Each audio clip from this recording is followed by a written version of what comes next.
Não, you know what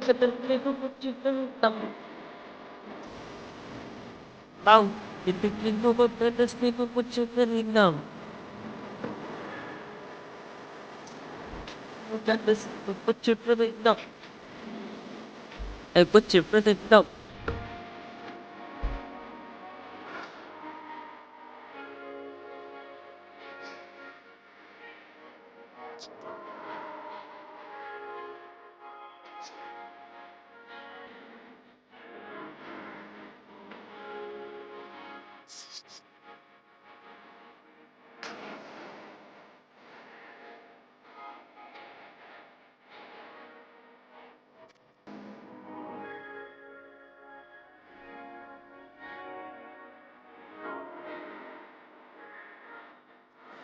You think you know about the devil, but you really know. Oh, but you really know. You think you know about the devil, but you really know.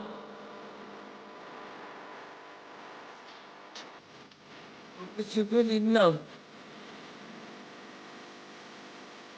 You know about the devil, but you really know. You think you know about the devil, but you really know. Hey man, fucking with that Paul Waldo. I'm fucking with that Paul Waldo, man. Man, they cancel work for me tomorrow, man. So we here streaming tonight. Probably gonna be up all night again. It wouldn't be a TYP stream without 1,000 Ways to Pimp, man.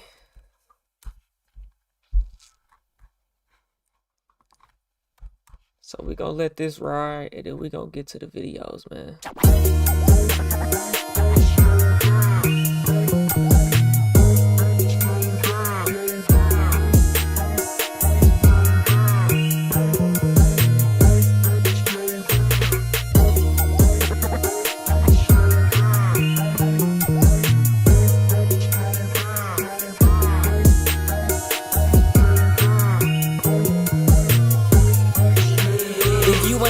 Breaking chicken, you can get about my business. This that real pimpin' east side, straight up out the trenches. I'm that nigga you can't see. I specialize in breaking women. Gotta get it how I get it. You ain't with it, you can kick it. I'ma tell you what it is and what it ain't. I ain't finna take you on no date, lil' babe. You got two options, work a job or hit the blade. What you wanna do? Either way, I'm the one that's receiving all the pay. Money management services is what I orchestrate. Watch me boss your life up. Once you choose up with the play, I ain't interested in sex, I strictly want the severed heads. House cast the only thing that's sleeping inside my bed. Ain't got the time for relations, baby, I'm a businessman. Tryna see how much I can make off selling tuna cans. So we gon' get along good if you into tricking men. Just don't go against the grain if you wanna see us win.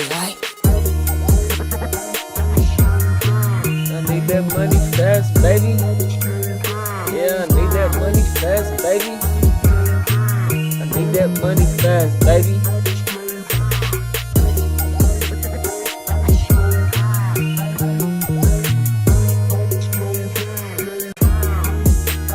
Don't slow down, I need that money fast, baby. My name is Himron, little baby, so you better come correct. I ain't nothing like these niggas, gotta earn all my respect. Watch your lip with open ears, I might just break you off some bread. This a different type of motion when you choosing with the man. If you ain't into selling kidding, I can let you run a business. It's 1,000 ways to pimp, we selling plates up out the kitchen. She my type, she like to listen, might just buy her braid extension. She don't test me, know the limits, so we never ever trip. I can put you in position, I'm a high value man. Pimpin' ain't dead, it just moved to OnlyFans. Only way I'll trust a bitch if she give me all the bands. That's how I know we locked in. Yeah, we forever gon' win. Who you texting on that phone? It better be about some paper. I got trust issues, baby, so don't put me in no danger. I'ma kill you and them niggas if you ever try to play me. I need that money fast, so is you gon' be my hoe, baby, huh? Don't slow down, I need that money fast, baby, hey.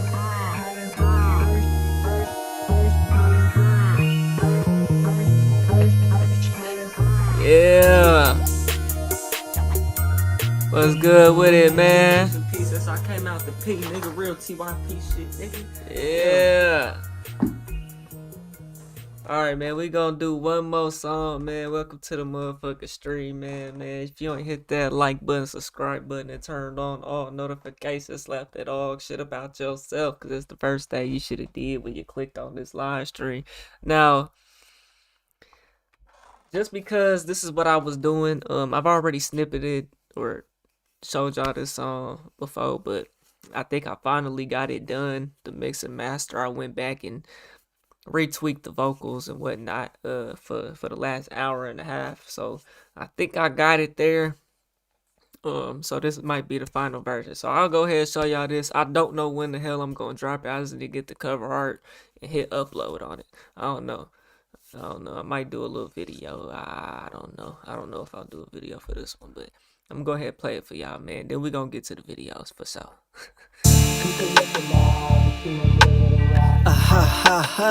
Yeah. I think I got it done, man. My ghetto story. You know, The beauty is the struggle. struggle is the beauty. Struggle is the beauty. And it is what you paint it to be. Let me paint a picture for you of a place with no hope. That's the place I call home, where we known for selling dope. Gotta get it how you live, cause if you don't, you won't float. Your own family taking drugs, cause that's the only way to cope. If you wicked in these streets, shit, I'm tryna stay afloat. I was the cause of the problem, now I'm the one who give us hope. If I ain't fall in love with rap, I probably fall into the snow. On the bluff, getting dough, because that's all a nigga know. I be out here one deep, and I'm standing 10 toes. They suggest I move away and watch them niggas I call bro, cause they'll stab you in your back like they did once before. Who gon' really answer the phone if you get sent up the road? If you ain't into breaking chicken, you can never be my hoe. Yeah, my trust fucked up, so I like to be alone. This shit in me, it ain't on me, I'ma scold you to the bone. Made a vow to myself that I would never ever fold, like the niggas did on me. Who gon' really spit for me? I was running for your partner till you went and switched on me. When I needed you outside, you ain't pop out with the heat. It ain't nothing about you gangster, you should get up out the street. Got my foot up on they neck and I'm stepping in some cleats. All I wanted as a youngin' was to make it out the G. Turn my dreams reality, now I'm who they wanna be. I keep some policies if you ever think about trying me, nigga. Yeah, shit ain't gangsta, boy. No. When I needed you outside, you ain't pop out with the heat, nigga. Man, I seen that. What happened to you? You unreliable. We gonna get to it, man. Yeah. Oh, but now you big gangster. You wasn't gangster back then, nigga. Bodies dropping left and right, I pray I make it home tonight. Get to banging my circumference if they pressing me on sight. I ain't never been the type to grab a pole before I fight. I'm like OG and me, don't pay your debt, I'll cut your light. Don't hit my phone for no balls, you know I don't talk on those. Made her way up out the streets and now my pockets be on swole. She like to climb my stripper pole, I like to eat her sushi roll. She say I took her breath away, ain't seen a man like me before.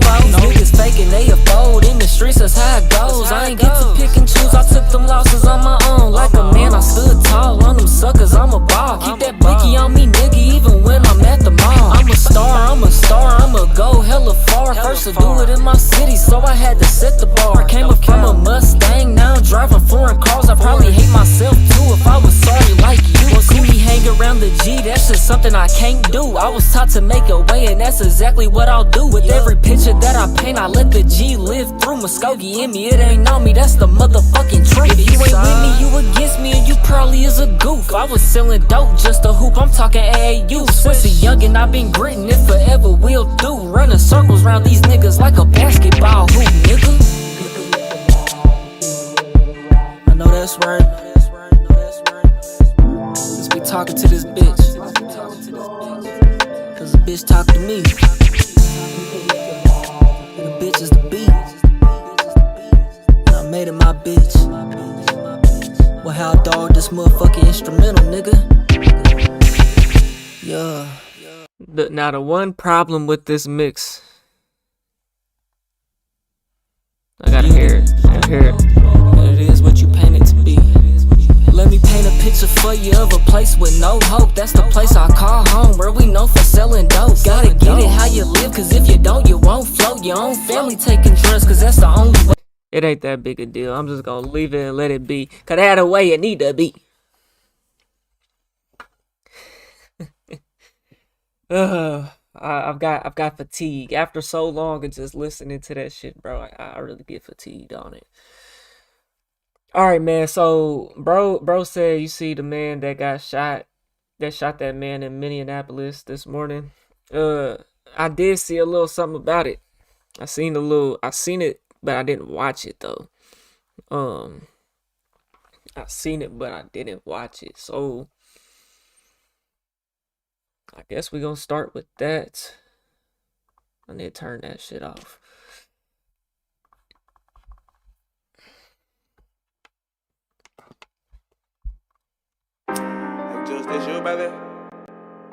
We're talking about something very serious today. Throughout the video, you're going to see my shirt changes broke. You not it's clear that pull. And if that was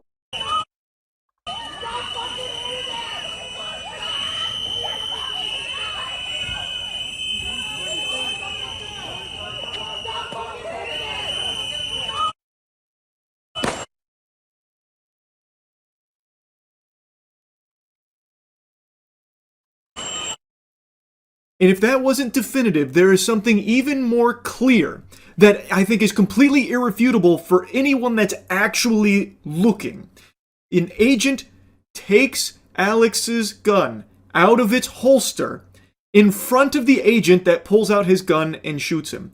So he can see the gun has been taken out of the holster. And it is clear Alex Brady has both hands on the ground. He does not have a gun in them. And an agent reaches. I think we gonna rock with this one. Let me see.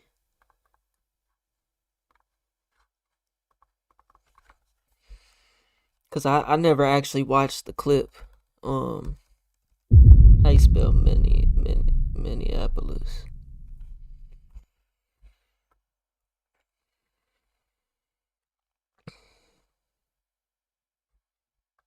In the area of Glam Bell Donuts in the street, right? See what happens. They can with the circumstance. Very volatile.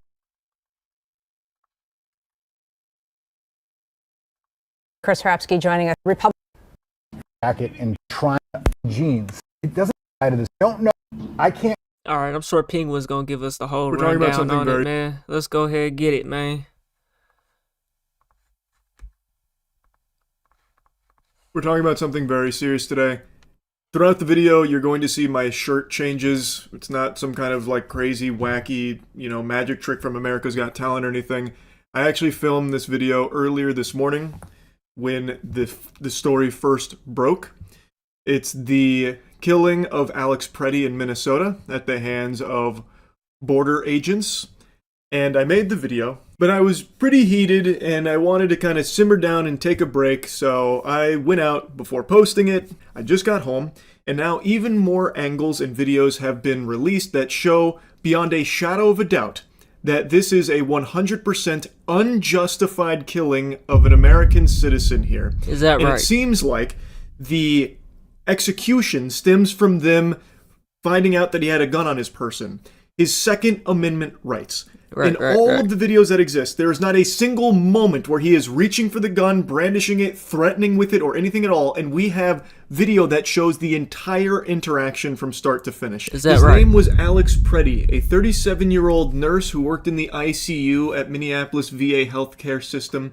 And according to the police chief, he is a U.S. citizen with no prior interactions with law enforcement outside of a couple of traffic tickets, and believed to be a lawful gun owner with a permit to carry. So what was he out here For doing? him to lose his life being shot multiple times by these agents, all because of him exercising his Second Amendment rights, which again, he wasn't trying to use as an intimidation tactic on the officers or anything like that. When they were beating him on the ground, pistol whipping him on the ground, they happened to see that he had a gun, apparently. He wasn't throwing it at them as like a threat or something, or brandishing it or anything.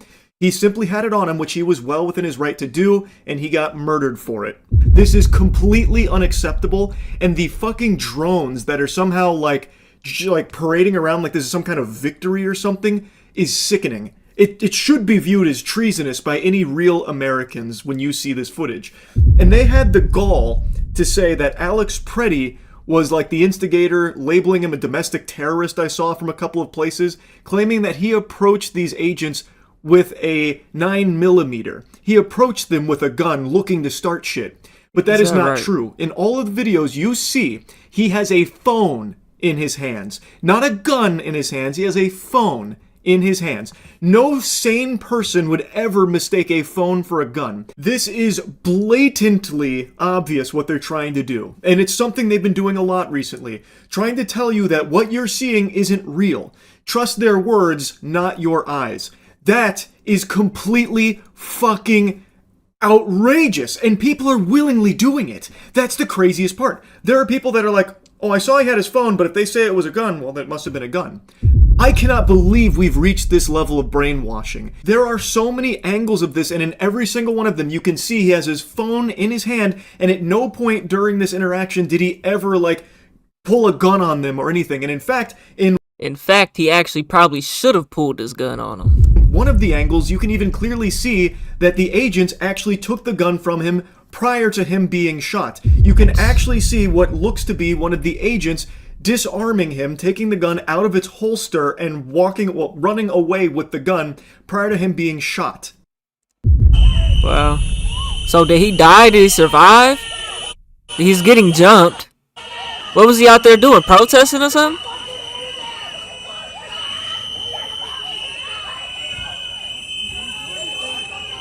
Is that the gun right there that just flew out? No, okay.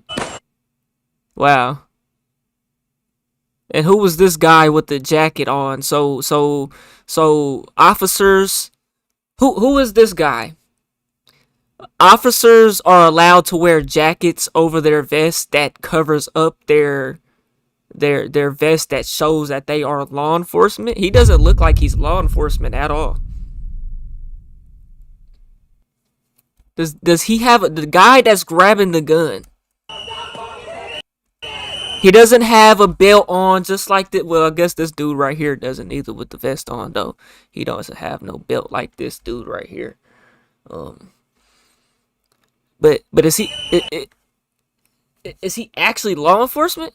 Nah, they said this was border control. They shot him 12 times? They said this was border control, I thought.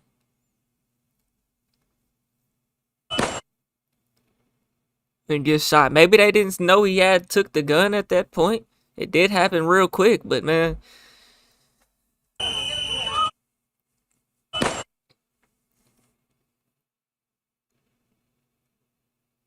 He got that red dot on that motherfucker. And if that wasn't definitive, there is something even more clear that I think is completely irrefutable for anyone that's actually looking. An agent takes Alex's gun out of its holster, so that's agent in front of the agent that pulls out his gun and shoots him. So he can... Let's go back. Let's go back. Let's go back.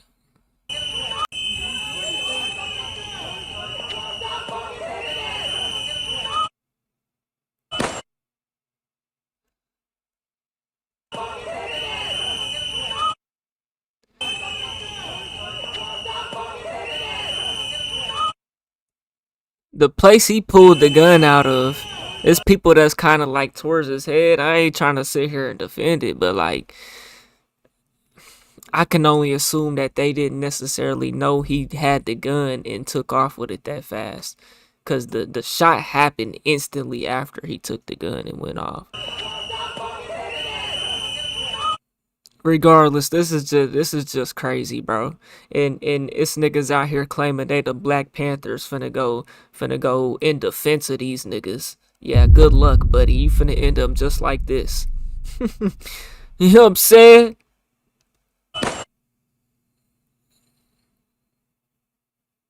That's crazy.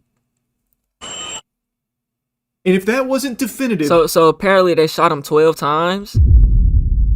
there is something even more clear that I think is completely irrefutable for anyone that's actually looking. An agent takes Alex's gun out of its holster in front of the agent that pulls out his gun and shoots him. Somebody seen him he take can it. see the gun has been taken out of the holster, and it is clear Alex Preddy has both hands on the ground. He does not have a gun in them. And an agent reaches in and takes it out of the holster right before another agent pulls out his firearm and shoots him in the back. In the back. Which is not self-defense. Seemed like AI. Wasn't moving like that. Just in case you somehow... That's fucking murder.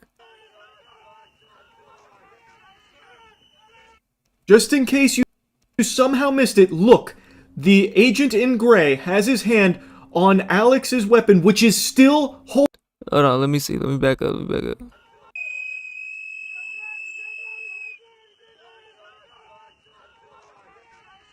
Trying to see where his arms are. So from this shot right here,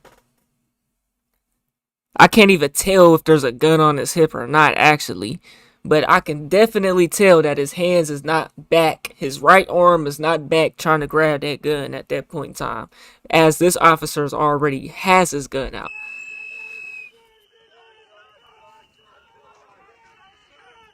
Because his hand was there. Okay, that's probably why. Yeah, whole time his hand is there and he's grabbing it. Just grabbed it. Just in case you somehow missed it, look. The agent in gray has his hand on Alex's weapon, which is still holstered. It was never unholstered. This agent takes it out of its holster before he runs away with it, and the officer right next to him is the one that pulls out his gun and shoots him. Wow. One that's not even fighting at all. And now I want to show you the clearest video that shows everything that happened here and how it doesn't go how the authorities are saying that it did. Oh, what are they saying how it went?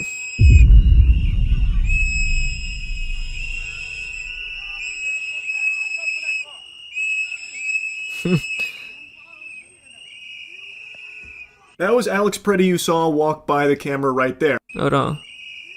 Okay, so that's it. That was Alex Preddy you saw walk by the camera right there. He has his phone in his hand, and then with his other hand, his open hand, no gun in it, is waving cars through.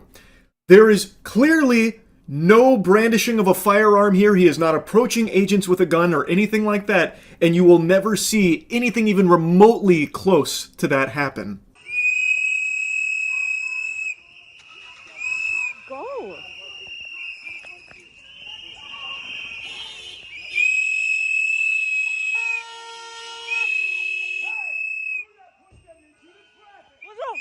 What the fuck is wrong with you? So that's ICE. So they came. Whole time he has his phone in his hand. He's waving cars. Hand ain't on his gun. ICE comes up to him as this video turns to the side. And ICE officer is walking up to him. What the fuck is wrong with you? Still has his phone in his hand. Other hand was empty. Hand in, he's getting pepper You sprayed. can see Alex Preddy has his phone in his hand, and now he's trying to get some of the civilians away from these fucking worms that are now starting to push them. And then One of them got pepper sprayed, and then he got pepper sprayed as well. And when he gets pepper sprayed, you can see his hand shoots in the air like a student about to try and ask the teacher a question. It is a with wide the open with the palm. other There's phone no in his weapon hand. in that hand, and in his other hand is still the phone. Right, There right, is right. no gun anywhere here. And now this is when he starts getting beaten by the multiple officers there.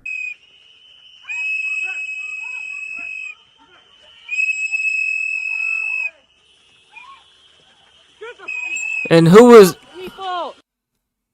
this other person? This is when he starts getting beaten by the multiple officers there.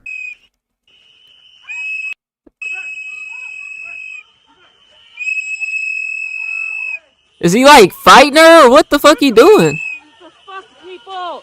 The fuck is And now they jumping him. What was out? Was he fighting her or was that a dude? What the hell? Or cause he's got pushed down. Alex right there. What the fuck? Phone turn. Why are you turning your phone?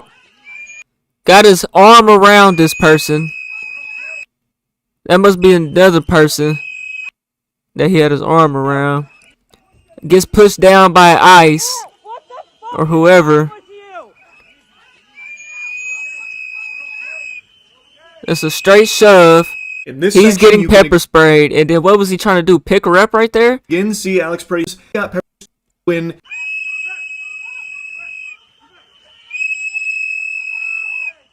Why is he like trying to drag? Why is he doing all that though? So it's a woman. Why is he like trying to yank the woman like that?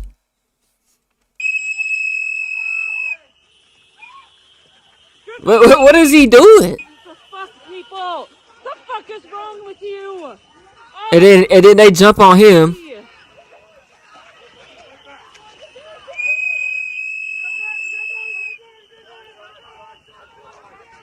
I'm gonna stop the video right here because this is when Alex Pretty gets Wow.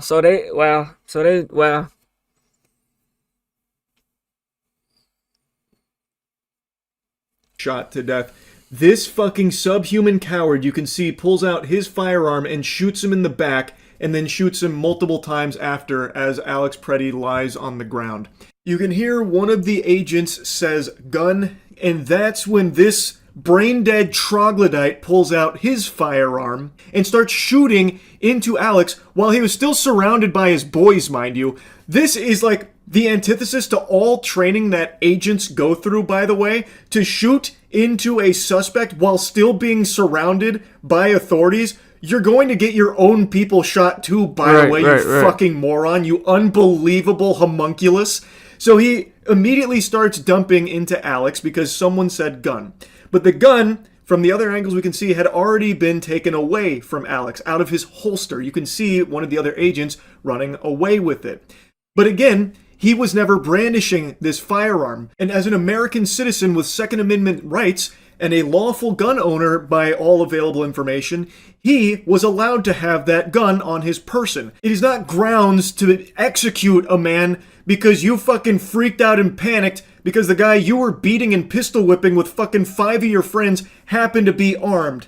He wasn't using it to try and like shoot anyone here or threaten them. They saw the gun. Whenever that officer walked up on that woman and pushed her down like that, bro, at that moment in time, and as he's literally about to get jumped by officers that he has the right to sit there and protest, he has the right to carry his gun on his hip. He should have been able, he had every right to pull his gun out and shoot them motherfuckers. He had every right to do that.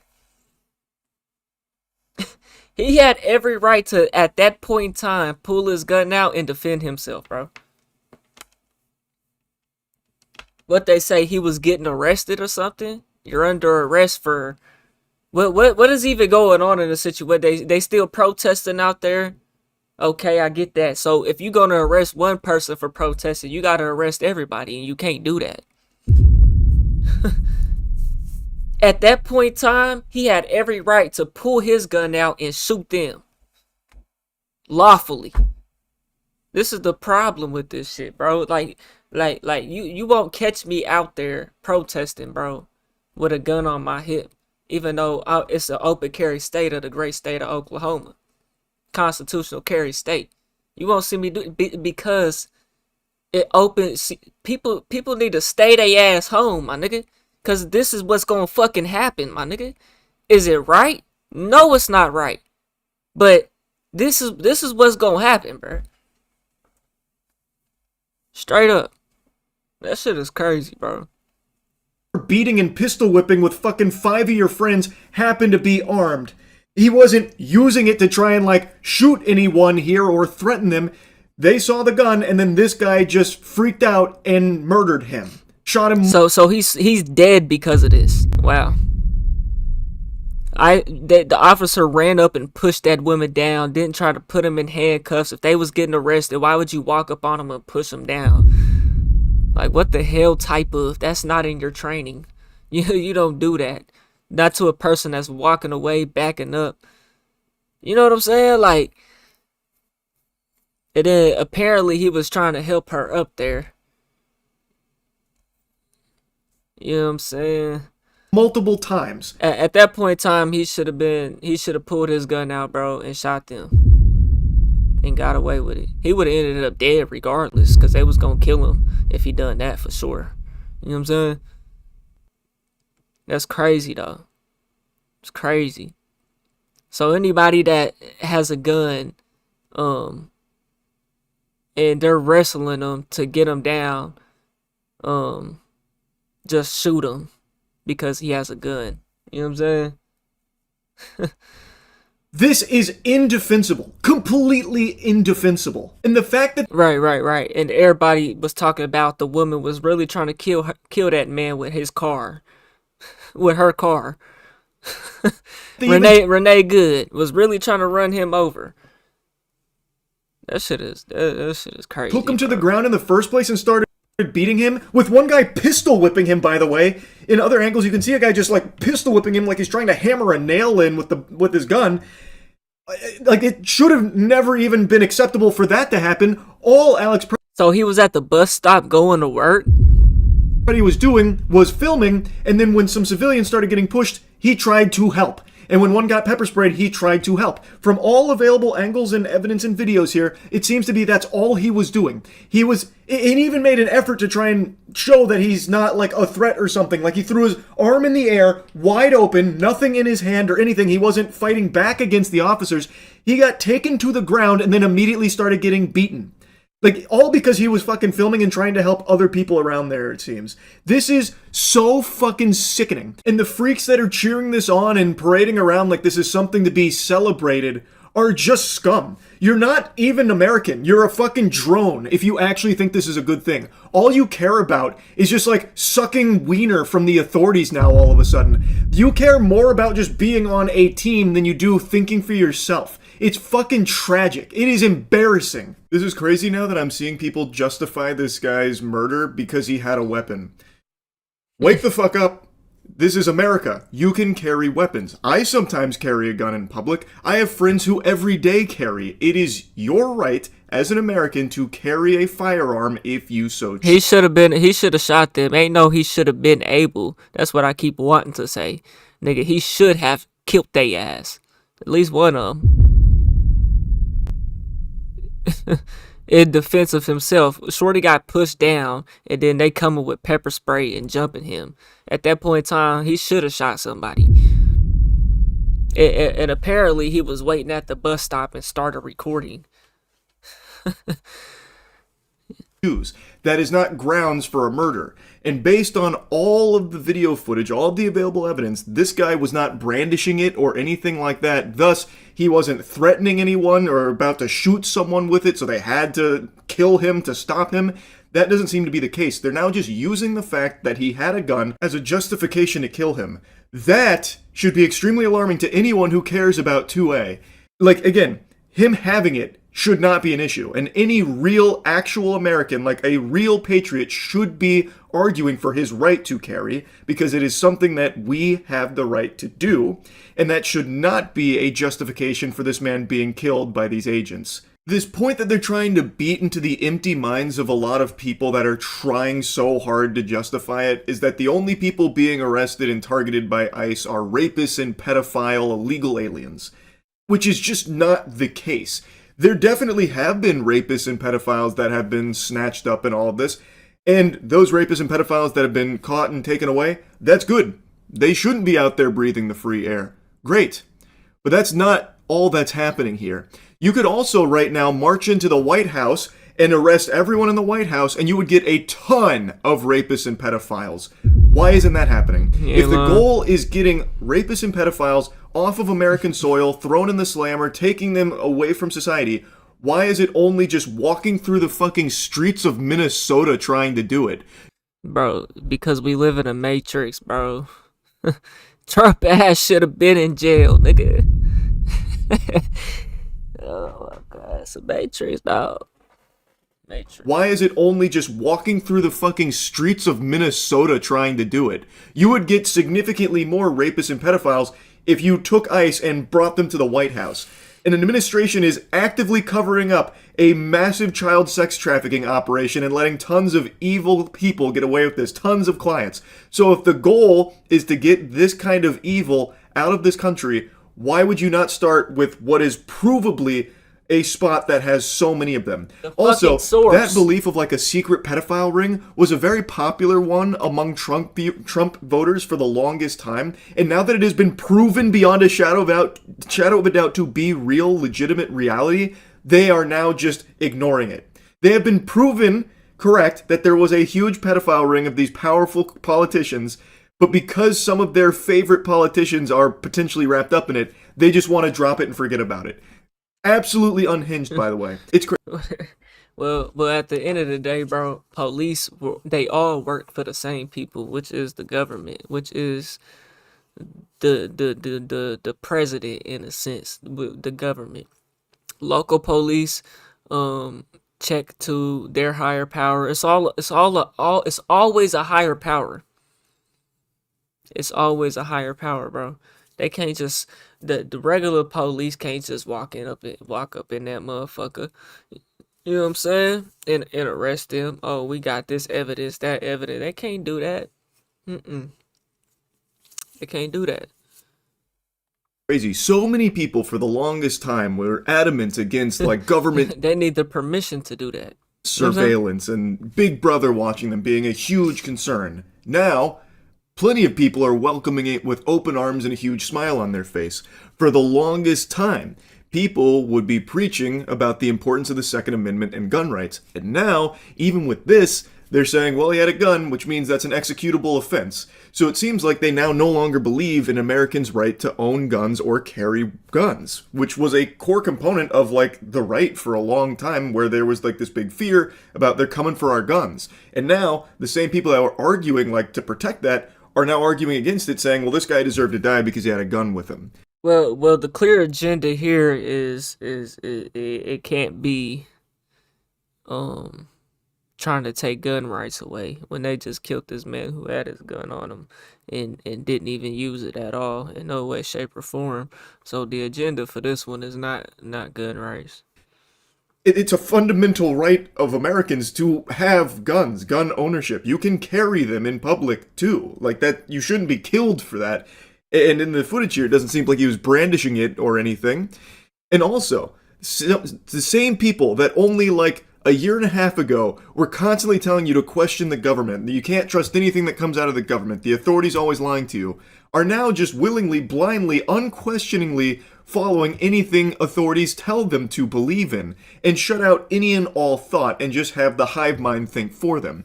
It is crazy because it seems like the only actual belief of some of these fucking brainwashed drones is relentless cock gobbling. All they want to do is swallow boots and penis from the government. So if the administration or the news, which they used to hate the news, but now that the news just parrots points from big government that they like to clap their hands at like seals, they now just trust all of it all of a sudden, even though there's been no big change with these mainstream media outlets, by the way, that they used to not trust only a year and a half ago.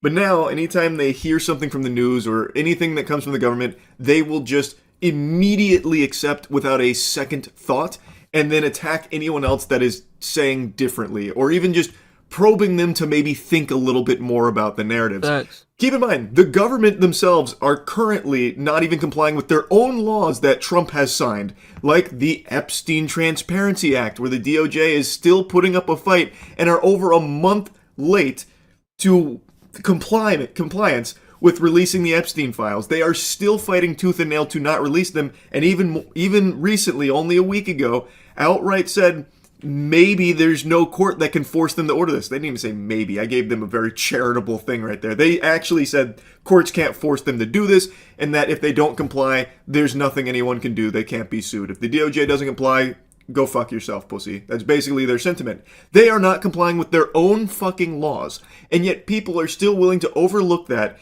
in order to just keep, like, playing for the same team. It's like it's a competition. Bro, it's not even that. You know how many people actually do care, but at the end of the day, bro, it's all, look, that's why I say we live in a matrix. It's nothing we the people can do on a scale to that degree, bro. It's nothing we can do. Oh yeah, we think Trump is crooked. We think half the politicians need to go to jail. It ain't nothing we can do about that. Nothing. It's all in their hands. This is their fucking country. This is their world, bro. Like, To see who can think the least and who can regurgitate enough from the hive mind to be like the biggest super fan of their side. It's fucking despicable. It's actually crazy. This is real sheep. it just think about it, bro. There is no update on how the hell Tyler Robinson killed Charlie Kirk, bro. And this is now our problems. You know what I'm saying? Not saying that this is actually an even bigger problem than that. But I'm just saying to say, bro, that this y'all don't see the matrix that we live in, my nigga. Y'all nigga, people really gotta wake up and see this shit for what it is, bro. You don't think they know how that nigga did it? Why are they not even pressing the issue? The mainstream media ain't pressing the issue on that. Now this is mainstream now. Boy, you can't make this shit up, man. Behavior. I know a lot of these people like to say sheep, sheep. And that's why you not gonna see me nowhere protesting, nigga. I'ma stay inside my shit. You come banging on my door. You know what I'm saying? And I ain't did nothing to nobody. I got blit, nigga. We going out with a fight. You know what I'm saying? Simple. Just how that man should have went. Shit. Apparently he was gonna die anyways. It's fucked up to say, I guess. But shit, at least he should have pulled his gun out and started shooting at they ass. Shit, that's what he got it for. It don't matter if it's the police. If the police doing you wrong, you just can't shoot them before they shoot you. They gonna shoot you before you can shoot them, and you wasn't even gonna shoot them though. You know what I'm saying? Like, we gotta be able to normalize shit like that. That shit'll never fly in Mexico. Yeah, Mexico, they don't play, nigga. Yeah, Mexico don't play, nigga. You could bust at the police, nigga. I ain't gonna say you could just bust at them, but when it comes to the cartel and shit, what we be hearing about at least, you know what I'm saying? Them niggas will shoot at the police. They over here trying to come fuck with them. Shit. But see, this the biggest gang in the world, bro. It's nothing we can do to these motherfuckers, bro. And they know that. We can't even go to war because even they have the military. The people in the military are the most brainwashed, the most conditioned people, bro. By design. The whole entire military, the captains, the lieutenants, the motherfucking sergeants, whatever the hell they're called. Every branch of the fucking military could feel that this is wrong. But if they get called to go stop people, that's what the fuck they're gonna go do.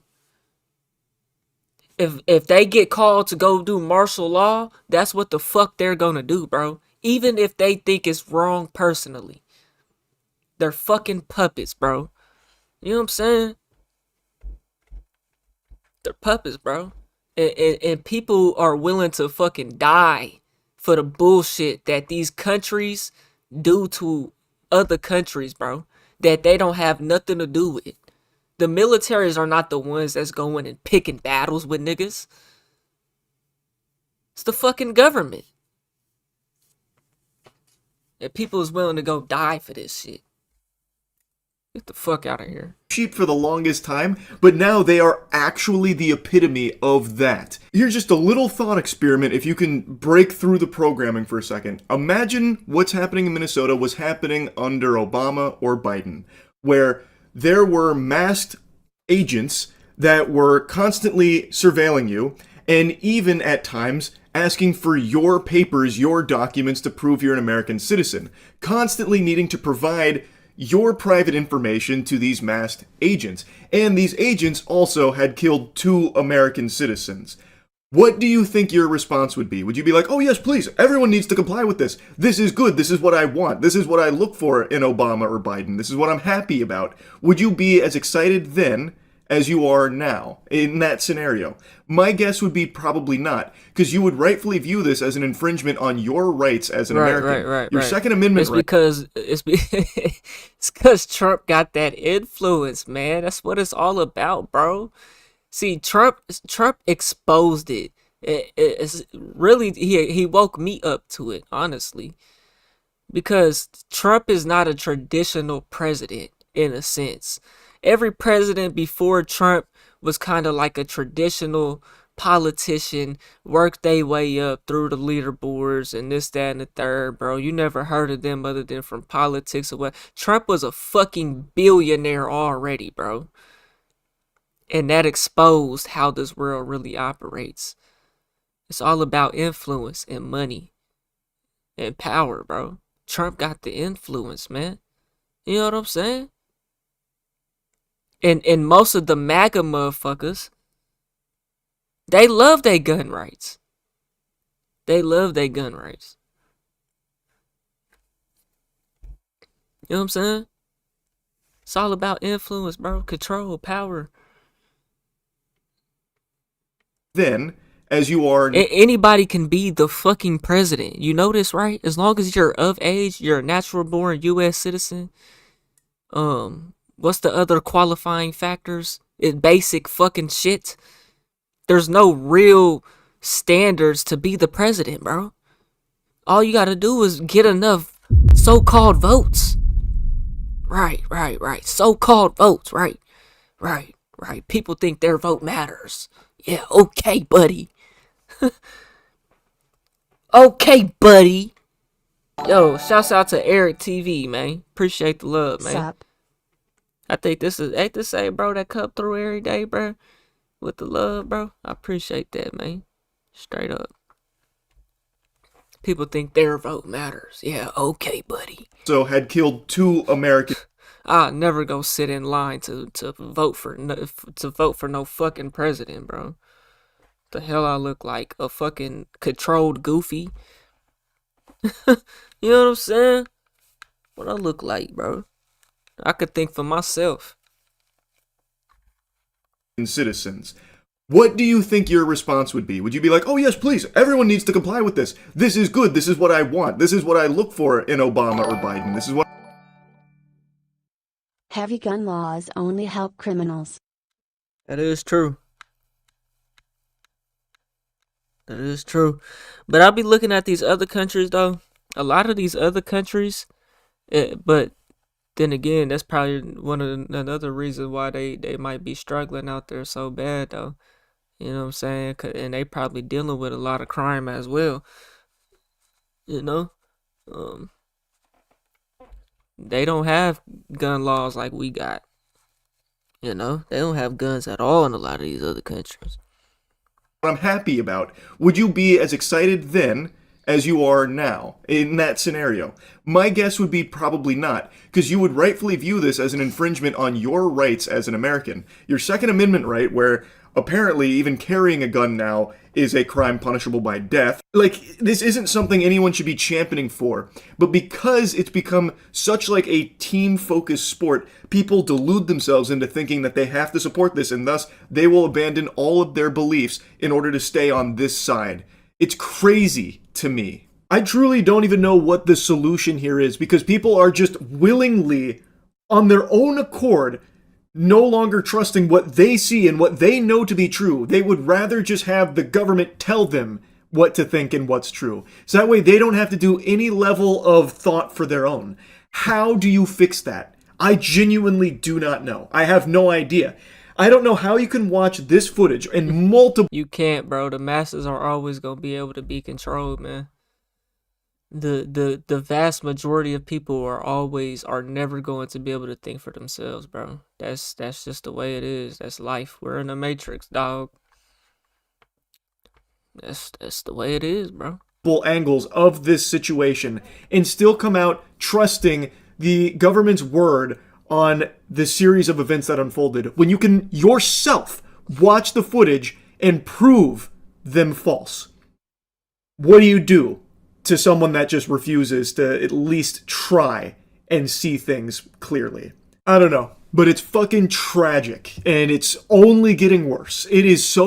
And this just goes to show, like, the people of a country, everybody can move out the country. Everybody can't do that, though. I'm saying this to say, it's nothing you can do but just hope that the government does good by the people, bro. You know what I'm saying? There's nothing you could do about it, man. So fucking out of control. I had to yap about this. I've been actually fuming all day. So yeah, that's really about... The people do not control this land. Your vote does not matter like that, bro. You know what I'm saying? It's not... They don't serve the people, bro. And it will never be that way, bro.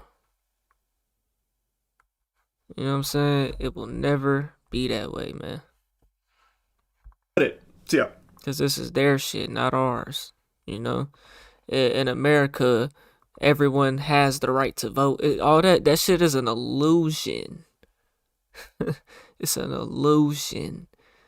The people don't control anything. What the vast majority of the world wants, thinks, is not what they will get. Because we, as the people, don't control nothing. And that's why we will always be divided. Left wing, right wing, conservative, liberal, whatever the fuck you want to go by, bro. We don't control this shit. It's that simple, bro. And whatever's gonna happen, we could get bombed today, bro. At any point in time, just how y'all be seeing all this shit in the other countries, that shit could happen here. And what are we gonna do about it? We can't do nothing about it. We didn't even ask for it to happen. We didn't even get ourselves in the situation to where we got bombed as the people. We didn't do that. The dictator done it. The president done it. The government done it, bro. You know what I'm saying? And we as the people just have to suffer from this shit, man. Have to deal with it. You know what I'm saying? This is a matrix. This world we live in is corrupt. It will always be corrupt. You know, you could call this hell on earth. You know what I'm saying? Yeah, let me know what y'all think though, man. We on the road to 100K, okay? If you ain't hit that like button, subscribe button, and turned on all notifications, slap the dog shit about yourself, because that's the first thing you should have did when you clicked on this video. I'll get at you on the next one, and I'm gone. See why I put it that. And I ain't even no conspiracy shit, bro. Like, that's just reality, bro. Like, That ain't even no conspiracy shit, bro. That's just reality of this world. We as the people don't have control. You don't think we outnumber the military? You don't think we outnumber the government?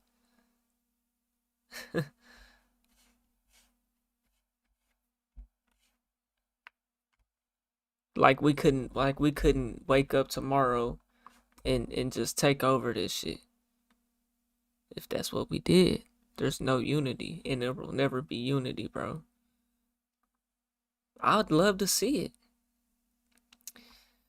It's just not reality, man. It's just not reality.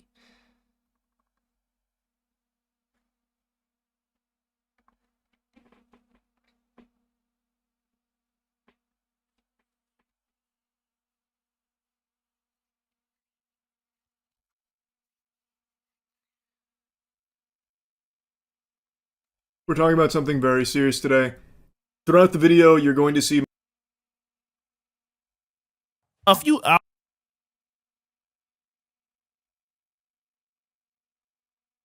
A few hours ago, I saw this video from the House of Hypocrites that said, Anton Daniels, I got money for war. And I thought it was pretty interesting because somebody emailed me and asked me, did they think that Anton Daniels was going to sue Corey Holcomb? Suing for what? I saw the video and I pressed play. Just how broke I am. Pac said, don't go to war unless you got your money right. I got my money right, and now I'm ready for war. This is interesting because Anton Daniels did say this about Corey Holcomb. Anybody that's friends with Corey, anybody that hang around that, hey man, don't do nothing. Don't say nothing out of pocket. Is a snitch. Is a hoe. He a hoe. He a snitch in every facet of the word. Is a snitch. He a hoe. Now, Anton Daniels called Corey Holcomb a snitch when it came to him revealing to the public that Mika was there or another woman was there that was not his wife. Anton didn't really push back on that, but that's who was obviously there? what Anton is saying there is he got his money right. Well, what does that mean? Now, that could be very vague. It's passive aggressive. It's ambiguous. It's a whole bunch of stuff. But I want to kind of get into the framework that Anton Daniels typically uses on YouTube. And that framework is, I'm rich, and because I have money, it almost solves everything. Give a because I'm rich too, so I'm cool. I got my own movement. I got my own motion, so I can tell you the truth. And I think that you also surround yourself with people that will not challenge you because you big dog to them. Okay. You big bro. This is the same argument that Anton Daniels used on the Corey Holcomb show. I have money, so therefore I don't have the problems that some of the people here on your show have because they can't be honest with you. But that's not the only time he talks about it. That's true July, for a lot of people. August, September, October, November. 196, 187, 181, 170. Nigga, we was making so much money just off of the election on one or two channels. Our payouts was so crazy just from talking about Kamala Harris and them. And this is Anton Daniels, again, showing to the world how much money he makes. Now, I can tell you this. Anton Daniels is definitely making a lot of money. He's in the right sector. He reacts to a lot of stuff. It doesn't take him so much or a lot of effort to make all of these videos. He does a lot of clip farming from his streams. So he is literally printing money. I think he kind of learned some of this from Just Pearly Things when he went to collaborate with her a few years ago. And he does it now. You know, like I said, he's on the right. He has the political bag, the conservative bag he can get into. He has the, the black culture bag he can get into. And when you're doing commentary like us, money literally can grow on trees. I don't make nearly as much as that. I'll tell you that for sure. I'm nowhere close. But the reality is that the commentary game, you can always stay in it. Nigga, I'm making pennies compared to that, boy. That boy touching damn near 200K a month. I wonder if that was AdSense. think it probably was. Because it's always trending, okay? And some people who are vloggers, some people That's what I'm saying, bro. I just need a little bit more views, YouTube. I just need a little bit more views, YouTube. Just a wee bit. Just a couple. Just about, you know what I'm saying, 100,000 more. 250,000 more. I ain't asking for a whole lot. You know what I'm saying? I just need a wee bit. I can make a living. close. You know what I'm saying? But the reality all I want to do is invest it. That's all I want to do. Is that the commentary game, you can always stay in it because it's always trending, okay? And some people who are vloggers, some people who do lifestyle content, it's easy for them to kind of get out of the game, but we're always talking about what's popping, so it's hard not to stay in. Now, despite the fact that Anton Daniels is doing good, it also shows a level of insecurity in how he thinks, because he believes his self-worth is so tied to his monetary gains. Right. On the outside looking in, money. Most people that have the resources showing how much money they got, bro, they don't really got nothing else to really prove for themselves, or they don't have no comebacks. Is a lot of things. Don't get me wrong, especially if you've never had it, or especially if you're looking to get it and you finally get it, and then you have some level of fame. I'm pretty sure Anton Daniels is recognized all across the country now. I mean, this is a big goal for him, and it's what he wanted to achieve. But here is what money can't solve. Your stupidity. The problems that he causes for himself because of the amount of money he wants to achieve. Woo! Now, there are a lot of people who have been sending me information that they believe that Anton Daniels is lying about his daughter going into the principal's office and crying. That's what some people are talking about now, and the timelines don't add up. But here is what I will tell you that must be true. When Corey Holcomb disrespected Anton Daniels' daughter and his wife, it had to be a shakeup. It had to be a big mess. And when somebody comes after your family, when somebody comes after your mother, when somebody doxes your daughter or your wife or your kids, there's no amount of money that you can spend that can take that hurt away.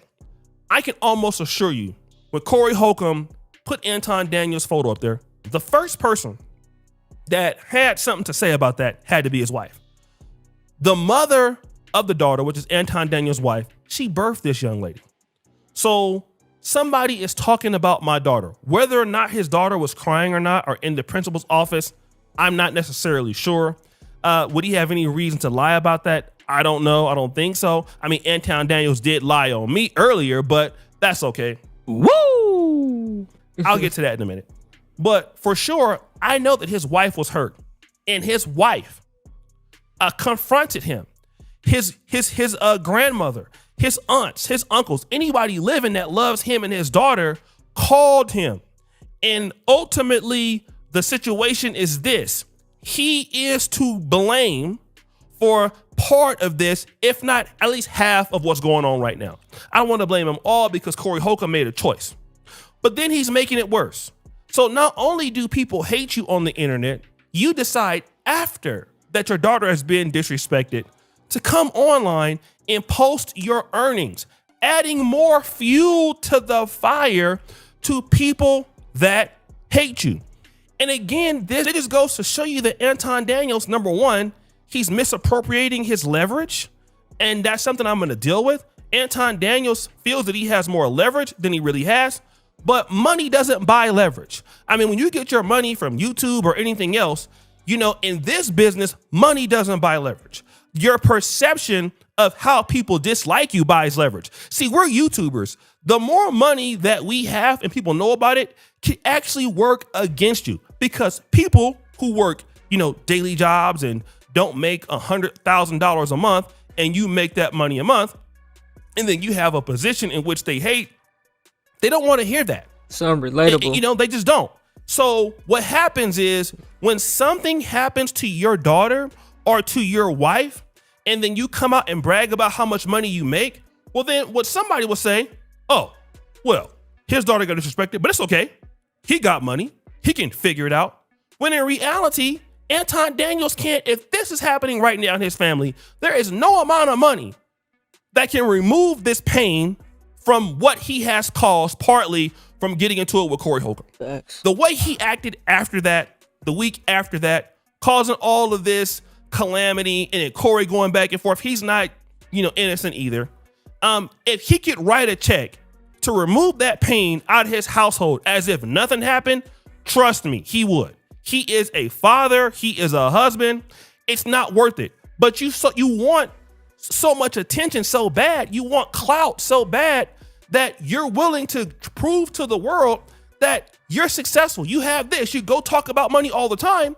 And then the problem is, once money can't solve these issues, then you don't look like you have another alternative but to threaten somebody with a lawsuit or to threaten somebody with, I got my money right. Bruh, it's a lot of people that got their money right, that got more money than you, that don't act nearly as bad as you. Like the people who really got a whole lot of money, that really move and shake shit. And I've met some people like that. They don't really talk like Anton Daniels. Anton Daniels is a dude that got money, a largely new money on YouTube, just like me, and is doing extremely well.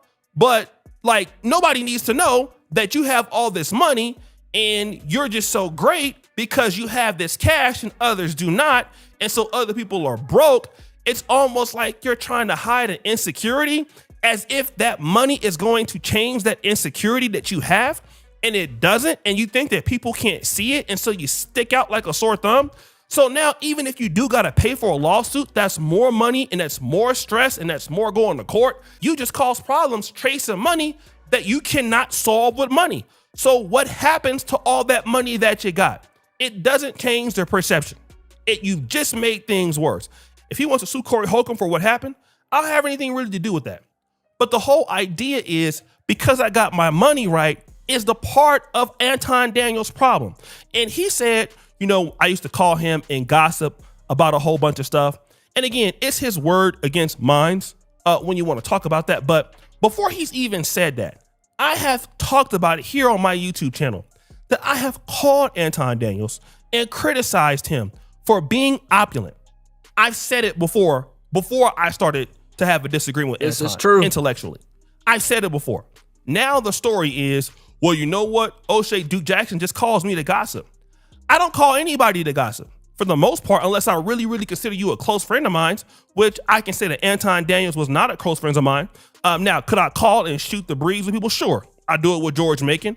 I do it with people that I know. But Anton Daniels, we would talk, and he maybe talked about 5 or 6 times ever. And it was not just like a buddy gossip thing. It's not like I know him that well. But these are the things that I tried to warn him against, because when you start getting money, 60, 80,000.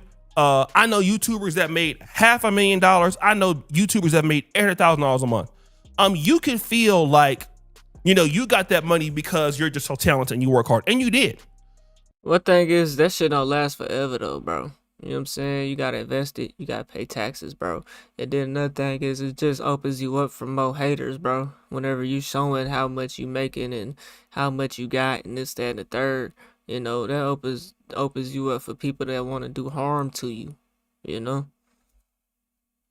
Straight up. But at the same time, you forgot that you have a paying audience, and your audience who helped you get that money, if it were not for them, you wouldn't have it. It's the same thing. All of the success that I have gotten in this business largely has been because of my black audience, who has allowed It comes from the people that's watching your videos, bro. You know what I'm saying? me to continue to grow, telling me things about myself. It's not everything is perfect. I had to improve. But we forget that we are in this business largely because people support us and take the time to watch our videos, and they have the right to not watch us. It's not like we're doing this alone. We got to keep update with the trends, what people like and what people want. And if we do not do that, we will also be out of the business. So being in business also requires some level of humility. It requires appreciation. And I hope and I pray that this situation has at least showed him that money is not everything. It ain't gonna show him. The situation didn't show him nothing when this is what he went and did. You're saying this. You're saying this. You're one of few people that's saying this as a reaction to the situation. The situation ain't showing him this. He's doing this because of the situation. It really isn't. And money cannot solve every issue that you have. So guys, what do you think? So basically he talk about he finna go sue Corey Holcomb. He got his money right. He got enough money to fight and go with lawyers. Even if he loses, he got the money to do it. It's a bad investment, bro. It's not even that deep, bro. It's not even that deep, man. These niggas is too old to be behaving like this from the fight to after the fact, bro. You know what I'm saying, though? You know what I'm saying? That nigga O'Shea Duke keeping it grown. I mean, this ain't really his beef necessarily, but I see how bro moved though. You know what I'm saying, bro keep it grown. You know what I'm saying? Hey man, y'all let me know what y'all think about this situation right here with Anton Daniels, man, and Corey Holcomb. We on the road to 100K, okay? If you ain't hit that like button, subscribe button, and turned on all notifications, slap the dog shit about yourself, because that's the first thing you should have did when you clicked on this video. I'll get at you on the next one, and I'm gone. T.Y. Pit 9. Oh, boy.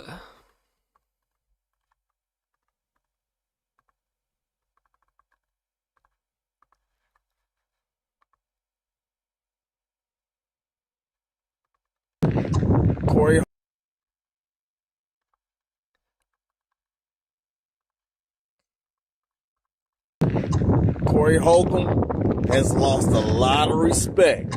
You walk up on Anton Daniels, didn't do anything. Now this week, video has gone viral. In December 2024, a female comedian by the name of Christina Payne alleged that Corey Holcomb, who's also a comedian, put his hands on her. Oh, is that right? The story is being flipped totally about the truth and what happened. That you hit him. That's what now I'm hearing. Now he did pass up on a fade to run it in the backyard, and he over here putting hands on bitches, though. You know what I'm saying? I ain't gonna call a little bitch on women, though. You know what I'm saying? No, you see the new Corey video of him in monkey mask, huh?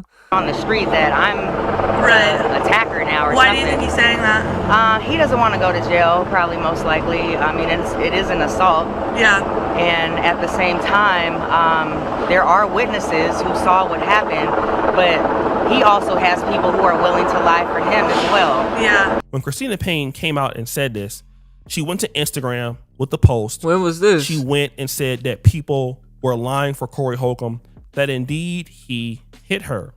And then she continued. Footage shows Corey Holcomb reaching over two people and punching me out, and my whole head goes back, and it's a whole horrible whiplash thing. It's horrible. It's like he punches me at 30 miles an hour over the security guard and another person who's trying to keep him away from me. Right. So it's horrible. When you see it, when you see the footage, it's going to change your life. Why do you think he's lying? He doesn't want to get in trouble, / he just got put on a new tour. So of course there's money that is going to be made. What she is describing is in pretty good detail if you think about it. But again, people were asking certain questions. Why didn't she file charges? Why didn't she go to the police? All right. Corey Holcomb would then come out on December 19th on his show and say that it was false. He brought on several witnesses. You guys can go and look up the video, but that's what was said. But after this incident, Christina Payne would go on to several platforms outside of TMZ and describe the relationship that she had with Corey Holcomb. I wanted to be a co-host on his radio show, right? So I flew out here from Washington, D.C. And mind you, I'm from California, but I was going to Howard University, undergrad and grad. So that's why I was still in Washington, D.C. So I come back to have this meeting with him. Then he says he got me a hotel room. So I'm like, okay, I didn't flew myself out here. I guess that's the least he could do, get me a hotel room or whatever. He got me a room at this place called Dunes Inn on Wilshire Boulevard. Okay. It was some Rudy Poot shit. I was like, okay, but it was only gonna be for a night, so whatever. I'm flying out tomorrow. But wait, there's more. He tried to force himself upstairs, like on some because he was buying the room. He flew you out type shit. Right. Because Corey Holcomb was buying me this hotel room. So when was it? She said she was going to Howard, or maybe it was for a show or something. Howard, she was doing a show at Howard University, not going to school there, because she said she's from California.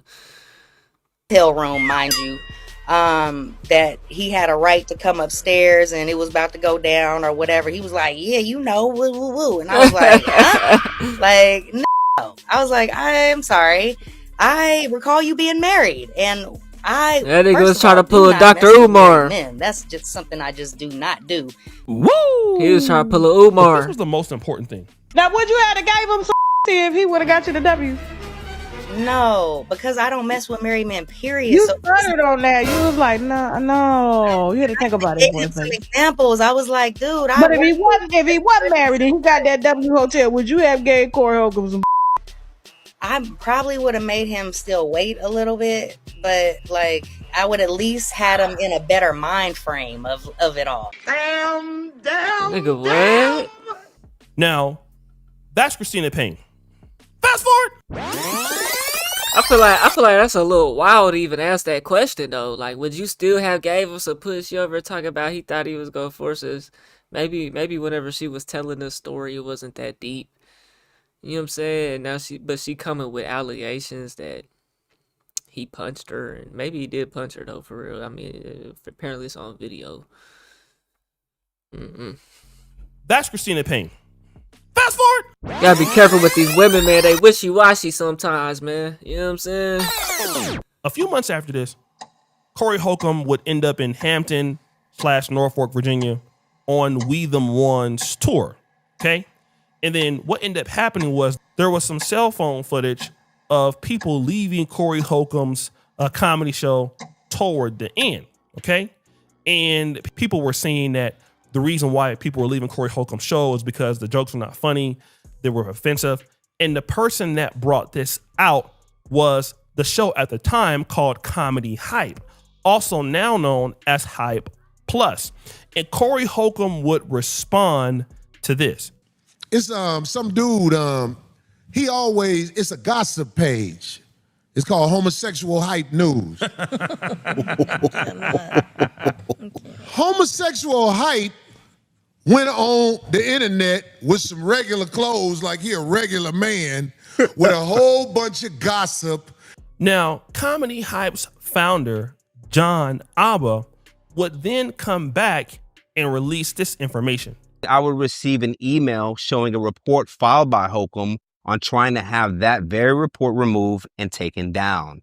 His claim was to quote, "This video features illegal footage captured on a cell phone inside of a venue that strictly prohibits recording on personal devices.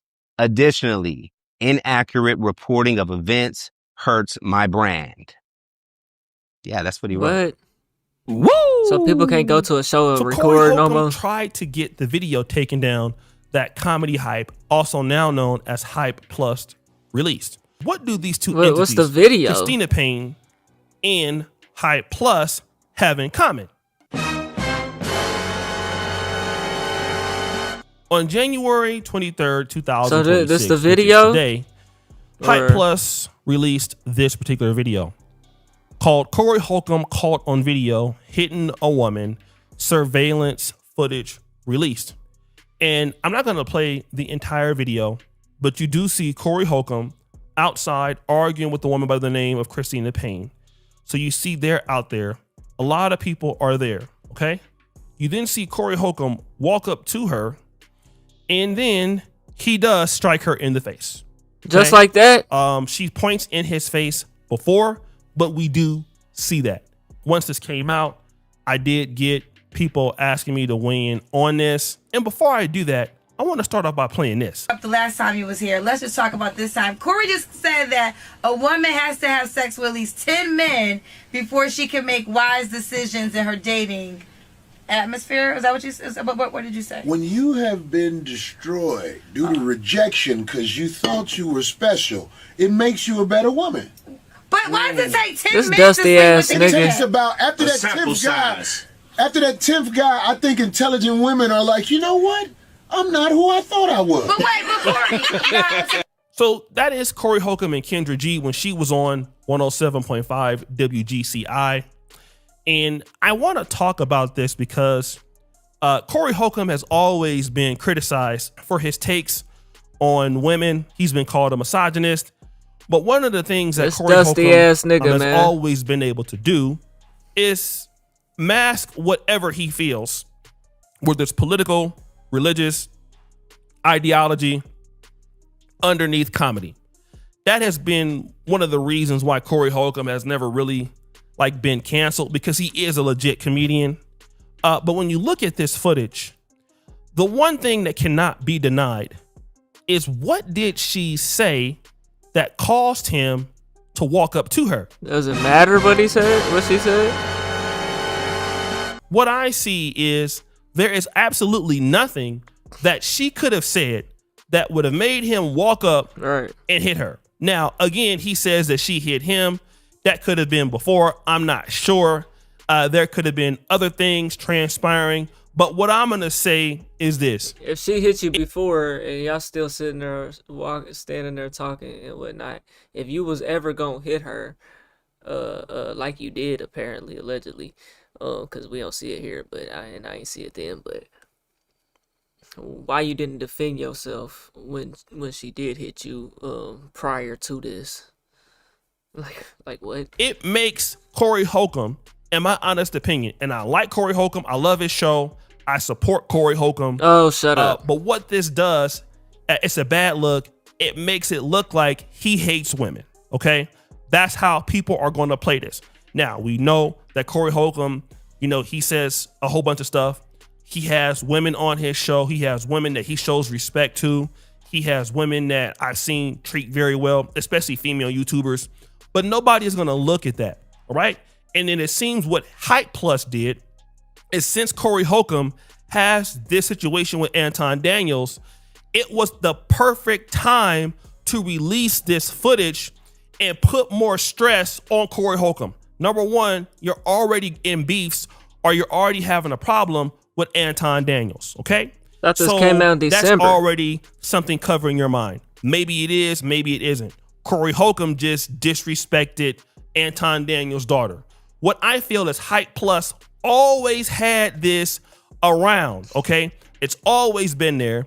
And what he was looking for was the perfect time to release it, okay? And since Corey Holcomb has this ongoing beef with Anton Daniels, he then disrespects Anton Daniels' daughter. Then you have another person that you have as an enemy is coming back and putting this out there.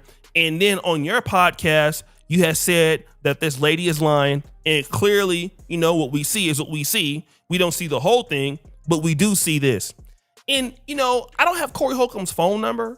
Again, I was supposed to be on the show. Would love to one time go on the show in the future. But there is really no excuse for what I see here. If that lady put the fingers in his face, all right, that's one thing, okay? Which he clearly did. But then the reality is, why are you stepping up to her? You can look at Corey Holcomb. He is a big man. He got to be at least 6'3" or 6'4".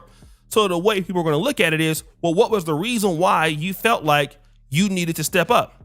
The other thing is, that nigga ain't no damn 6'3", 6'4". How tall is she? 6'5"? What was the reason why 6 foot? You felt like you needed to step up? This is short nigga, I can tell. Thing is, nigga ain't that tall. These other men out here, why are they just sitting around and letting him have a confrontation with this woman? Why are they not trying to stop this from escalating? That's another thing that we can talk about. But the reality is that Corey Holcomb, he's not going to be able to keep having these situations occur with, like I said, Anton Daniels' daughter, talking what he says about with women.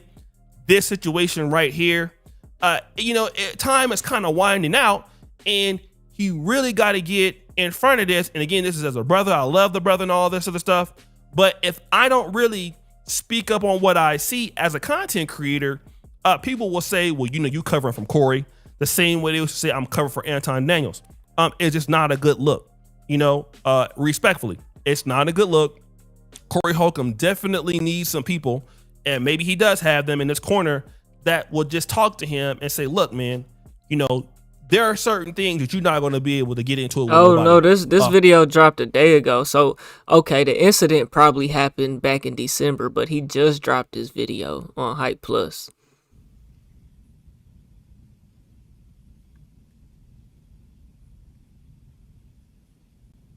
He's 57? Nah, that's wild. What?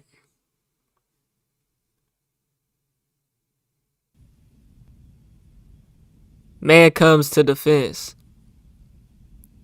Oh, they jumping that nigga. Or what if somebody was trying to hold it back, I guess. Yo. He's 6'2"?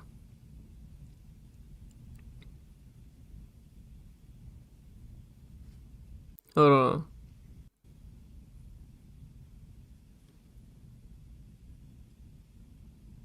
She was popping that shit.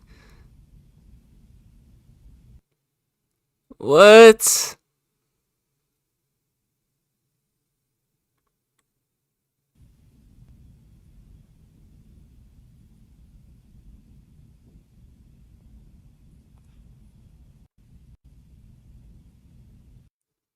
Hold on.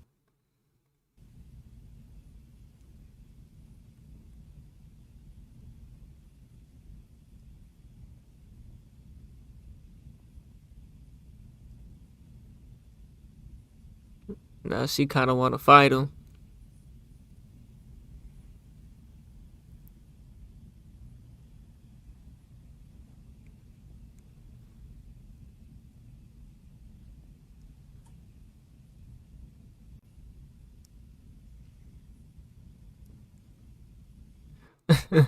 So what was she saying?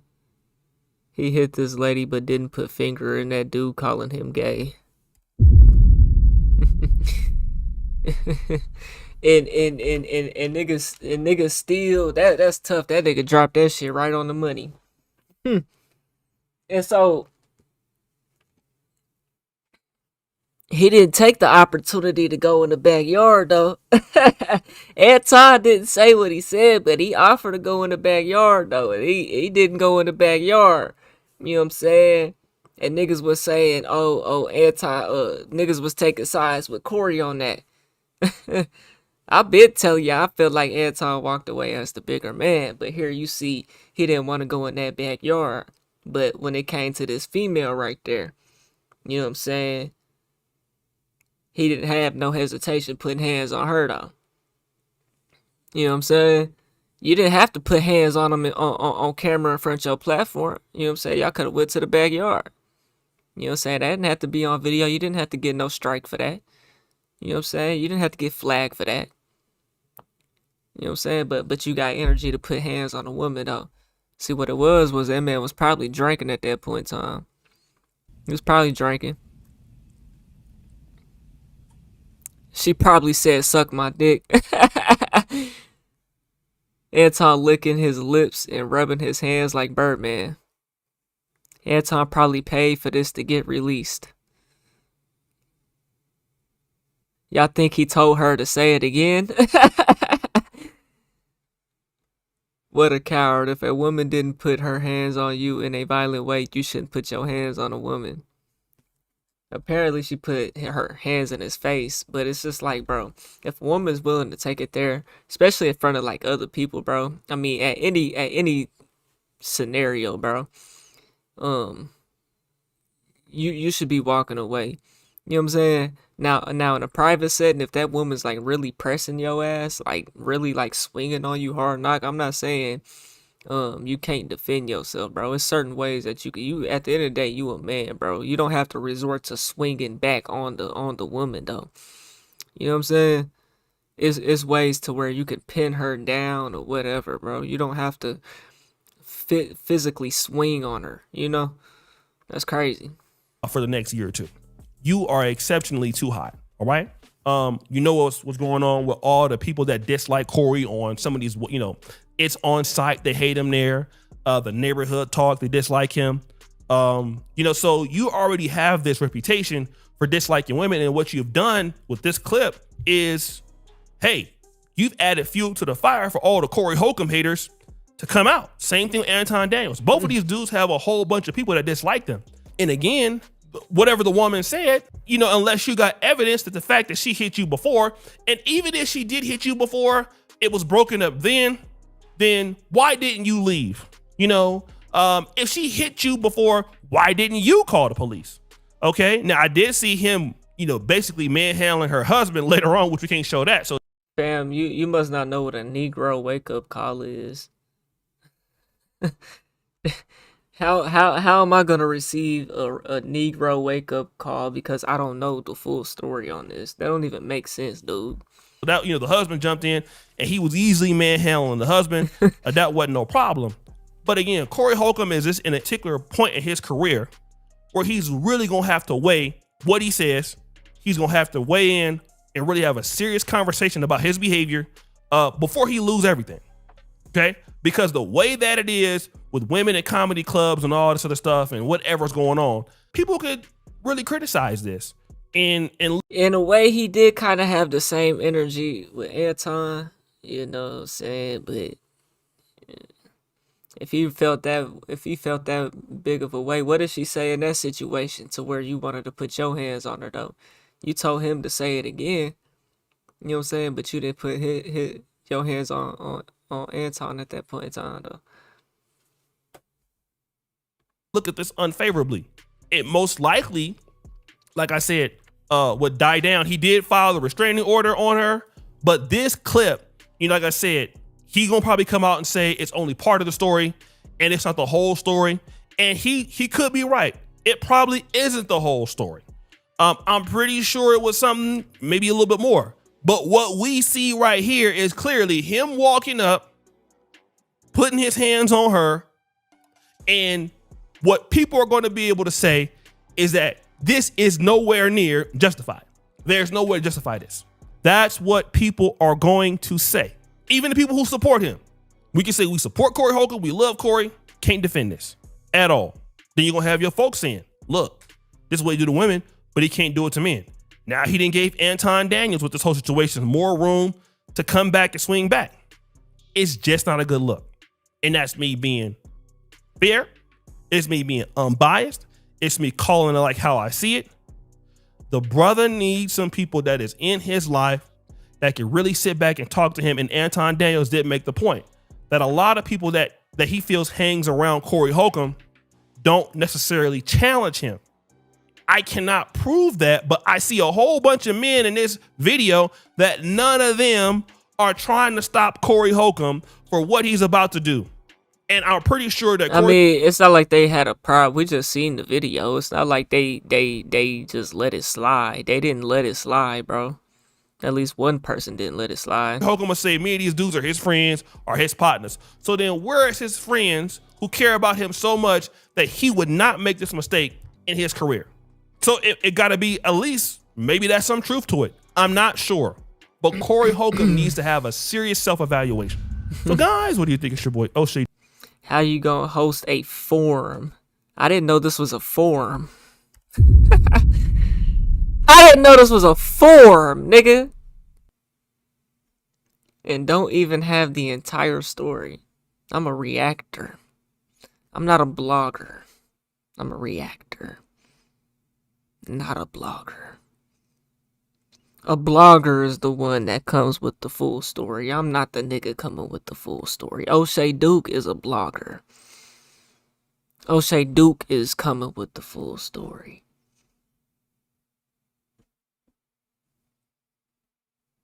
And apparently the full story must not be out there right now.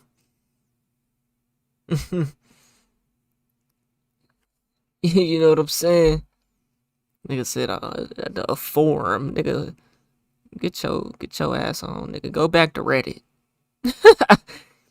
Go back to Reddit or fucking go back to Reddit or something, nigga. Go read a magazine, nigga. This is not a forum, nigga. You ignorant son of a bitch. Ah, niggas is fucking crazy, man. Y'all let me know what y'all think about this situation right here, bro. So apparently, Corey was trying to he flew her out to, I guess, to Howard University or something to do a show or something, and he thought he was gonna be able to get to crack the buns. He tried to slide. Allegedly, what she said was he tried to slide to the hotel room because he paid for it and tried to holler at her, act like he was gonna crack some that night.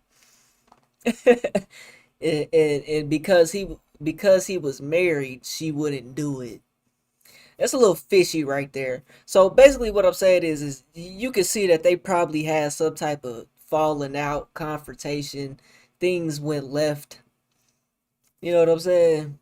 Things went left, and yeah, they started talking shit to each other, and regardless if she had put her hands in his face at this point in time, I mean, maybe she done it outside and he only dropped this 1 minute clip of him putting his hands on her, you know. But at that point in time where you're in this vicinity of people, and this is what I didn't say earlier, when you're in this vicinity with all these people around, you walk away from that situation if that woman is getting to that point. And then the people that's around, they need to check her. You know what I'm saying? Don't just let the woman slide and do what she is doing. That's not right. You know what I'm saying? If she over here trying to press the issue with a man and put hands all up in his face, you need to let her know that you don't need to be doing that. You know what I'm saying? Don't no situation where men and women need to be putting their hands on each other at all. You know what I'm saying? So they had a little confrontation right here. He walked up on her and punched her in her face. Basically, it wasn't super hard, but he got up in her face and basically snuck her in a way. You know what I'm saying? Because she wasn't expecting that. Got all up in her face like he did to Anton. You know what I'm saying?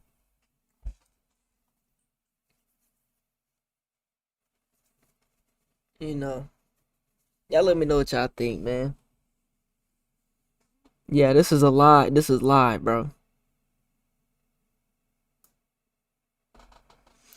Y'all let me know what y'all think, man. We on the road to 100K, okay? If you ain't hit that like button, subscribe button, and turned on all notifications, slap the dog shit about yourself, because that's the first thing you should have did when you clicked on this video. I get at y'all the next one, and I'm gone. TYP tonight.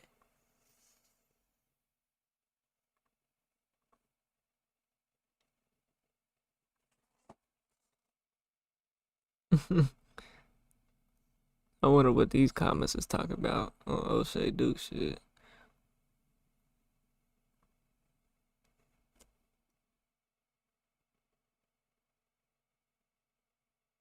A reactor without the full story is a fool.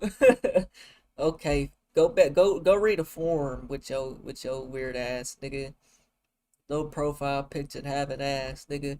Go read a fucking forum, nigga. I gotta Google what a damn forum is, nigga. I know what it is, but I just gotta. I need to. A forum is a public space, either physical or virtual. Okay, I guess this is for a forum in a way. Dedicated to open discussion, debate, and the exchange of ideas, originating as the center of Roman public life. A place, meeting, or medium where ideas and views on a particular issue can be exchanged. Nigga called this shit a forum. Yo, that's funny. Take your ass to Reddit, nigga. Why is the video just now released? That's a good question. I guess dude was waiting on the perfect time to drop it. You know, that's what people do. Cause he allegedly had a problem with bro, with the Height Plus dude. So now he wants to drop it. But apparently this situation happened back in December. So it wasn't that long ago. Maybe he just went and dug up the footage or something. Cause this is like security footage.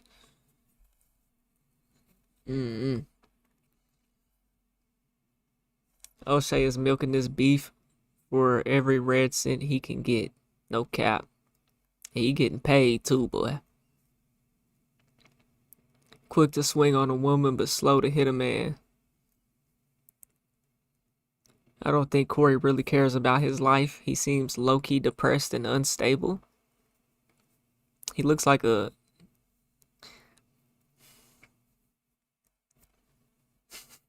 He looks dusty, yeah. Dusty Negro news. Damn, you handled this report with kid gloves, did you? Corey Holcomb needs to take some anger management classes and some therapy as well. It's weird to see these comments is saying this is old. I guess this means it's okay. I don't see no comments saying that. They had this video almost 2 years ago. No charges were filed for a reason. I mean, I don't really think this is like grounds to file charges. Like, I don't think it's like, I mean, he didn't like literally like swing as hard as he could on her. Not coming in defense of him. I feel like nobody should really be fucking with this nigga like that after this shit. You know what I'm saying? But if this, so apparently this was 2 years ago, not December. But I'm saying to say like, she probably didn't feel like she needed a, cause she was still trying to fight the nigga. You know what I'm saying? After he done that, she was trying to fight him. They was trying to hold her back. You know what I'm saying? Like, he didn't hit her oh so hard and just crash out on her like that.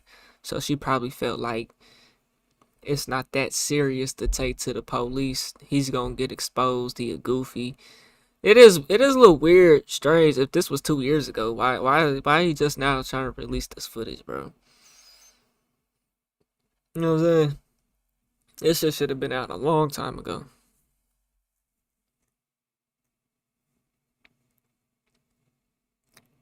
Hitting women is bad. Doesn't remove Anton as super precision clown.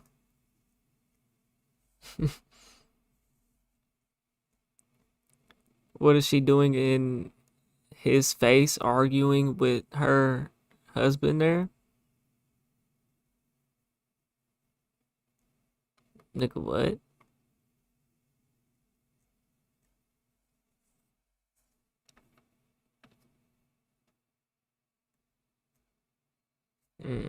Anyways.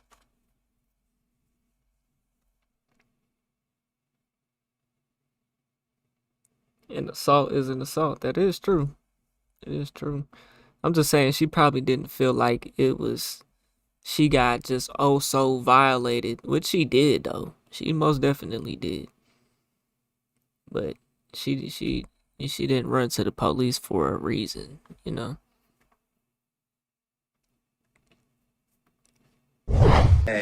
My focus is not ever really completely on money.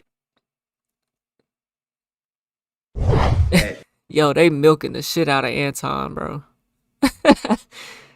Entertaining. However, there's some serious questions people have. The first thing is that you're using sign language to people who have valid questions. Bragging about who has the largest stack is childish. Wait. What was the question? Bragging about who has the largest stack is childish. You're not answering with logic. You're using childish rhetoric against people who have questions about your so-called rise to success. Can we pull up his LinkedIn profile? And then, Anton, you say W-2 is greater than your business success, and that's how you got your multi-millions. Yet you use the latter to boast about yourself as an authority figure on the internet. So it seems to be contradicting when you said the W-2 was the primary vehicle to how you have your multi-millions. But yet, on the internet, you talk primarily. They on this nigga head. I guess we gonna watch this. I guess I'm gonna milk the shit out these niggas too. Fuck it. My focus is not ever really completely on money. And I'm not telling you not to be successful. Be successful in everything you do. What I'm saying is be happy, you know. Just to beat you. People are always comparing themselves or trying to be something that they're not. Or you will never catch me. You will never be better than me. And I'm going to make sure of it because money is going to come with it. I promise. The success. It's just important to have that work-life balance. This is what happens on the internet. Niggas go and then dig up your old videos of you contradicting yourself. Just say Anton Daniels deleted these videos and created a new character.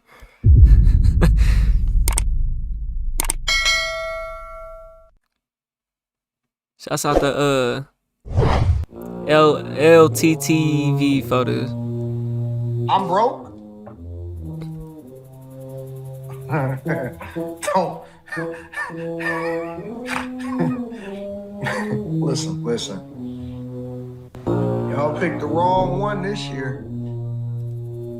I'm gonna show you just how broke I am. My focus is not ever really completely on money. And I'm not telling you not to be successful. Be successful in everything you do. What I'm saying is be happy. You know, focus on what fulfills you as a purpose. Because if you go through life and you never really do what you were meant to do, but you made a lot of money doing it, what have you really accomplished? If you see people that continue to tell you that money don't mean nothing or money don't make you happy, just to beat you. People are always comparing themselves or trying to be something that they're not. Or you will never catch me. You will never be better than me. And I'm going to make sure of it because money is going to come with it. I promise. The success. And, you know, it's all relative. It's not always Don't focus on, you know, what somebody else is doing or what somebody else has. Don't compare yourself. One of the things that I see a lot in social media is people always comparing themselves or trying to be something that they're not. Or I'm willing to work 25 hours a day, 7 days a week, just to beat you. It's just important to have that work-life balance. Do not respond the way that other people anticipate you responding. You can anticipate how they will respond, but you never move how they move. Ever. These niggas in real life is frauds. Nigga, who Corey done beat up? Corey would have got the shit beat out of me. I would have beat the shit out of Corey. And listen, I'm telling you, it is what it is. Niggas be humble in the beginning, man. Niggas be humble. That money and that clout, that fame get to your head, man. Now you think you're on top of the world, man. Listen, we got to get out of our emotions and focus more on making logical decisions. Stop trying to crash out and throw everything under the bus. Asking for prayers is filthy work. After talking about you gonna beat him up, he's a snitch, he'll probably backdoor you, all the things that you were saying about Corey, now you're the victim asking for prayer. It is filthy, man. It is absolute filthy work. Start to look at him a little bit crooked because it's a bold-faced lie and it's an excuse as to why they can't be whatever it is that they want to be. Personally, I want to build a legacy. I can't do that if I'm 100% focused on money. You know, money don't mean anything. It's a means to take How you gonna have a broke legacy? care of the things that you need to take care of, and you know, it's not the measure by which I want to be evaluated in my lifetime. I want to be, I guess I'm not saying you can have a broke legacy, I guess, but the point that I'm trying to make is it's just important to have that work-life balance. It's just important to have. At the end of it, a legacy, how I look at it is like if you leaving something behind for your people, bro. You know what I'm saying? For your kids, generational. I ain't gonna say generational wealth in a way, but like, you know, you leave it. If you have a legacy, you're leaving something behind. You know. That work-life balance. When you're no longer here. I find you entertaining. However, you know, there's some serious questions people have. The first thing is that you're using sign language to people who have valid questions. Bragging about who has the largest stack is childish. Wait. What was the question? Bragging about who has the largest stack is childish. You're not answering with logic. You're using childish rhetoric against people who have questions about your so-called rise to success. Can we pull up his LinkedIn profile? And then, Anton, you say W-2 is greater than your business success, and that's how you got your multi-millions. Yet you use the latter to boast about yourself as an authority figure on the internet. So it seems to be contradicting when you said the W-2 was the primary vehicle to how you have your multi-millions. But yet on the internet, you talk primarily about your past successful business experience when you're selling yourself out there. Things could be true at the same time. Yeah, so can we pull your LinkedIn profile? The certificates that you shown earlier in the video, those are community college. So you didn't get a degree till 2016. And I find it hard to say that you had significant W-2 success in order to make yourself a multi-millionaire. How haven't I? And some of your income is actually public information because you used to work for a public university. Correct. Damn. So knowing the salary that I know, that I've seen, I'm not sure how that's translating to multi-million investment. How haven't it? Okay, so there's a couple of claims you stated in your videos. You claimed you had a successful software company as you sold. Can you name that company? Funny how he used to sound versus now. Yeah, facts, bro. Shouts out to Eric TV, man, for the love, man. Yeah, man. That money and that clout, you know what I'm saying? So this nigga been doing this. This nigga been going and talking about, oh, I'm successful, and here comes someone else saying it's childish. You know what I'm saying? Which it is. If that's what you have to resort to, you have no other comebacks. You know what I'm saying? You have no other comebacks. Just how Corey got to talking about his wife and his daughter, he had no other comebacks. You know, this is the same shit. And now Anton's comebacks is now his money, and he wants to try to pursue a lawsuit talking about he got his money right, showing that he making almost $200,000 a month. You know what I'm saying? Like, y'all just need to let this shit be, bro, at this point. You know what I'm saying? I gave Anton the benefit of the doubt by saying that he walked away as the bigger man in that situation. But now he's coming on here talking about, which, I mean, he could say that he would have beat his ass or whatnot, because we just seen the little video of Corey Holcomb swinging on Shorty, and he didn't go out in that backyard with him. But Anton also didn't say what he didn't say. I was gonna say something else too. How haven't it?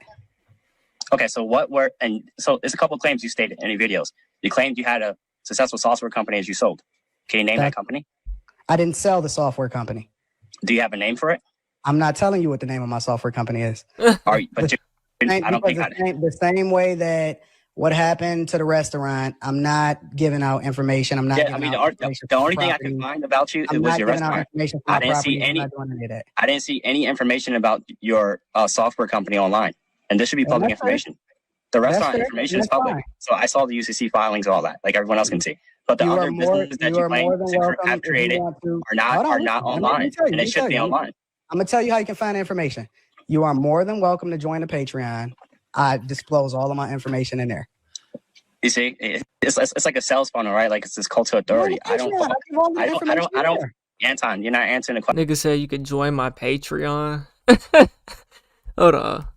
And it should be online. I'm gonna tell you how you can find information. You are more than welcome to join the Patreon. Pay to join his Patreon, and yet there's nothing in it. If that's the case, then anybody can pay to get into your Patreon and expose the same information. If the information is in your Patreon, all he did was just promote his Patreon right there. If the information is truly in your Patreon, then he would literally be able to go to that, pay you money just to get in it, to expose you. There's nothing in that nigga Patreon. But the other businesses that you claim to have created are not online. You're more than welcome to join the Patreon. And it should be online. And how much is the Patreon? $50, $100 a month? I think you gotta pay monthly to join somebody's Patreon. See how you can find information. You are more than welcome to join the Patreon. I disclose all of my information in there. Is that right? You see, it's like a sales funnel, right? Like it's this cult to authority. I don't. Anton, you're not answering the question. If you have businesses that so My Pocket Watching JT has a business. We could research his trademarks. We can verify his legit business. But for your businesses that you claim to have been successful in, How you I cannot do the structure same. my How can you businesses, reconcile the difference? how I structure He saw his my ass. businesses, I structured it to where I don't have to worry about people coming after me, because the one mistake that I made Is that right? But the information is in your Patreon allegedly, or at least they can ask you in the Patreon, and you're just gonna tell them, huh? is that I use my real name on the internet. And I've learned that I think you're capping the business, man, because Hold on, last hold on. Let me you're answer your talking about question. this. I'm talking. You gotta Let me let them answer your answer. question. Let them answer. We're gonna give you time, but you gotta let them answer. Let me answer your question. The one thing that I've learned is that a lot of the business that's tied to me personally rises and falls off of whether or not people like me. Fronting like you were a millionaire, Is that but you right? only Appreciate the sub, Donald. had enough money for one child, sir. You told on yourself. Huh? Like you were a millionaire. Personally, rises and falls off of whether or not people like me. Fronting like you were a millionaire, but you only had enough money for one child, sir. You told on yourself. You told on yourself. You think you can hide this? Think you can hide out in the open like you were with your side chicks? You told on yourself, sir. You were dusting it up. So basically, he was claiming to be oh so successful before he even did YouTube. When I made the decision that I wanted to have a kid, and I said that I was only going to have one kid because I wanted to make sure that I poured every single resource that I could into the kid, right? All right, sir. One thing that I never, ever do, ever, is finance anything. Yo, this Is that right, good brother? is where he capping, y'all, and I'ma hold him accountable. Pay attention to what just happened. Who are you? What's that nigga name that be making the financial videos? Dave Ramsey, nigga. You think you Dave Ramsey, nigga? Yeah, he's a millionaire now. You know what I'm saying? With his YouTube assets, yeah. Anton, This is, I believe this is AdSense. It's kind of what it looked like. I don't know. It's like Judgment. Happened, y'all, and I'ma hold him accountable. Pay attention to what just happened. Anton Daniels says he doesn't finance anything, but these documents tell a different story. Oh no, they ain't AdSense. That damn near look like AdSense though. In 2019, he was ordered to pay $15,000 to Discover Card, $8,000 to American Credit card. Express, and $3,900 to Ford Motor Credit Company. 2 credit cards and 1 car note. For a man who does not finance anything, why does he owe these creditors money? LLC. It's nothing wrong with financing anything, bro. It's a business. You know what I'm saying? The most successful people in the world have scaled up due to financing, due to investments, due to loans. You know what I'm saying? Like your favorite companies wouldn't even be in existence if they didn't take on loans. You know what I'm saying? In February, we don't know if he's if he's trying to run away from that debt. Right. One thing I did see, the only video I ever watched of Anton Daniels, off of my channel, was a real estate video that he had made in his business strategy. What he says, because I invest in the real estate. You know what I'm saying? He said that his business strategy was to build homes, right? And he was talking about he had a team as well. You know what I'm saying? This nigga don't know how to mud and tape a drywall seam, nigga, a sheetrock seam, nigga. This nigga don't know how to put texture on the wall, nigga. This nigga's strategy said that he throws all his cash. He's looking to get into real estate, to throw away his money, basically. To put all his money into it, and he doesn't care, which is a good thing. And he was saying like he wants to build the best properties possible with the best stuff in it, luxury homes, and rent it out to somebody who's gonna be able to stay in it. Which that in a way that makes sense, but just from a business wise, I'm just thinking, I was watching this video myself and I was like, man, You know, you could spend a lot of money in real estate and never make that money back. Yeah, you might can rent it, undercut the market, but it's just like real estate is a number game. I know how the shit works. Everything, it's all a number game. It's based off of percentages, bro. What's your real ROI on that though? Nigga getting a 0.5% ROI if that's really the case. He basically said he uses the real estate to throw away his money to. He's not looking to get no money out of it. But here we see that he's also worried about his money and how much money he does make. That just seemed a little sketchy to me. And it seems really sketchy now. You know what I'm saying? I could probably pull that video up. Right, We'll let because this slide right out, then I'll pull that up. he told you guys that he doesn't finance anything. But according to the state of Michigan, he's in debt. He owes some money. So for a man that's balling out of control, multi-millionaire, why you can't pay your bills, player? I'm just saying, somebody ain't telling the truth. Watch how we bring it out of him. And when people ask me, It's just important to have that work-life balance. All right. So it is. Let's Hey, that's me. Who's that handsome fellow? Let me stop.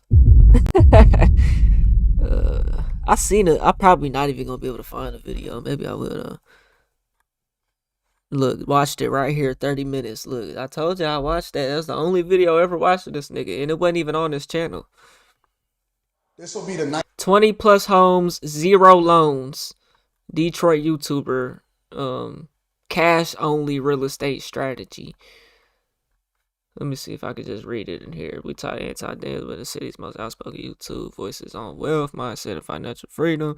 Nowadays, he probably does have money to buy real estate and do this though. Not saying he doesn't, but the strategy he spoke on in this video was just very red flaggish and not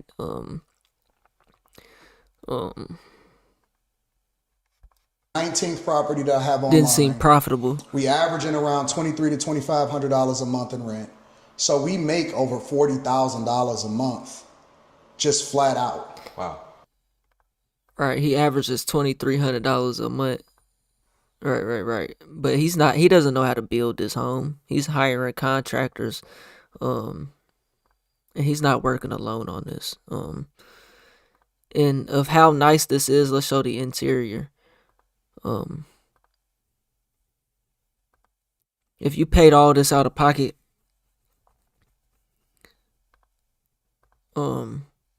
basically he was saying he wants the most expensive doorknobs, the most expensive doors.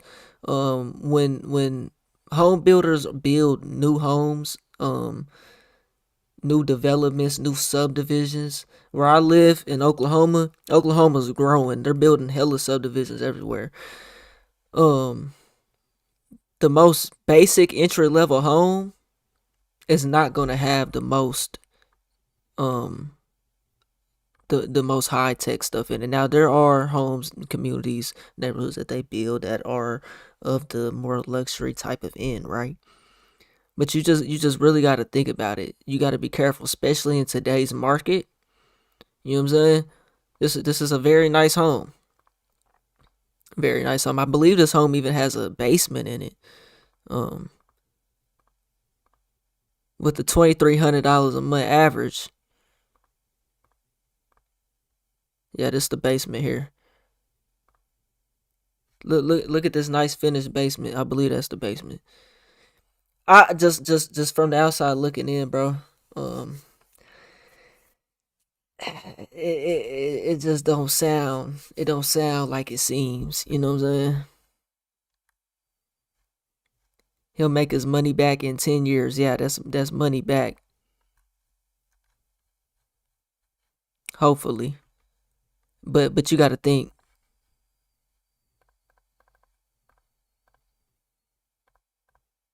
That's 23,000 or hold on, tweaked out. Let's see. Average 2,300. This is probably every bit of a. This is Detroit. It's probably every bit of a. I mean, even in Oklahoma, homes are fucking high as fuck right now. It's probably every bit of a $500,000 home.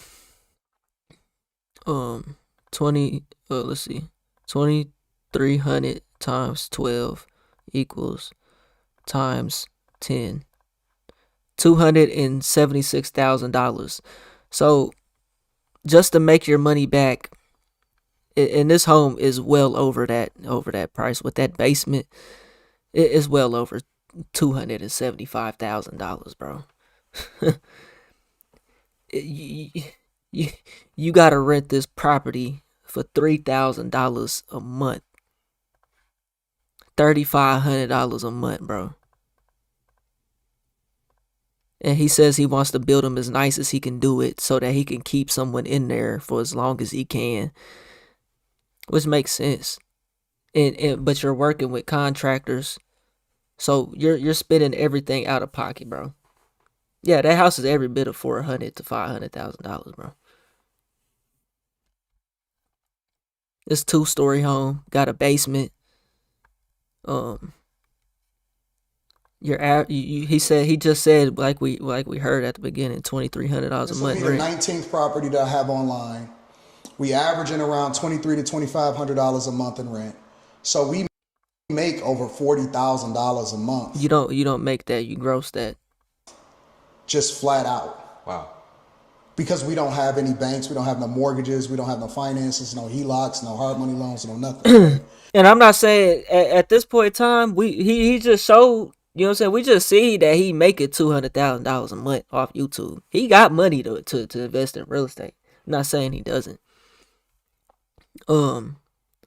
But you building this house for $500,000, and you're paying the most you really can for it, honestly. And you're averaging $2,500 a month rent. Whenever I watched this video, it just didn't make sense. Let's take $2,500. Now that's not every house. Let's see this house here. $3,000. Say you can rent that. I don't know what the average rent is in Detroit. Maybe somebody in the chat could let me know. I can't imagine Detroit is just so expensive though. You know, it does get cold there. It is a little ghetto there. Let's say you could get 3,000. Who's renting this for over that, bro? At this rate, you're talking about owning a home, buying your own home. If you're paying that much in rent, if you're getting 3,000 a month, even let's say 3,500 at the most extreme. I always like to round up and go the extreme. Times 12. It's 42,000 a year times 10 years. You're just now cracking the $400,000 mark. Things break on the home. You're going to have to, in 10 years, you're going to need another water heater. In 10 years, you might need another roof. Business wise, whenever I first watched this video, I was just thinking to myself, bro, like, the numbers don't sound right, bro. And then he's also talking about working with a team. That's probably contractors or whatever. I'm not saying he don't have the money to do this.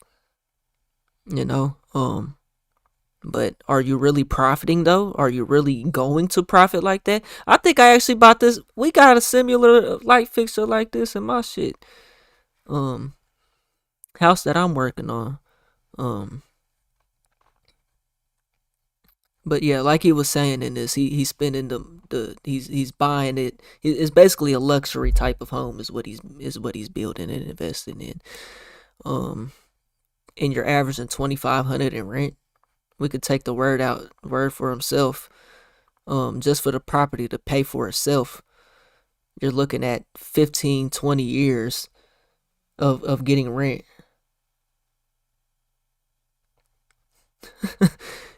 You're looking at 15 to 20 years of just rental income. Now, you are going to be able to raise the rents over time. The home is going to appreciate in value. So you can raise rents year after year, yes. But in a place like Detroit, bro, At them numbers, 2,500, $3,000 a month. If someone can afford that, chances is they can probably buy their own home. So a home like this is not even really a good rental property, really. This is the type of home that you sell. This is the type of home that you build to sell. This is the type of home that somebody buys, not to rent. Now, there is cases where people have a lot of money, 10,000, they can pay $10,000 a month in rent because they don't want to own that. I'm not saying that doesn't happen, but that's not as an investor, that's not necessarily your go-to strategy to make money out of real estate, bro. A lot of real estate investors right now are actually selling out of their properties, and are not looking to reinvest at the current moment. So yeah, it just, watching this, it just didn't make sense to me, bro. So let's take 2,500 times 15 years, or times 12, times 15. $450,000 is gonna take. Now, what he was saying in this video is that, he wants it for his kids or whatever, his family. So whenever he grows old, he'll be able to have this income. I think he's already, 50 something. I don't know how old this nigga is, actually. I'm not going to even put a number on it. You know what I'm saying? To where the house is just now paid for itself. You know what I'm saying? In today's market, this just doesn't make a whole lot of sense to me. This is not a strategy that I would take. If I was gonna build homes up, I actually know how to work on homes a little bit, but if I was actually gonna build a home up, it wouldn't be to this level. You can overdo it, but you're talking about a 2-story home with a basement. So basically, this is a 3-story home. This wouldn't be my strategy at all, bro. It wouldn't be my strategy. Elon Musk 50K smart tiny home, tiny hail system. I ain't never actually seen those. Elon, maybe I have. I seen the little ones on Amazon. The thing about them tiny homes though is, like, you can't really put them nowhere, and then at the end of it, after you get it plumbed, if you put it out in the country, there's zone restrictions. A lot of people don't really know all this stuff. You can't just put them homes anywhere, bro. And at the end of it all, yeah, the home is probably selling for $25,000 to $50,000. You're gonna be in $100,000 at the end of it. You know what I'm saying? So it's not as cheap as you really think it is, bro. Yeah, these the boxable homes. Elon Musk's tiny house connection involves his reported use of boxable. So is this really Elon Musk? I think boxable was around before. I don't know. Maybe it is. Let's see.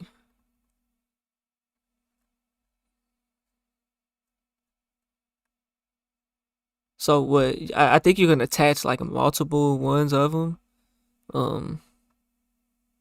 This is 50K. I mean, that's delivery and setup as well. It just depends. You could probably put this in some locations. You could probably make this a AUD or ADU, additional dwelling unit, in the back. In the backyard. Some people be doing that. But you gotta realize, especially if you're living in like a HOA neighborhood, you can't do nothing like this. You can't add this shit. And if you want to put this out in the country, you're definitely gonna be in it 100K if there's not already water ran to it, water there. I mean, you got to get plumbing there, bro. You got to get electrical there. You got to get the heat and air there. I don't know how that shit work when you doing this shit. Um, but you just gotta be careful with it, bro. Real estate is a number game, bro. Nothing matters but the numbers. Nothing matters but the numbers. I'm telling you right now. The only thing that matters when investing into real estate is the numbers. And you're gonna know what you're gonna make on a property before you buy it, before you build it. You could get a rough estimate. You know, taxes, insurance, mortgage. That's if you're buying it with a loan or you know. I think the best thing would be to do is to buy something that's already built, either cash with a loan, run the numbers on it, make it profitable, add especially in today's market, you got to add value to it, man. But as far as Anton Daniels' strategy, it was just very red flaggish to me, man. This whole video was very red flaggish. And of course, none of the comments are going to be saying none of this. $2,500 is a good price for that property. It might be, but it's a good price for his pockets though, in long term. You know, that's that's for him to deal with. You know what I'm saying? If you're renting out property, you have to keep in mind people you rent to destroy it. You need to fix stuff depending on rule of the city and pay city to fix the problems. Pay the city to fix the problems, nigga. What? No, yeah, like I said, bro. That's not all renters. I mean, I believe what he talked about in this strategy was, you know, he gonna want to get somebody in there with a good job. I mean, it's a good home. If you can afford this type of home, you got some type of money. You know what I'm saying? This ain't just no Section 8 renting out shit. You know what I'm saying? This ain't no Section 8 type of strategy. You know what I'm saying? So, but yeah, you're, like I said, you're gonna need a new water heater. The HVAC system may be giving you problems. You could deal with leaks from faulty plumbing. You might need a new roof in 10 years. Like there's expenses that go into it. On top of that, you have property taxes. You don't have to have insurance if you don't have a mortgage. But you know, you're gonna want to keep that capital. If you're not gonna have insurance, you're gonna want to have that capital in case something goes wrong. You know. But yeah, this strategy just seemed a little bit red flaggish to me. Now I'll show y'all. I know it's on Instagram. That'd be the quickest way to pull it up for y'all. I'll show y'all the property I've been working on for the last 2 years.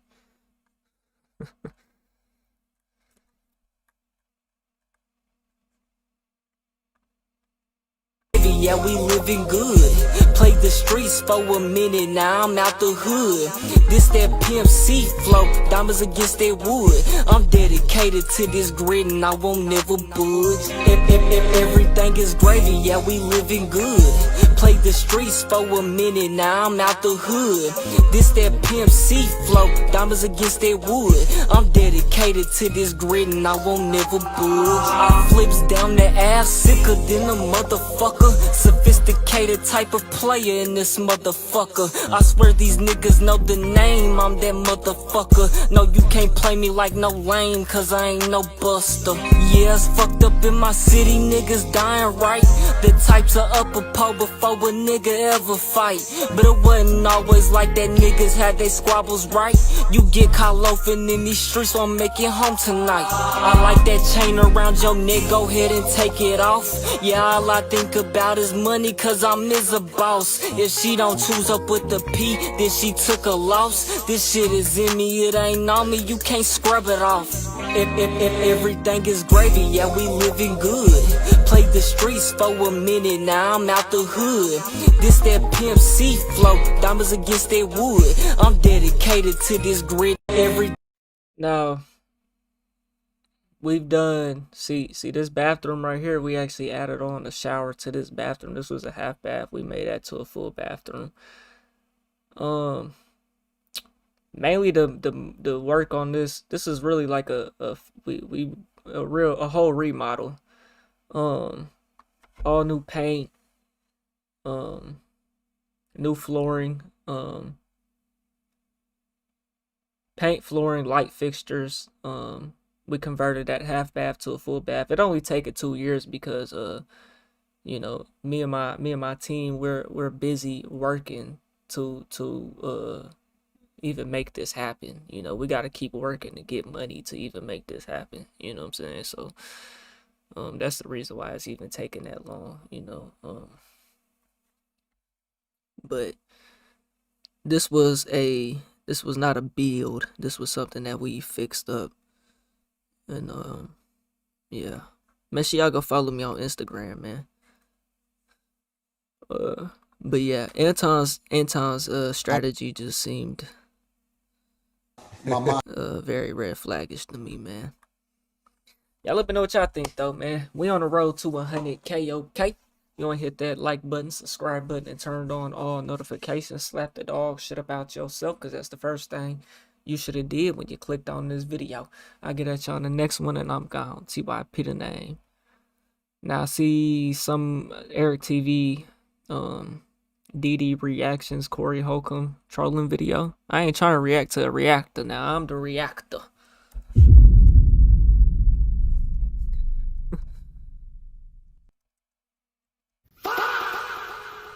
DD reactions.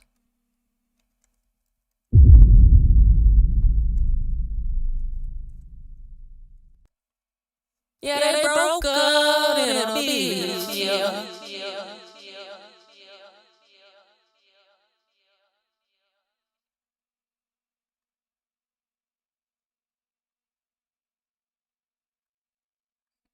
What video, bro? This is like, it's hours long, bro. You're tweaked out.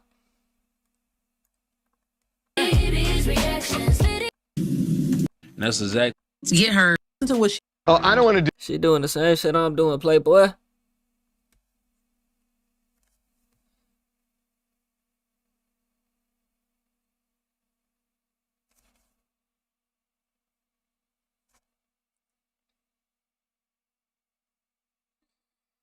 It'd be like 50K the house to power, depending on where you are at. 35,000 water, I don't know. Nah, it don't take that much to get plumbing. Get your plumbing on. But you can be every bit of $5,000 between each contractor getting your plumbing, your water, and your heating and air set up on that. You looking at another close to, and you gotta get city permits, especially if you putting this out in the country or whatever. There's zoning restrictions and a lot of stuff that goes into them tiny homes. That's why them little barn homes that y'all be seeing at like Home Depot and Lowe's and all that, that look like you can live in it.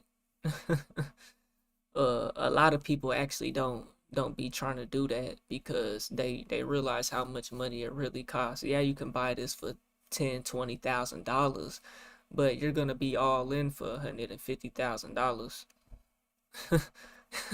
You know what I'm saying? And then it's like, if you ever wanted to sell out of that home, you're not getting $150,000 for it. You know, you gotta buy the lot. You gotta get the permits from the city. You spend $5,000 to get get it plumbed. That's just getting the I mean, it just depends on what contractors charge you and, you know, how good of a job they do. You know, you pay for what you get. heating and air, electric. Yeah, it's gonna run you about close to $20,000 just to even do all that.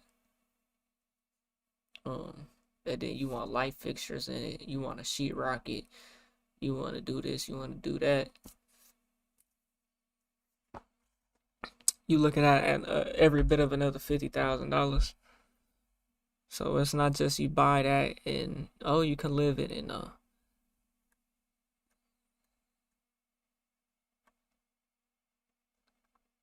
right, the whole Corey Holcomb incident. Now, 2 weeks ago, I was told that I was going to go on the 5150 show. Go ahead and start. y'all want to keep watching these niggas, man. I see the views that went up when I did start talking on these niggas.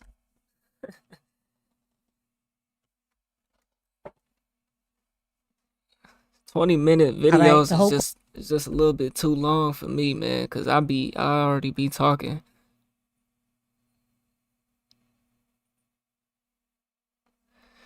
My thing though is like versus real estate, bro.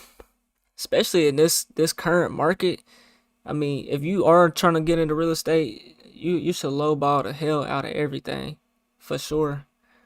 But like my stock portfolio is up 18% over the last, especially with silver and gold shooting up. My stock portfolio is up 18% right now, over the last year.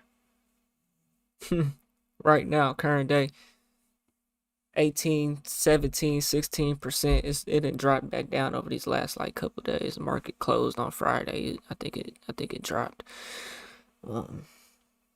But I was up 17, almost 18% just in stocks. Anton definitely ain't getting that off them properties. You know. So, you know, where the money to make is at right now is in stocks. Real estate is a little bit tight right now. You got low ball, you got to add value. No one's too poor for a stock market, bro. You can dollar cost average into the stock market, bro. I'm poor. I'm poor. You know what I'm saying? I'm poor. You know? You can dollar cost average into the stock market. You can start right now. Right now. I've been dropping my link for y'all niggas, the Robinhood, man. I've been dropping my link, man. Let me drop it for y'all niggas. You can get up to $200 right now just for signing up to Robinhood. That'll get you started. And you can dollar cost average, put $1 in there a day, $1 a week, whatever you want to do. $5 a week, $50 a week, $100 a week. It's about making the right investments though. And time in the market beats time in the market. Time in the market beats timing the market.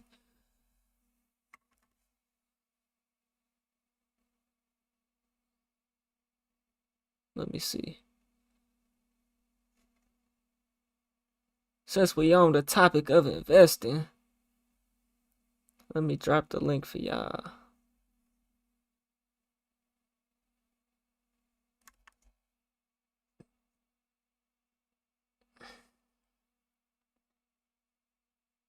Man, get off my screen, man.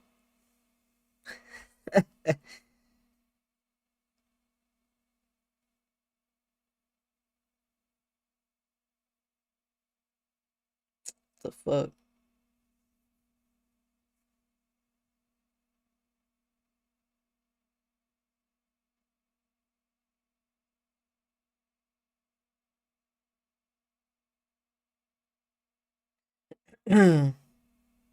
Yeah.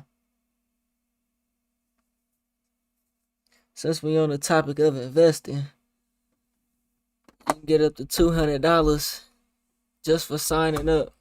And then you can instantly cash that out and put it in your pocket.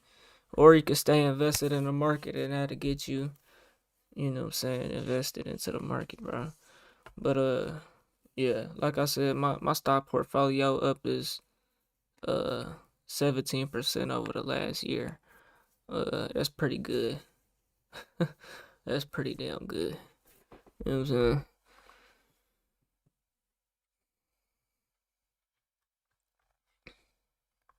What we watching though, chat? We done that. We done that. So a group of influencers or alpha males.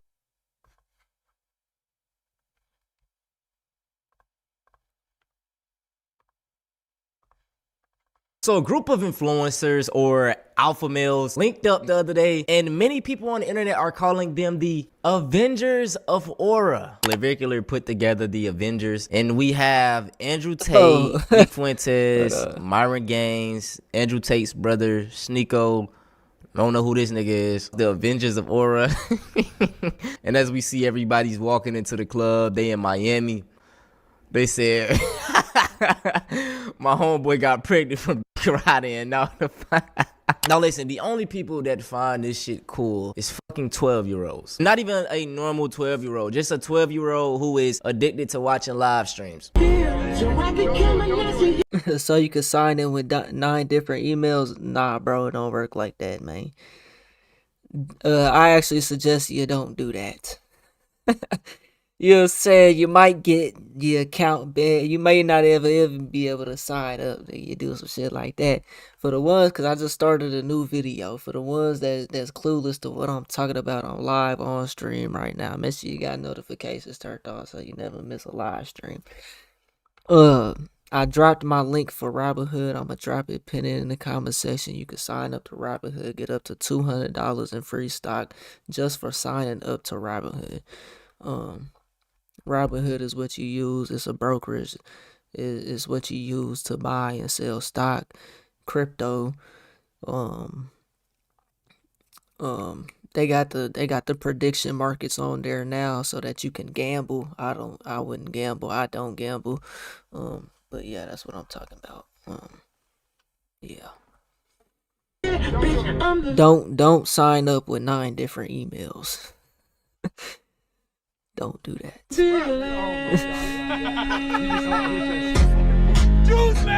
So this is about these niggas in the. I see the little clip of this shit, man. Of these goofies. I never did get a chance to react to it though. Live streams.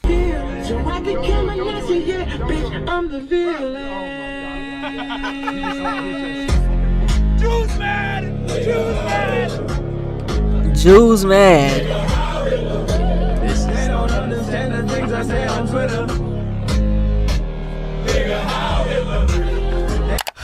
My good.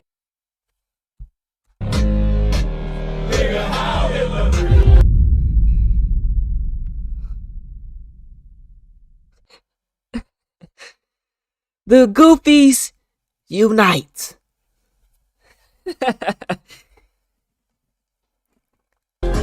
Man, my goodness. Like, just think about it. The biggest white supremacists on the internet are not even white. So right here we have Sneeko. He is, I believe, Haitian and Filipino, or Haitian and some type of Asian. Black dad, Asian mom. Back here we have Nick Fuentes.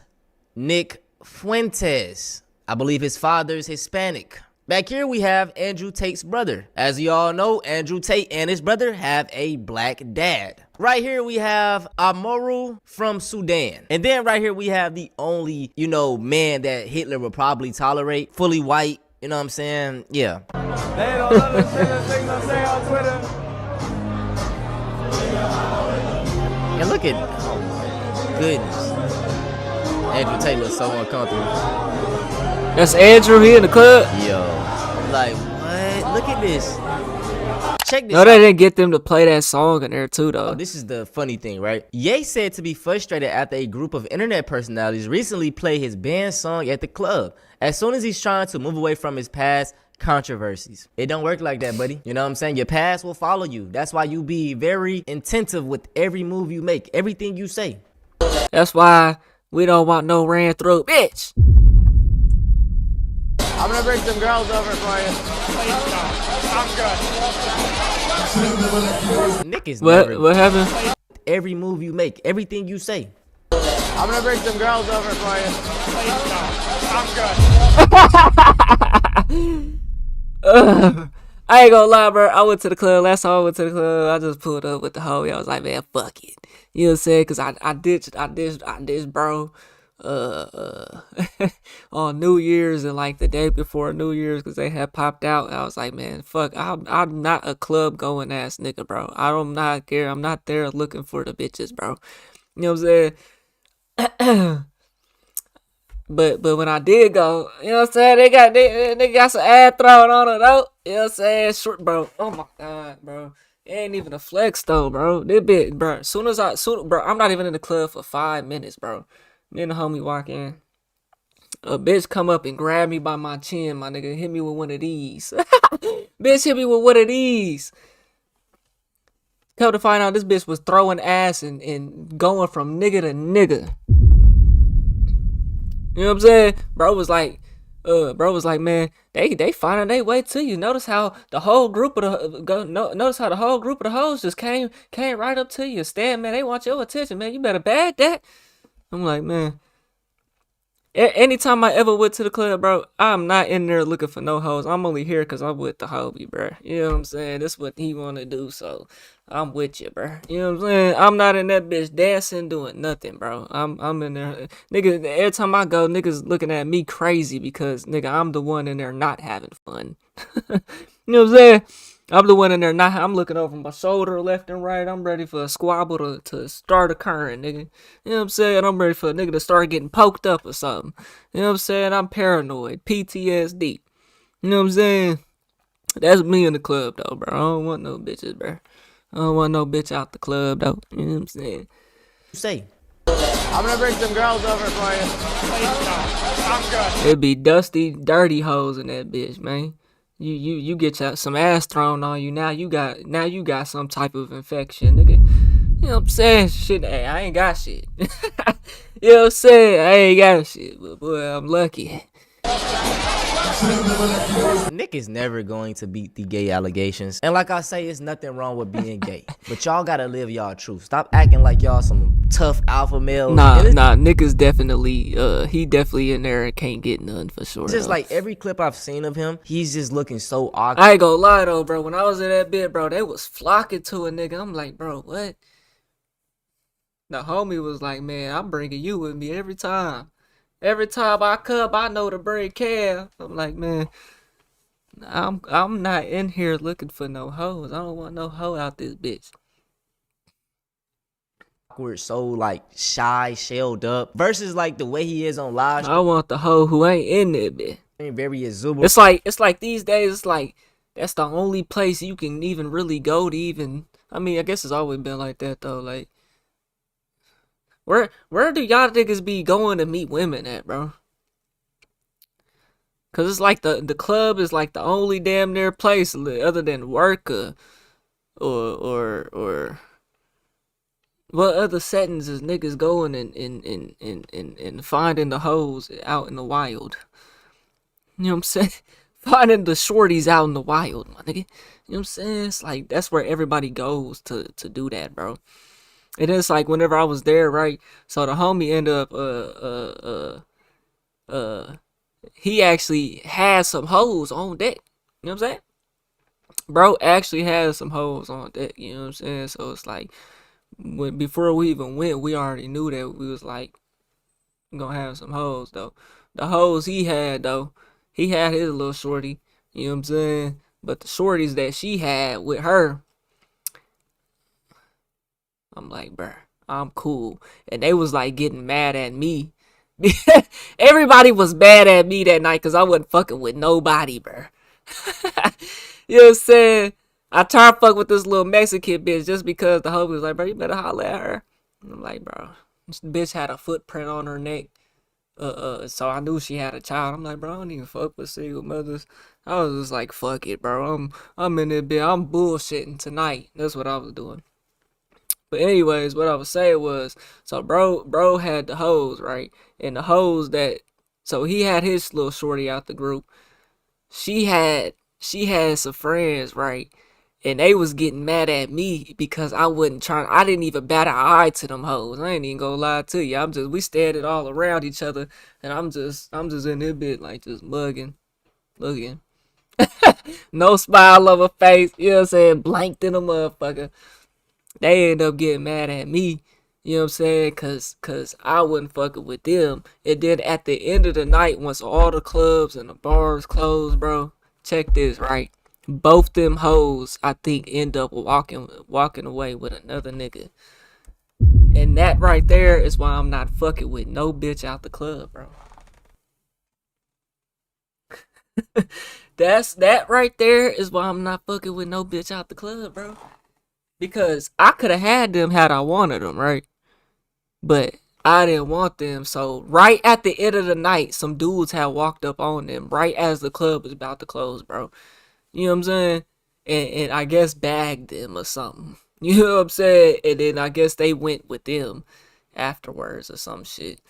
I'm just like, bro, yeah, this right here is exactly why I ain't fucking with nothing that even participates in this type of activity, my nigga. You know what I'm saying? Is like the way of him, he's just looking so awkward, so like shy, shelled up, versus like the way he is on live stream, very exuberant, very talking shit, racist, and he's like not any of that in real life. They were gonna hurt my aura, bro. Yeah. I was trying to aura farm the whole time, trying to be cool and mysterious. I didn't want some like half naked, gross whore grinding on me.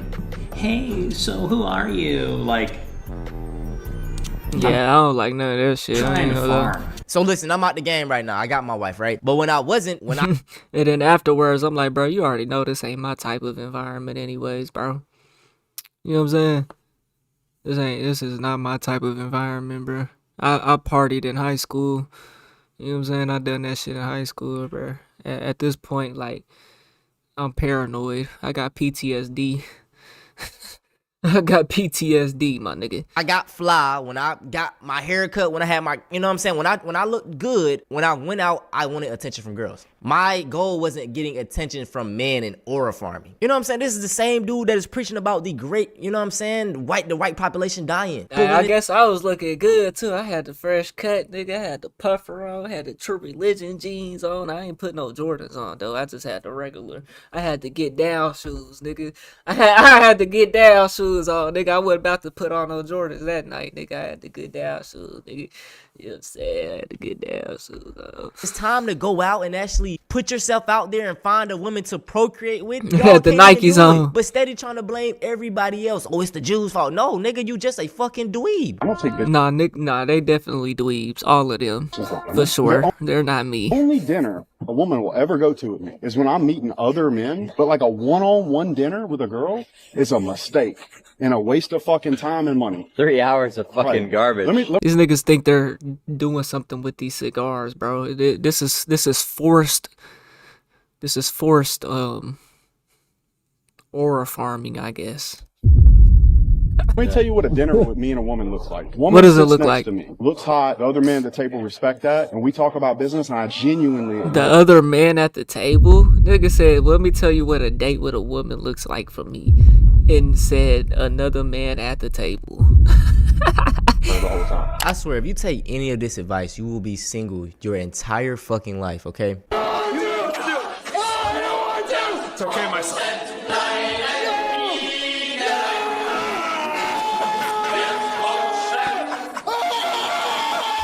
This shit is what are funny they doing? to 12-year-olds. I don't understand who else would find this funny, bro. If you're an adult watching an 11-year-old, I don't have no words for you.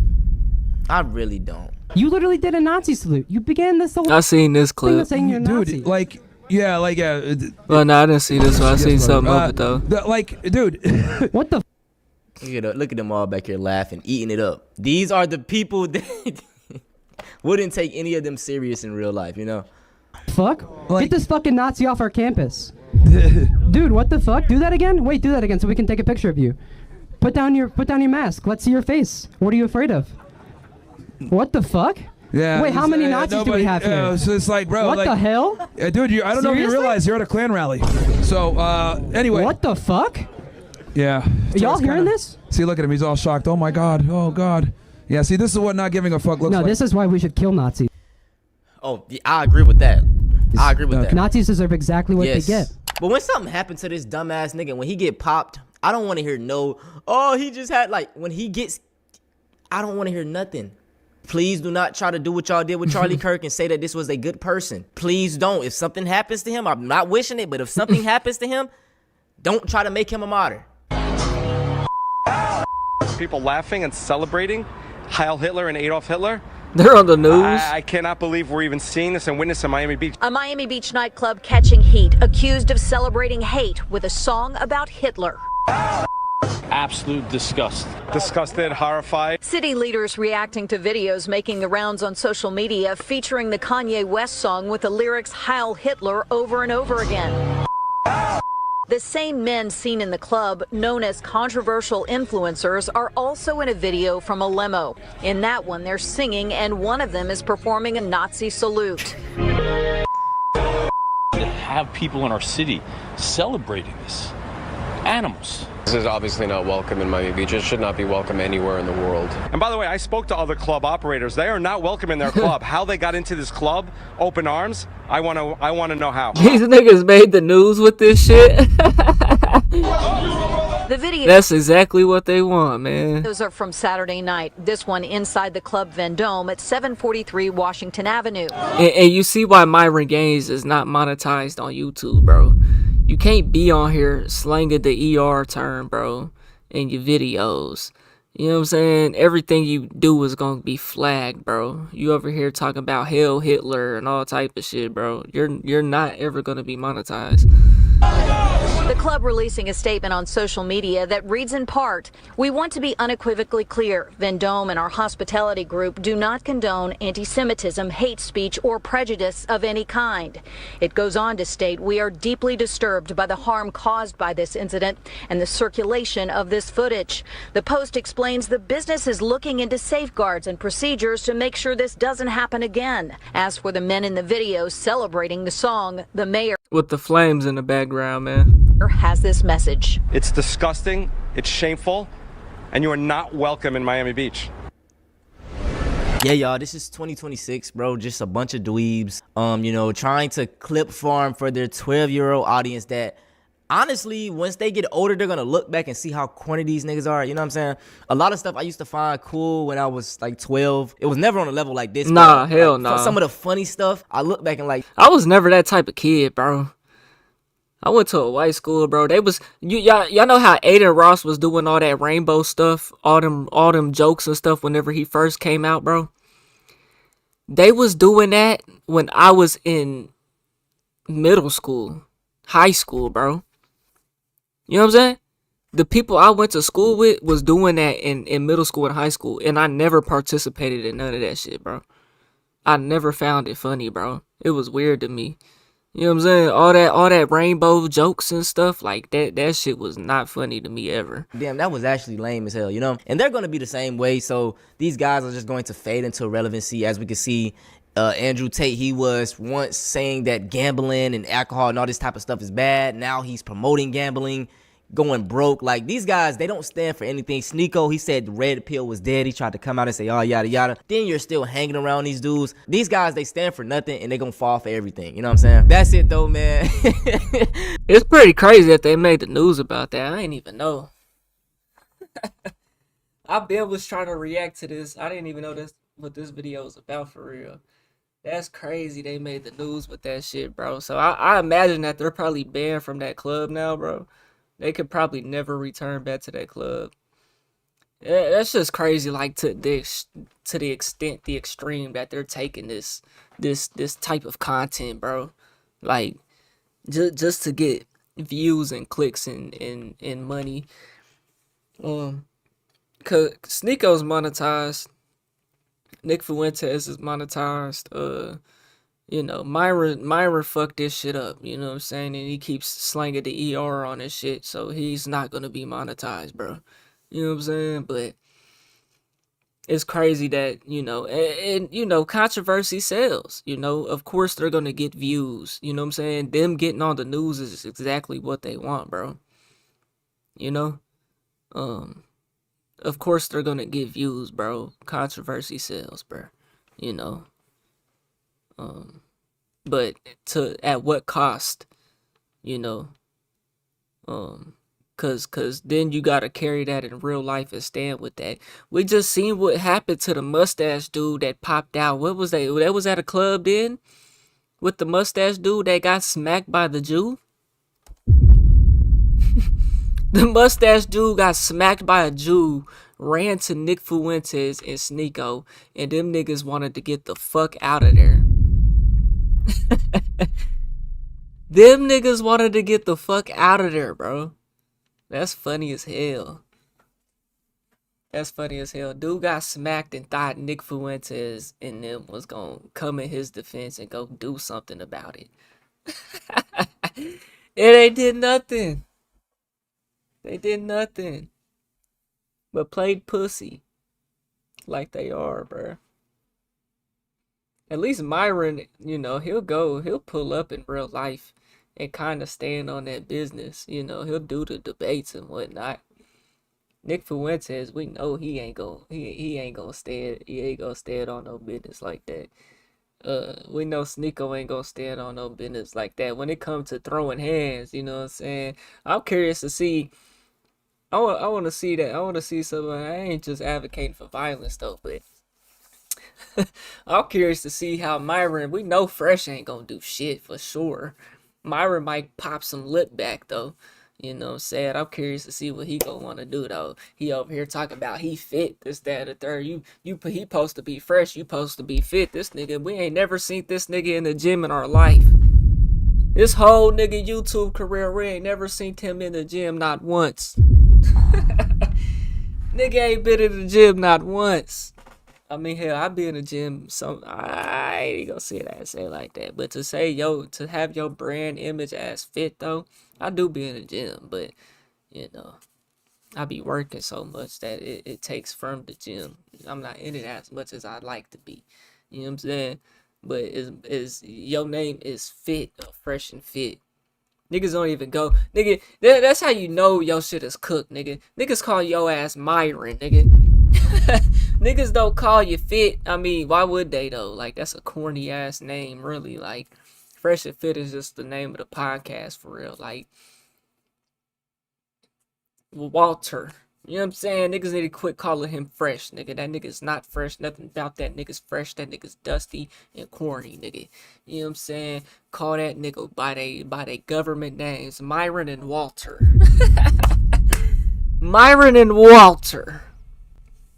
The immigrants who hate black people. And they black. That's a shame, man. Man, y'all let me know what y'all think about this, man. Let me see if we got some comments, man. You understand the PTSD too?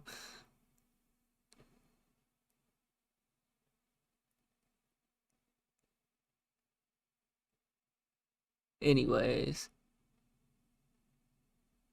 Y'all let me know what y'all think, man. We on the road to 100K, okay? If you want to hit that like button, subscribe button, and turn on all notifications, slap the dog shit about yourself, because that's the first thing you should have did when you clicked on this video. I'll get at y'all on the next one, and I'm gone. TYP tonight.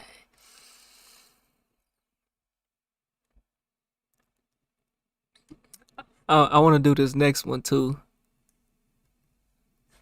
Cause I seen something about not Lil Baby, Da Baby. On Twitter, he was my focus is. Hold on, I need to go get the title for that shit. All right, the whole Corey Holcomb incident. Yo, bitch, call me Myron.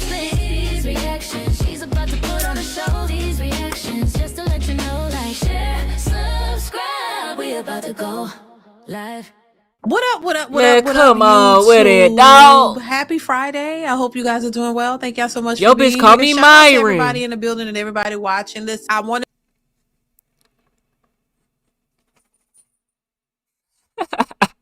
Have y'all seen that on Hey yo, Ree, you want me to drop the link so you can get on here and show your face? You want to get on here and show your face? Here, I can get you on here.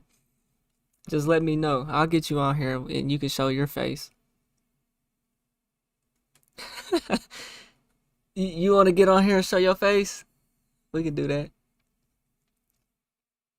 Hey man, if y'all got any video requests, go ahead, drop it in the comment section, man.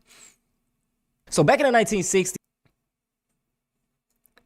I still didn't get that fucking shit. I'll drop the link, bro. You can get on here, show your face. You ain't gonna do all that though. Hey, my focus is there ain't gonna be another comment from that nigga in eternity. He just gonna be lurking.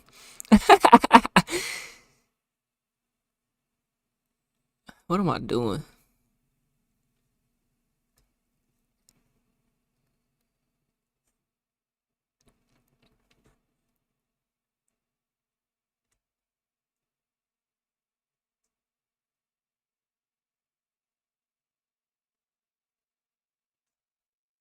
Anton is just as bad because the first video I done on the stream was the ice shooting, bro. If you want to watch that, go all the way back to the beginning of the stream.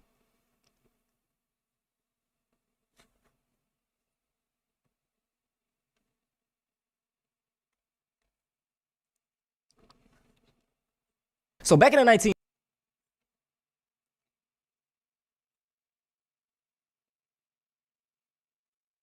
So back in the 1960s, there were so many black activists. We had MLK, Malcolm X, James Baldwin, the Black Panther Party, Fred Hampton, Huey P. Newton, Angela Davis, Stokely Carmichael. There were so many. And when one was assassinated, another one popped up. Now fast forward to around the mid-1970s, we didn't see many more of these figures. You could chop this up to black people getting more rights or this and that, but that's not the case. Richard Nixon is the answer. Now this is a statement from Richard Nixon's aide, okay, his right-hand man. It says the national response to Richard Nixon's Black Capitalism Initiative. Richard Nixon viewed the uncontrolled black power movement as a major threat to the internal security of the United States during the late 1960s and early 1970s. To address the situation, Nixon developed his Black Capitalism Initiative. The Nixon presidency offered the African Americans the notion of black capitalism as an incentive to move away from the notion of burn, baby, burn. Now, if you don't understand this strategy, let me explain it to you. Instead of having black figures such as MLK and Malcolm X telling everyone that capitalism is bad and we should come together as a community, what works better is picking out a few black people and just making them rich as a individual. But at the whole, all other black people are still, poor. Now this is powerful and it just shows you how strategic and how planned out these people were at disrupting the black community. Now in 2025, this plan has absolutely worked. There are barely any black activists and the ones that we do have, Dr. Umar scamming folks, it ain't looking good. Instead, we see a lot of rappers, entrepreneurs, preaching this capitalism, get to the bag. You need this many sources of income. Just trying to get everyone to chase this false sense of, freedom. But my thing is that, bro, these rappers, once they get a lot of money, or even just black people in general, they really start acting like these racist white folks. So take a look at this photo. We got the rapper Lil Baby with Andrew Tate. What are y'all even doing together? This picture came out December 30th. And when I saw this, bruh, it irked me to levels that I just can't explain, because as we all know, Lil Baby, he's beefing right now, or I guess he don't like Gunna. Supposedly Gunna snitched. Like, bruh, who fucking cares, man? Leave that shit dumb. My thing is, bro, you can't squash beef with one of your day one homies that helped you blow up in the rap game, but you sitting around, I don't even know who the other white dude he with, but with these white people, I can guarantee you this nigga Lil Baby don't even know that Andrew Tate is mixed and he looks fully white. He's white passing. So Lil Baby is cool with hanging out with these white people, Nazi loving, hate your own kind, and you over here smiling. The only one smiling, showing your teeth, showing all your damn teeth, happy as hell. This is the same dude that was on, I believe, Neon Stream, Aiden Ross Stream, around all these people that don't like your kind, but you're doing it for the money. Let's talk about another rapper, NBA Youngboy. He's a great artist. See, man, it's industry shit, dog. That's why I said whatever I that's why I said what I said when I did that Adam 22 versus Jason Love fight. This is why I don't even like this cut, bro. Niggas like Sneeko, Myron Gaines, Adam 22, Aiden Ross, all these goofy ass niggas, man. Make niggas like me look goofy as well, bruh. Because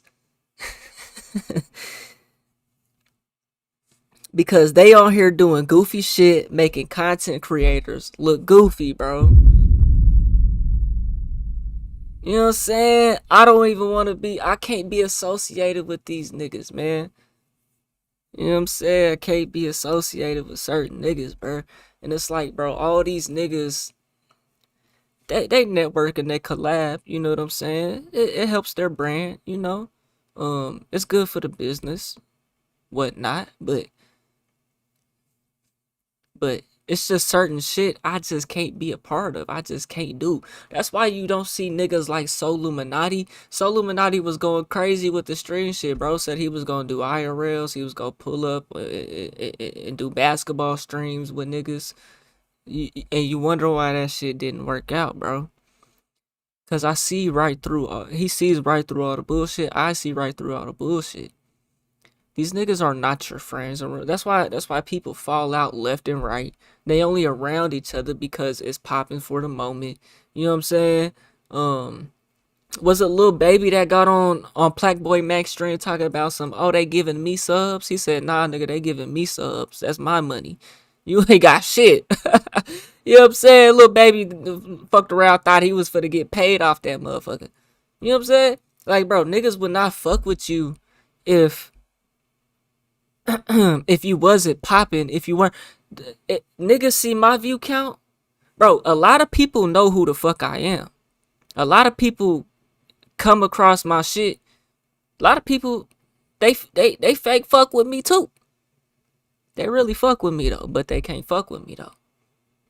You know what I'm saying? I don't even want y'all to fuck with me though, cause I ain't finna fuck with y'all niggas. You know what I'm saying? Cause the game is fake. If you not who you are, if you not popping, you ain't getting the views, you ain't going viral, niggas ain't finna come fuck with you. You know what I'm saying? Nobody wants to see you bigger than them.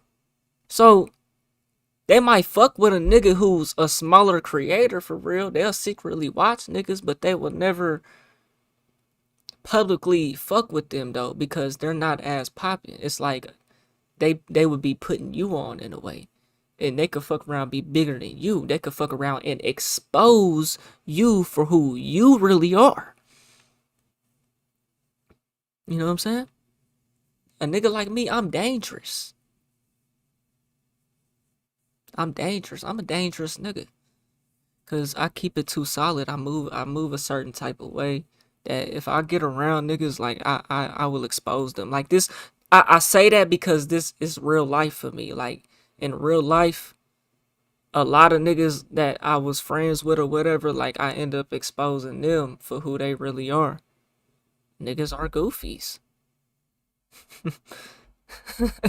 Niggas are goofies. And that's why I'm solo dolo. That's why I move a certain type of way, bro.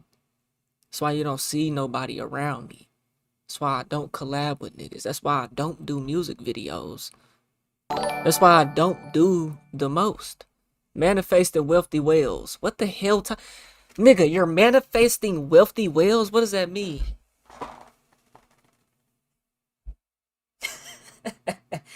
I appreciate the sub, bro.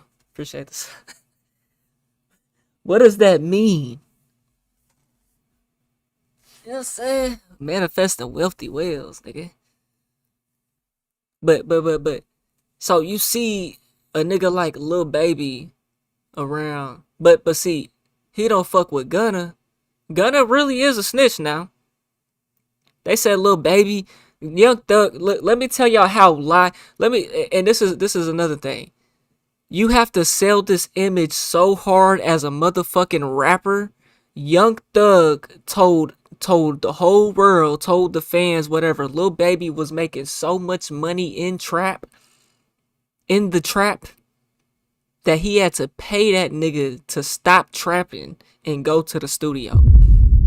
Nigga, that is cap. that nigga wasn't making that much money. Like, oh, he was just making more money than rap. Yeah, he probably was making more money than rap at a point in time until his algorithm blew up. His songs blew up.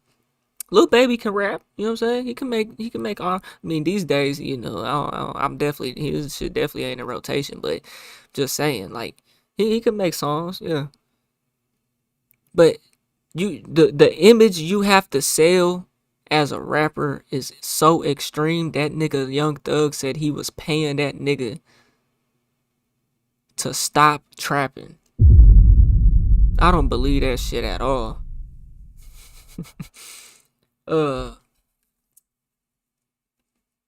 What's that other? Oh, that little Gucci. I said this also in that Gucci Mane Pooh Shiesty situation. With the big scar and the chains and stuff, and Gucci Mane wanted the chains back. Them wasn't even big scar chains, bro. And the family don't want to give him back to Gucci Mane because he feel like he worked for him. He probably did, but at the end of the day, in the contract, in the business that this is, the legal business, right? Gucci Mane gonna want them chains back. Because you didn't pay for them. They're not yours. I'm giving you these chains because you're a rapper on my label that I want to make money off of. So for you to be a successful street rapper and sell the image, you need a white gold iced out chain around your neck. Like Lil Baby got white gold iced out. The on the internet, what signifies you as being legit, being rich, being successful, being the person who can sell the image, you're a real street nigga, you gotta have the iced out chain. You gotta go to jail. You gotta do this and do that. Young Thug gotta say I was paying him to stop trapping. To a point that might be true. But Lil Baby wasn't making hundreds of thousands of dollars a month. Selling what? Yeah, I don't believe it. Niggas might have been trapping, yeah. I trapped before. Cool with hanging out with these white people, Nazi loving, hate your own kind, and you over here smiling. The only one smiling, showing your teeth, showing all your damn teeth, happy as hell. This is the same dude that was on, I believe, Neon Stream, Aiden Ross Stream, around all these people that don't like your kind, but you're doing it for the money. Let's talk about another rapper, NBA Youngboy. He's a great artist, but this nigga is dumb as rocks, and he don't understand the pull that he has. The Youngboy fan base, his fan base is crazy. These concerts, he's able to go to different cities and sell out, pack, like, it's crazy the amount of pull he has. But my thing is, that pull that he has, he's not really doing the things that he should be doing with it. As we all know, this man dropped a album called Make America Slime Again. Basically, it's on some Trump shit, right? As we know, Trump pardoned him for jail, so he probably has like Trump pardoned that nigga too? The type of love for him. But he got on a interview the other day and said this right here. Message me. And y'all know this shit is cooked, bro. I literally sat there and watched how the whole world, how I ain't gonna say no, how black people literally turned on Trump for the better of Trump. He got the black influence by pardoning Kodak Black and Lil Wayne. And the first thing Kodak Black did when he got out was grab his mom's ass, a handful of it. Do I need to pull the video up? I'll just do it anyways, cause y'all niggas. Yeah, they broke up in a beat. Yeah, they broke up in a beat. Yeah.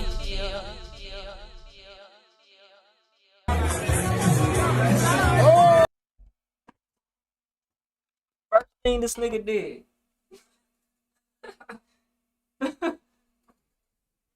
and now the nigga is rapping about doing, what was he rapping? He was rapping about doing heroin or some shit. Now the nigga's rapping about doing heroin.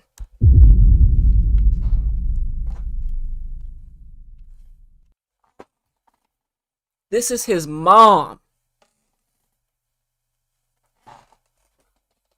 I can't listen to this nigga music no more. What?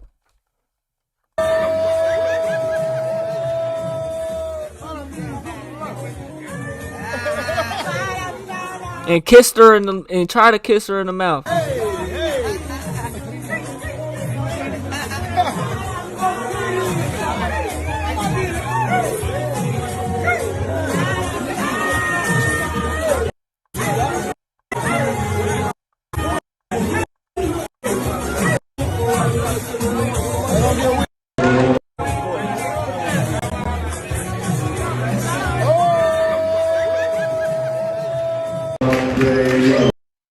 Yeah, no, that's the first thing that nigga in black people started fucking with Trump because he freed Kodak Black, bro.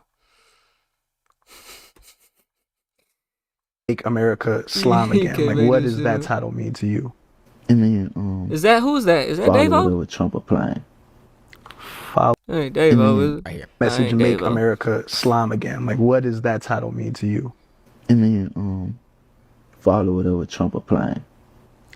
Follow whatever Trump applying. Yeah. Oh, what in what way? Like, and then follow whatever Trump is applying. Don't think for yourself. Just listen to what young boys say. I fuck with young. I've been listening to young boys since that nigga came out. I'm talking about 16 years old. We the same age. You know what I'm saying? 16 years old. I remember the first time I heard Young Boy. Nigga, I pulled up. I was going to a basketball game, nigga. It's like I was 16, so it's probably like freshman year. 15, 16. He probably like a year older than me. I think it was like 8th grade, 9th grade. Wait. well, you know, Trump pardoned you, got you off house arrest. I don't know nothing about that. What you mean? Did you? These people don't work for themselves, y'all. I'm telling y'all, bro. These people are not entrepreneurs. They're not entrepreneurs, man. No rapper that signs a deal is an entrepreneur. You work for the label, bro. You don't own yourself. Ever speak to him about, like, did you ever have a... No, nothing about that. Right. Okay. He don't know nothing about that. He don't want to speak on it. You know what I'm saying? But the album's name, Make America Slime Again. The tour is named Make America Slime Again. Okay. It was, the name was like, it's just to enforce whatever Trump applying. That's it. I swear to God, man, people love to make it seem like we be his label told him to do that. Be tripping and we be crazy when we say things like the CIA. They put people out like, I can guarantee you this nigga don't even know what a Democrat and a Republican is. But he is just set on pushing out whatever Trump is going to apply.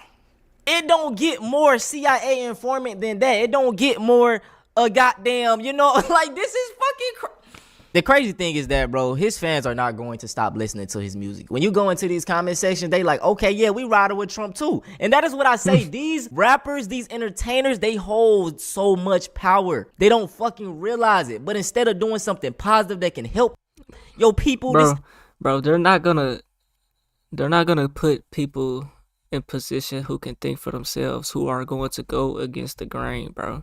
You're not going to get the Super Bowl halftime show. You're not going to get the record deal. You're not going to get the big chain on your neck, nigga. You know what I'm saying? You're not going to get certain opportunities, bro, unless you can be controlled, bro. It's just that simple, man. You know? It's just that simple, bro. He's getting richer at an individual level while at the detriment of the black community. That's capitalism. You know what I'm saying? Y'all, hey, you know what I'm saying? Yeah, y'all keep on chasing that bag. Keep on getting these different streams of income so you can exploit other black people. Hell yeah. And it's like he didn't even state a specific policy that he liked. He didn't state exactly what he's doing. He just said, whatever Trump putting out, we gon', you know what I'm saying?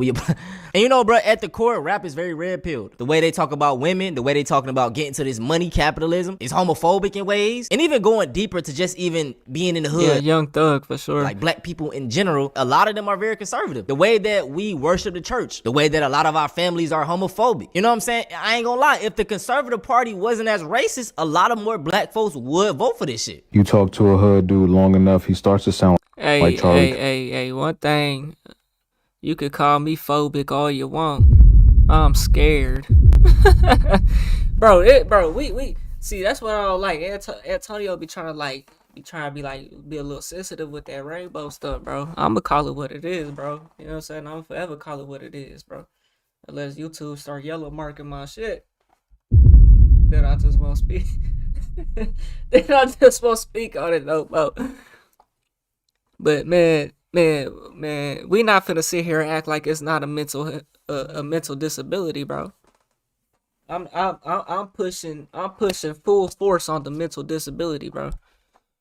All that rainbow stuff, what Dwayne Wade's son did, you know, that's mental health disabilities, straight up. Y'all need to be checked into an institution or something.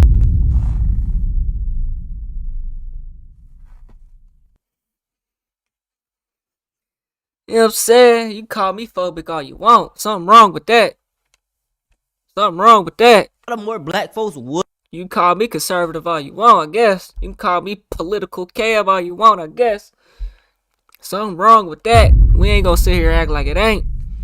You know what I'm saying? I ain't gonna lie. If the conservative party wasn't as racist, a lot of more black folks would vote for this shit. You talk to a hood dude long enough, he starts to sound like Charlie Kirk. I'm so glad that homie is talking about this because I've been talking about this for a while now. You go into the right barbershop in the hood, it's gonna sound like a Turning Point USA conference in there. It's gonna sound like the G-O-fucking-P in there. Ask your average hood nigga how he feels about abortion, queer people, black single mothers, black liberation, Donald Trump. Bro, a lot of hood niggas out here straight up be sounding like fucking Nick Fuentes. I think the only thing that's required in conservatism as an ideology is willful ignorance, a little bit of weaponized ignorance, a little bit of Dunning-Kruger, straight up cruelty or bigotry. And yeah, like the hood is not immune to that. These hood dudes are getting the same exact reels and programming as white suburban young men. That brother spitting. I don't know if this is true, bro.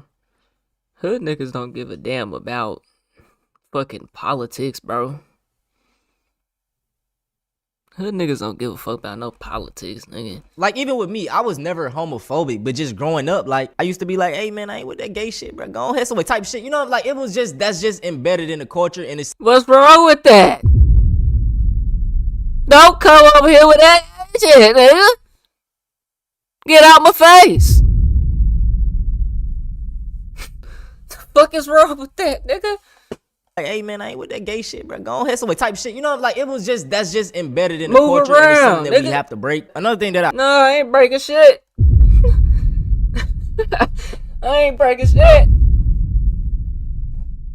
Move around, nigga. Come over here with that boop shit. Yeah, they broke up. Move around, nigga. I hate, bro, it's just like, even within the hood, man, a lot of brothers are ready to throw their life away, you know, harm another black person. But it's like, whenever they come across a white person or white man, the utmost respect is given. And that is why No, it's not.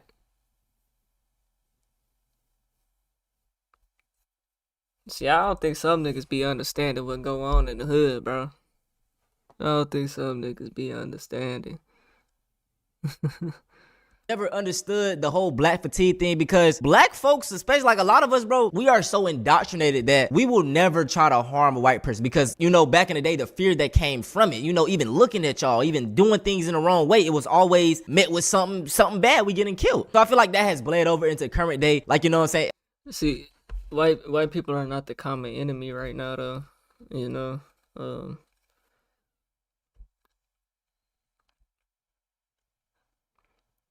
I feel how I feel about the hood mindset, but when it come to that though, it's like, bro, ops are real, my nigga. You know what I'm saying? Like, it ain't got nothing to do with wanting to do something to black people, bro. You know what I'm saying? If you really done ran the streets before, bro, chances is you might have an op or two. Chances is they probably black. You know what I'm saying?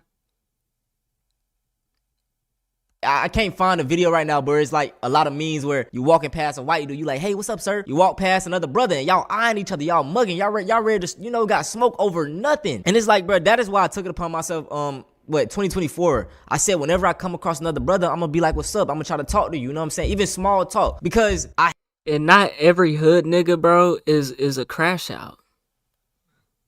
Not every street nigga is a crash out, bro. Not everybody in the hood is a crash out, bro. Not everybody that got ops is crashing out. Some niggas are strategic. That's not everybody, bro. Yeah, you see a lot of fuck shit, yeah. You know what I'm saying? Ain't everybody though, hate bro. this aggression that we have with each other that we don't have for anybody else. When everybody else in the world is just taught to hate us. Like literally, bro, everybody is taught to fear us. They have these stories about us. And it's like, we got all these different enemies. And then even within, we hate ourselves. You know what I'm saying? It's I can't fucking stand it. But yeah, man, I don't want to ramble on. I'm gonna end the video off right here, bro. Like I said, I want y'all to read those documents. I'm also gonna put some. It's also by design of you gotta think. You can always go back to history and look at how black people ended up in this situation, though, bro. Any city you go to, bro. The hood, the hood is the hood for a reason, bro. It's undeveloped black communities, bro. Look at I could take my own hometown for a reason, bro, or for an example. I'm from Tulsa, Oklahoma, home of Black Wall Street, bro. The whole north side is now the hood, the trenches, the ghetto. Because of fucking history, bro. Just 105 years ago, 1921, they destroyed Black Wall Street, my nigga. Put the whole city at a great reset and fucked up the whole black community, bro. And now we got niggas like NBA Youngboy who's getting pardoned by Donald Trump. You don't think that there's a clear agenda here on black people still to this day? Like, come on now. Come on now. We not finna sit here and act like it's not, though, bro. You know? They fucked the whole city up, dog. They fucked the whole entire city up, dog. And now they want to complain about the violence. They want to complain about the hood. The whole north side, any city you go to in America, there's a the hood is the black community. Black neighborhoods. That's the black side of town. They got white hoods, just like they got black hoods. You know what I'm saying? I know that because where I'm from Oklahoma. This shit is treacherous to the bitch out here. Nigga, we poor as fuck. This is the motherfucking bottom. They got white hoods out here. Just like they got black hoods. The way we operate in politics is just different. Is it healthy? I'm not saying it's healthy. The gang this and gang that, a lot of that shit is goofy. A lot of these niggas is folding on each other. They set hopping. They ain't this and they ain't that. You know what I'm saying? But you gotta look at it though. Like, black people have a severe disadvantage, even still to this day, bro. Through the media that we are fed. You know? You have to sell that fucking image, dog. It's all about the image. That's what they promote. Look at Donald Trump and look at who he's pardoning. The ones who sell the image the best. Youngboy sells the best image. Youngboy ain't living none of that shit. Last time he went to jail was for being a drug addict. Scamming shit out the pharmacy, nigga.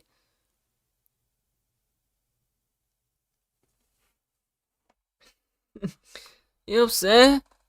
Same thing for Kodak Black, drug addict. For the COINTEL documents down below, because these people were very strategic, and the reason that the black community is messed up is because it was planned. But now that a lot of the truth is coming out and we know what caused it, bro, we can work on better. Right, just same thing with crack, bro. Same thing with the crack and the cocaine. All these drugs, they're infiltrated, bro.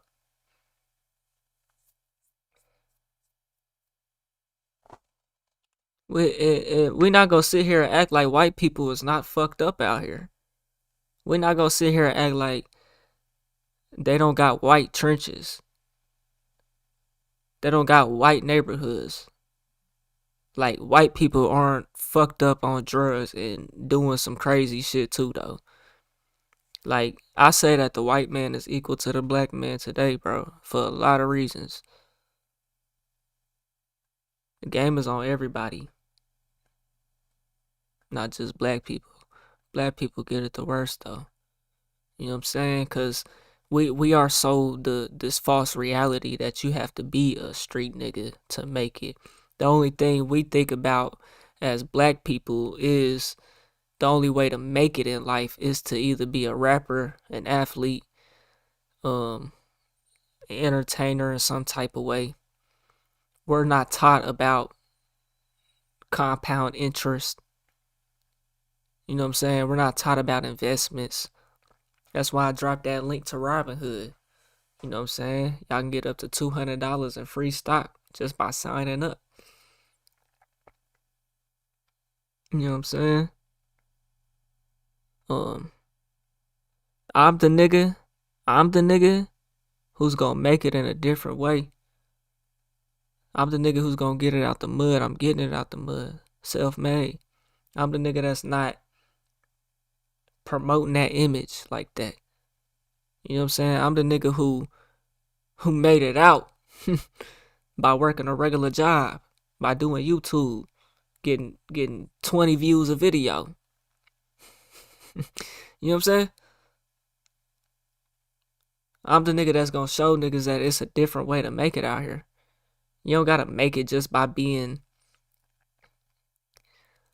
a rapper. Rap is very unprofitable. It's a false reality. I can tell you right now how unprofitable rap is, right? So you spend $500 on a music video. That's like entry level to a good video, right? Let alone you trying to work with any of these big videographers that's well known, established. They gonna charge you buku money. That's not profitable. Oh, you want to buy a feature from a nigga? Oh, you want to do the video too? Oh, you want to buy the beat too? Oh, you don't have your own studio? You don't know how to mix and master yourself, so you got to go to the studio and pay $50 an hour? Oh, you got to pay for the cover art to get done because you don't know how to make cover art yourself?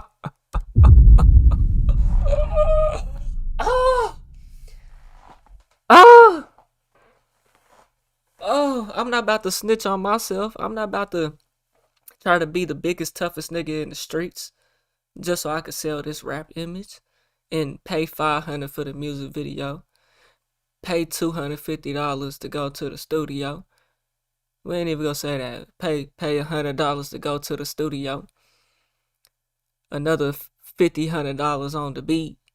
You damn near $1,000 in a music video. Now it's you can always invest in yourself. I ain't saying don't invest in yourself. It's good to do that.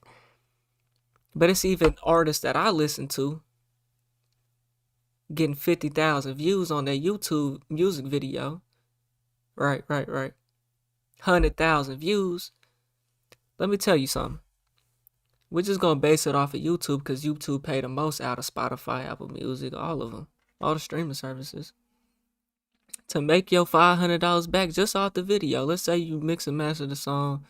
Right, you pay, and all you did was the music video, $500. We're gonna leave it at that. To make that $500 back at a $2 RPM, because that's the best you gonna get, a $2 or $3 RPM. I can pull up my music video right now that I paid for. That's on this channel. Got 39,000 views on it. I still ain't made the money back off that motherfucker. It's been years. Oh, maybe I'm just trash or something. Nah, it's all about the views, bro. The RPM on that song, on that 2-minute song, 3-minute song, is $2 at best. $2, $3. Let's say you get $3 RPM off that song, bro. You get 100,000 views on the music video, right? Which is pretty good. It's pretty good. It's all right. You making $300 off that motherfucker, so you didn't even make your money back. And now the song is dead. People done already played it out. It's not gonna do 1,000,000 views, even though you might feel like it. The fans might feel like it can do that or whatever. They might like the song. It might be a good song, but it got 100,000 views, which is not bad. That's good. But you're dropping one music video a month. You're dropping one album every 6 months or a year. All you made was $300 off that motherfucker. And you're in the hole $200 plus whatever expenses you had. Then you had to get the haircut for the music video. You had to get the chain on your neck. You had to get the fresh clothes. You had to get the fresh shoes. It's all an image. It's a false image, bro. It's a non-profitable business. You know what I'm saying? Money is made off of shows. How consistent are you booking shows? That is true. That's true. The where your money is going. This is not the CD era, my nigga. Niggas ain't buying your mixtape for $10 and could put that bitch in the CD player, nigga. This is not the CD era. This is not the CD era. Niggas are not buying. Niggas will refuse to buy music, bro. Why would I pay for a song? You wouldn't even buy a song. You wouldn't even buy an album from Drake, nigga. Nigga, you wouldn't even buy an album from your favorite artist, bro. Why? Because you could stream it on Apple Music for $10 a month. And the average listener is not going to stream that motherfucker enough times for you to even make $10 off they ass. Maybe your whole catalog, a whole album or something, and they really love it. And it's not the CD era, bro. So yeah, if you can book shows consistently, once that show money dry up because you got to keep going to the studio, that's why you see a lot of rappers, a lot of artists, bro, they're not consistent. Because they have to, every time they do the music video, they can only show the best version of themselves. They gotta have the chain. They gotta have the fresh clothes. You can't wear the same fit you wore in the last video because niggas gonna call you broke. Niggas gonna call you dusty. I'm the nigga that's gonna show niggas it's a different way to get this bag. I'm gonna teach niggas about investing into real estate, into stocks. Nigga, you could get your real estate license for less than $1,000. You could work in a bank and be a loan officer for less than $1,000. You can have your own loan originating mortgage business for less than $1,000. You can do a lot of shit, bro. You can get a lot of licenses if you don't get no felonies. Stay out of jail, nigga. Try your best to stay out of jail. I got lucky. I could have been locked up. Could have been lucky. Or I could have been locked up. Got lucky. You know what I'm saying? And I'm not going to trick off what I got going on. It's as simple as that. So just think about that. You want to be a rapper? Talk about killing ops. You got bitches shaking in your music video, smoking weed. This and the third. Unless you getting Pooh Shiesty FDO numbers, you ain't making no money. You ain't making nothing for a long time. That's why rappers sell deals. And they no longer work for themselves. Y'all let me know what y'all think, man. We on the road to 100K, okay? You want to hit that like button, subscribe button, and turn on all notifications. Slap the dog shit about yourself, because that's the first thing you should have did when you clicked on this video. I'll get at you on the next one, and I'm gone. T.Y. Peter name.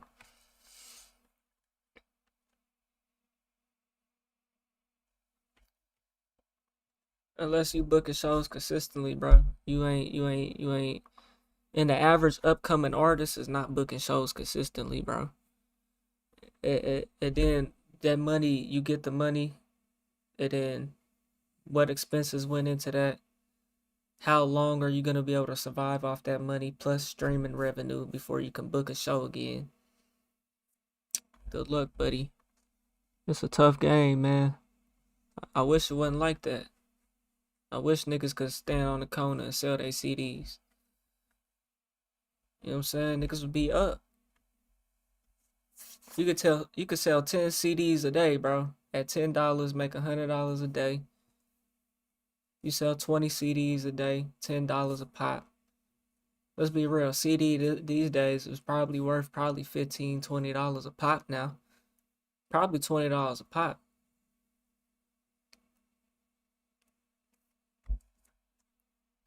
If this was still the CD era, but it's not. So back in the night,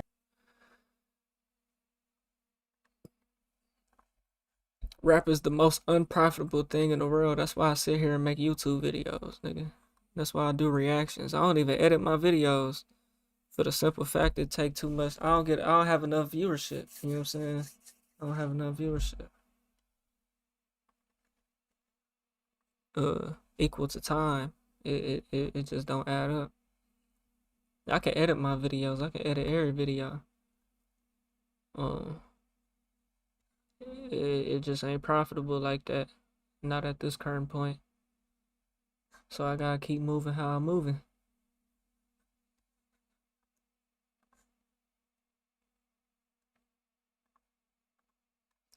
What we watching next, chat? Y'all got any suggestions, man?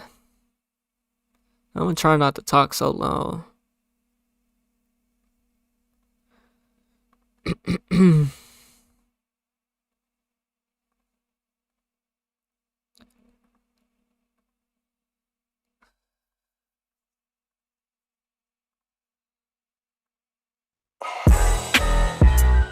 Smoke. Smoke, smoke, smoke, smoke.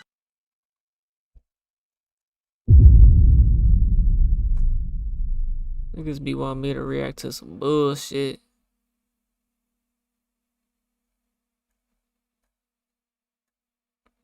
You told me, you said dead internet theory, but what video? This shit a year old, nigga. This shit ain't gonna get no views, nigga.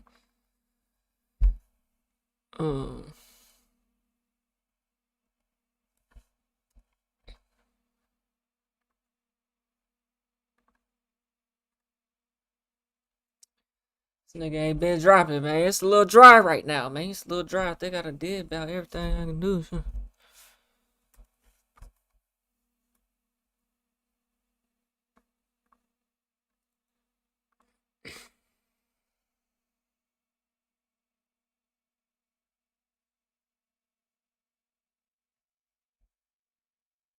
I know what I want to do.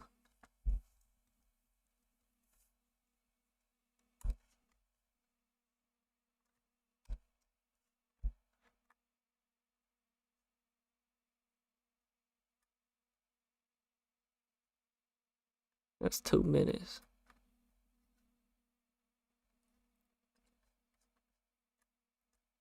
Look, you set the world on fire, fire. Look, if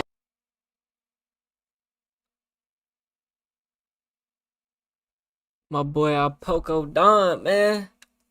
They came home from prison, jail, wherever he was at, locked up. I just made a video a couple weeks ago. Reacted to Sitting Sideways in another song. You know what I'm saying? We got the hood legend in the building, man. Home. I ain't know what happened to bro. You know what I'm saying? It's good to see he back home right now. You know what I'm saying? So he came out with a new little song, you know. So we gonna see what it hit for. Look, you set the world on fire, fire. Look, it feels like yesterday. And we love your gangster way. But I'm gonna carry on. higher, done louder. That's my name, don't fuck it up. Can't fuck this game, but I gotta get in the Holcomb, slaying everything right now. Bitch, I'm spitting ether. Not a monster's in this game, but I'm a motherfucking preacher. You can catch you with a backing off. Caddy black and gray with flames. Caddy coated dragon call. I'm on some other shit. Acting like that you didn't know. I'm smoking alien reefer. Hiding in a UFO. Paranoid, this shit got me seeing 3 people. So I'm riding with 4 birds, 2 keys and 2 desert eagles. I'm a hustler homie, try to put the brakes on me. We got old money, some of Moses' face on it. Niggas ain't seeing me. Bitch, I caught the Jesus piece. Not the Jesus piece, I really caught Jesus piece. Easily, the whole world loving me. I'm hard to digest away, no need try eating it. I set the world on fire, I'm talking really hot. You niggas birds on the face and call them chicken pox. I know my nigga was in that bitch, sagging this bitch every day. Couldn't wait to come home and make a video. Set the world on fire, fire, yeah. And we love your gangster way. Lord, I'm gonna carry on. I'm getting higher and higher. And of course, he killing the beat. Bitch, I'm right back at it. Cut the coke, civil weapon for a twist the magic. Don't jump like kangaroos, acrobatic and beagles. Moving fast in your city like you a eagle. Cathedral, I let my homie Big Deuce. We on the way back to Greenville. Hit the free dropping eagles. I got no spots in the Cheeto. Supply big when it's needed. No longer be with the pieces. Being brick for your reason. Around the clock with the season. So be easy, cause breezy is how I'm all with the feast. I know your dad and I told you don't play with a man while they eating. Give me the credit for grinding gutter. Moving the butter. Love the hustle with hard cookers and down the bubble. Energetic like energizers, keep rolling and rolling. I ain't talking about popping pills, but pumping that potent. Twist that dope from the forest, blow about 100 before. Put the car on cruise control and grab a more and come on. Put some drop SS, try to make me a meme. These hoes smiling and grinning like, not a way, just silly. I done sliced that shit like that, just laid back. Since it's made, I say I want a made back. Blowing on his stack, get your money, get game fat. Listen to James Brown,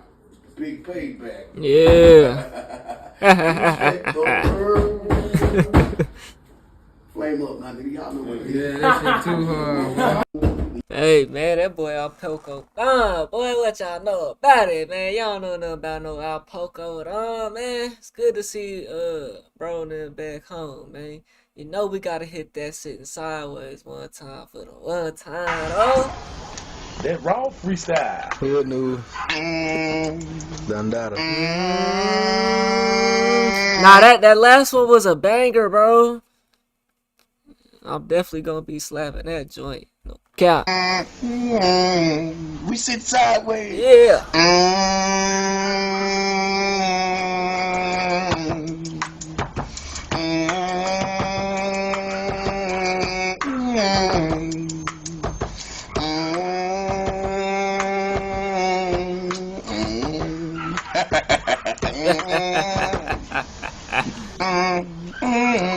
That nigga do that laugh perfect. Natural, that's really him though.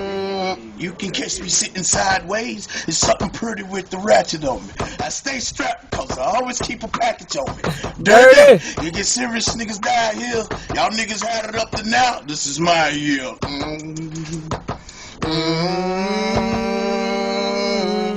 I'm dirty, moving coke through the turnpike. These niggas call me Michael Jackson cause they know the dawn turn white. I live the goon's life and move with the moonlight. 100 bricks in the dark, I turn the room white. Greenville, yeah, we grinding round here, sitting sideways with guns aside the dinosaur tails. Step your swag up, I only move with smart dudes. And my trap pump more than your heart do. Fish scale, yeah, I'm scarred for life. Slanking bricks in the jungle, I got a Tarzan price. Plus the money longer than the vines he swing on. While y'all niggas breaking buds, we cutting bells with the chainsaw. Dirty, that's the clip when the cop man carbon 15. Got more drums than a rock band. Riding the drop man, I got plenty raw. White on white being the same color as some dinner floss. Fuck that fish scale, boo the big fish. I'm so ready, you can call my money fish sticks.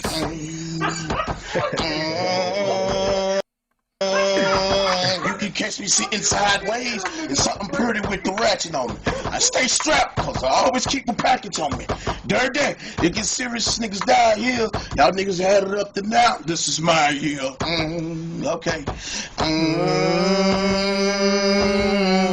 I'm dirty and my eyes sitting real low.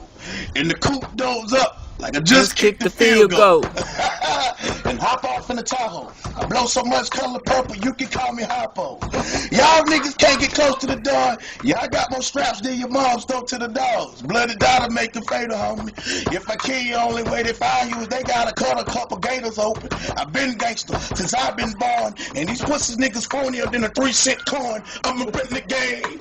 I blow your fucking head off. Chopper so big that I can pull my fucking leg off. Sitting sideways. I gotta kill the track. I swear to God I got my white the opposite of black. This game been mine, and y'all trying to get it back. And plus I love all y'all haters shit. Opposite of track. And I got a red flag. And I got a red hoe. And I'm grinding off in China, so I'm getting red dough. Fuck a little beaner. Gotta whip a red roll. In the inside Rudolph. Outside red nose. I keep talking money, you heard I'm dead rich. They mean I got more fish and bread than Jesus fed with. No, that's right, good brother. You can catch me sitting sideways. It's something pretty with the ratchet on me. I stay strapped, so I always keep a package on me. Dirty, it gets serious. That nigga killing the beat, y'all man. Niggas had it up to now. This is my year. Nigga, what? Okay, homie. Dirty. Now shit's about to get wicked. Is that right? The bullets jumping out the chopper like some motherfucking crickets. Greenville, that's my home, nigga. Dirty Hills. Ain't nothing for a nigga to get murdered here. I'm moving quick fast for this quick cash and keep a package on me like a nigga with a shit bag. Fresh out of jail, so the Don doing the Conway. Hit the runway and holler fam off in Conway. This the Don way, matter of fact the Don day.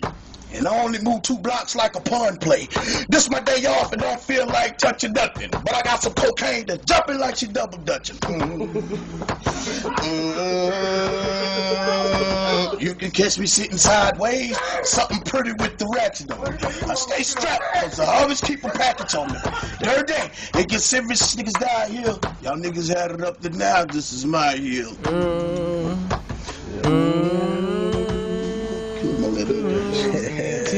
Yeah. Bro, I wonder if bro was this nigga was talking about that white so much, but I wonder if he was locked up on selling that shit, man. Man, that's tragic, bro. This 13 years ago, bro. This was posted to this account, bro. You know what I'm saying? Bro need to make it, man. You know what I'm saying? This the acapella king right here, man. You know what I'm saying? Bro need to make it out, man. You know what I'm saying?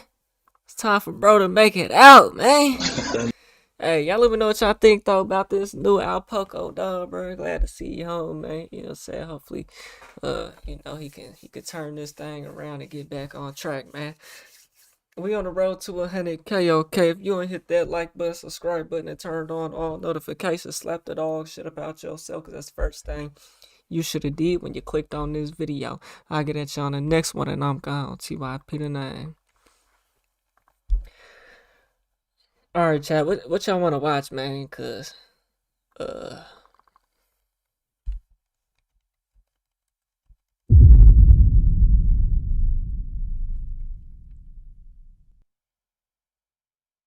they broke up in a beach, yeah.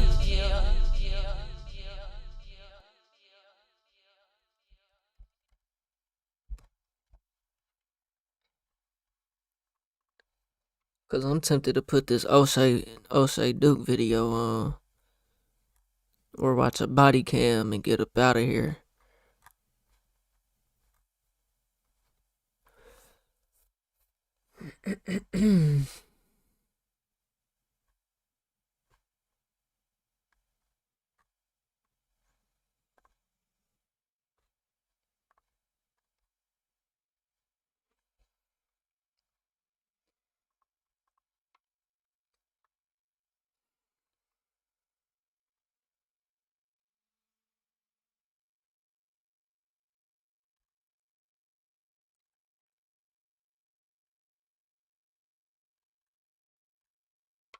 Let me see.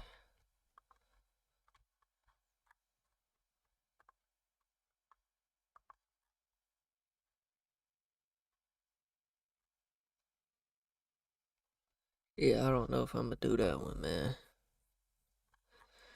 I think I'm gonna try to find a little body cam Maybe Kyson Nash girl. I heard some new news that came out by then.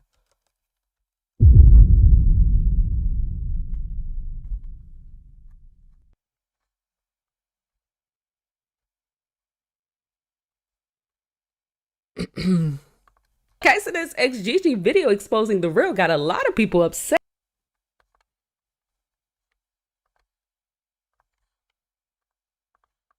Kaisena's ex Gigi video exposing the real got a lot of people upset. Brianna Kai's assistant dropped the call between Gigi and another dude. Deshae is now allegedly suing Gigi, and Des, while crashing out on stream last night, leaked the text message by accident. Timestamps are down below. Now let's start with Gigi coming for Kaisena's assistant Brianna, because Brianna did respond with receipts. Brianna, the assistant, bring your ass to the front. I done had to check this too many motherfucking times. I hate a bitch that can't keep her nose out of other people's business, that don't know her place. Brianna ain't shit trash, but that BBL you hiding up under all them fucking clothes, you wide bag ass bitch. Like, why the fuck do you insert yourself in our relationship so fucking much? I'm sorry, just do your job. It's your job to bring zebras and horses in a room. Why are you inserting yourself in my relationship? I'm not one of these little he was fucking with before. I don't know what relationship y'all got to where you feel like you're so inserted in his love life. That's not your place. And I'm gonna speak on this too, because women, your man should never allow somebody to be so fucking comfortable to just insert themselves in your relationship. Anything we go through is between me and him. Why the fuck is your assistant so far in our business? That's not your job. I don't give a fuck how old you are. Oh, that's like my brother. That's not your brother. I don't want to say too much, but Brianna, please stop playing with me. Now, Brianna Kai's assistant was very upset talking that shit now, and she exposed Gigi and NBA YoungBoy's DMs. And I just can't do this anymore. You don't care about me. I tell you how I feel all the time. You just look over it, bro. I see something. Floyd Mayweather's daughter. What her name? Yeah. She said they said she paid NBA YoungBoy like $1 million or $2 million or something like that to hang out with him for a week. What the fuck about this herpy ass nigga got these bitches going crazy? They must want that shit that he got. Them herpes. Them children. So this is real, and here are those very real DMs as well. Fuck your dot, bitch. How you get these DMs, nigga? You took her phone and screenshotted this. How? What? You know AI really real these days, though. So, but what she just said, what Gigi just said right here, had nothing to do with NBA YoungBoy. She did not say that's cap, that's AI. She did not really address that there. She was just like, why are you inserting yourself in our business? Type shit. It was very upset at the Gigi's video, and she exposed Gigi and NBA YoungBoy's DMs. And here are those very real DMs as well. I just can't do this anymore. You don't care about me. I tell you how I feel all the time. You just look over it. Coming to Vegas, seeing you only for a day, then you have your security telling me that I can leave. I'm ready to go. I made up a whole lie to Kai just to be here. You come see me and only stay for 30 minutes. I asked you to stay the night with me. You never even said you would. Just give me a kiss on the forehead and leave. Control, we just don't need to talk. No, not the quadruple paragraphs. My feelings for you will never go away as long as I keep dealing with you. Then you're just playing in my face. I've been here for 2 days now. Today makes 2. You only came by to see me once, but you've been out since 4 this morning because I seen you going live. Oh my effing god, goofy hoe. You could tell the messages is fake just by the way the IG name is laid out at the top. Very real DMs. Damn, sweetheart. Next time, do your job right. Brianna. Damn, so it's fake. Kai's sister also leaked a phone call of allegedly Gigi plotting on Kaisenet with another streamer. I started working with Kaisenet. Nah, that's diabolical if she really came out with some fake DMs. Nah, that would be crazy. And when he was 19 with no management, of course I treat him like a younger brother. It has become a part of my job to protect him from lying manipulators like this. Whether it's business or personal, I don't care who has a problem with that. I sent him a supportive message after he found out you were talking to another boy on Finsta and FaceTime behind his back for months. And then you tried to rehearse a story with him to tell Kai. If you're gonna tell it, tell the whole story. There's a lot more outside of this that's not being said. I don't know how y'all are with your family and close friends when it comes to how people treat them, but we don't tolerate that over here. Should have just let things blow over, but oh well. What's your story? Tell me your story. Nah, I'm talking shit. Alright, bet. What's your story? Tell me your story. Bro, the story is, having called, you was on the phone, y'all asked me if she had. I called, dumbass, because you see you fuck it up. fucking up. You fucking up. I called. He seen my name in your phone, so I called. You hadn't told me to ask him to call. Just say he asked you to call. What if he got? What if he have? In my car, like no, like it don't show. He said 3-way regular car because like, it's not a big sign. So, like, No, but if I ask you to call, it don't say. It don't say like you have to start the call on the 3-way for it to say. Like if I ask you, it'll just say me. Like I called you. Did you say how much what? that's fucking shit. All right, bet. What's your story? Tell me your story. Bro, the story is having called. You was on the phone. Y'all asked me if she could have. I called. Don't ask because you see you fucking up. You fucking up. You fucking up. Oh man, I want to do this, but y'all know how it be when you get in a situation and your dude don't want you communicating with your guy friends you had around before him. I admitted since day one I crossed boundaries by answering for him, and I also took accountability and immediately apologized. I'm not afraid to speak my wrong, but the conversation was never disrespectful. It's also no excuse. But Miss Thickneck, since we going there, why you not telling the full story? Tell him how he got caught having a bee in his crib at 5 a.m. and my behind accepted it and called it even. I'm the one really hurt, and this triangle back and never was in his messages like, we're gonna get through this. It hurts me when you hurt. You deserve to be with somebody that loves you. I'm assuming that somebody is you, huh? Brianna not knowing he was laying on the side of me, plus you never got a response, goofy. Please somebody promote her from assistant to girlfriend ASAP. She's dying for it. I'm telling you now, just stop, baby girl, before your feelings really be hurt. I must state that this was not recent at all. I don't know why she even posted that video or tried to bring that up, but hey, whoop-de-doo. In my video, I stated we got into it, almost broke up. I didn't know I had to go into details. Why are you making me start my morning like this? Gigi also called out Deshae Frost. Deshae, why the fuck are you saying anything? I seen the clip where Deshae was like, oh, I was never a fan of Kai and Gigi. Kai needs to da-da-da-da. Of course you weren't a fan, my heart. Because you wanted to be my nigga. Like, you wanted to be my Deshae. Deshae. But let me give you a backstory on this Deshae. When me and Kai first got together, Deshae did tweet Bet responding to Gigi's video, and Dub, who probably had a conversation with Deshae before stream, said this. Now, even though it's being said that Deshae trying to talk to Gigi is not true, TikTok don't forget anything. They pulled up an old clip of Deshae trying to ask Gigi out on a date on stream. I would like to go out, you know what I'm saying? Would you be down with that? Get some fun activities and shit.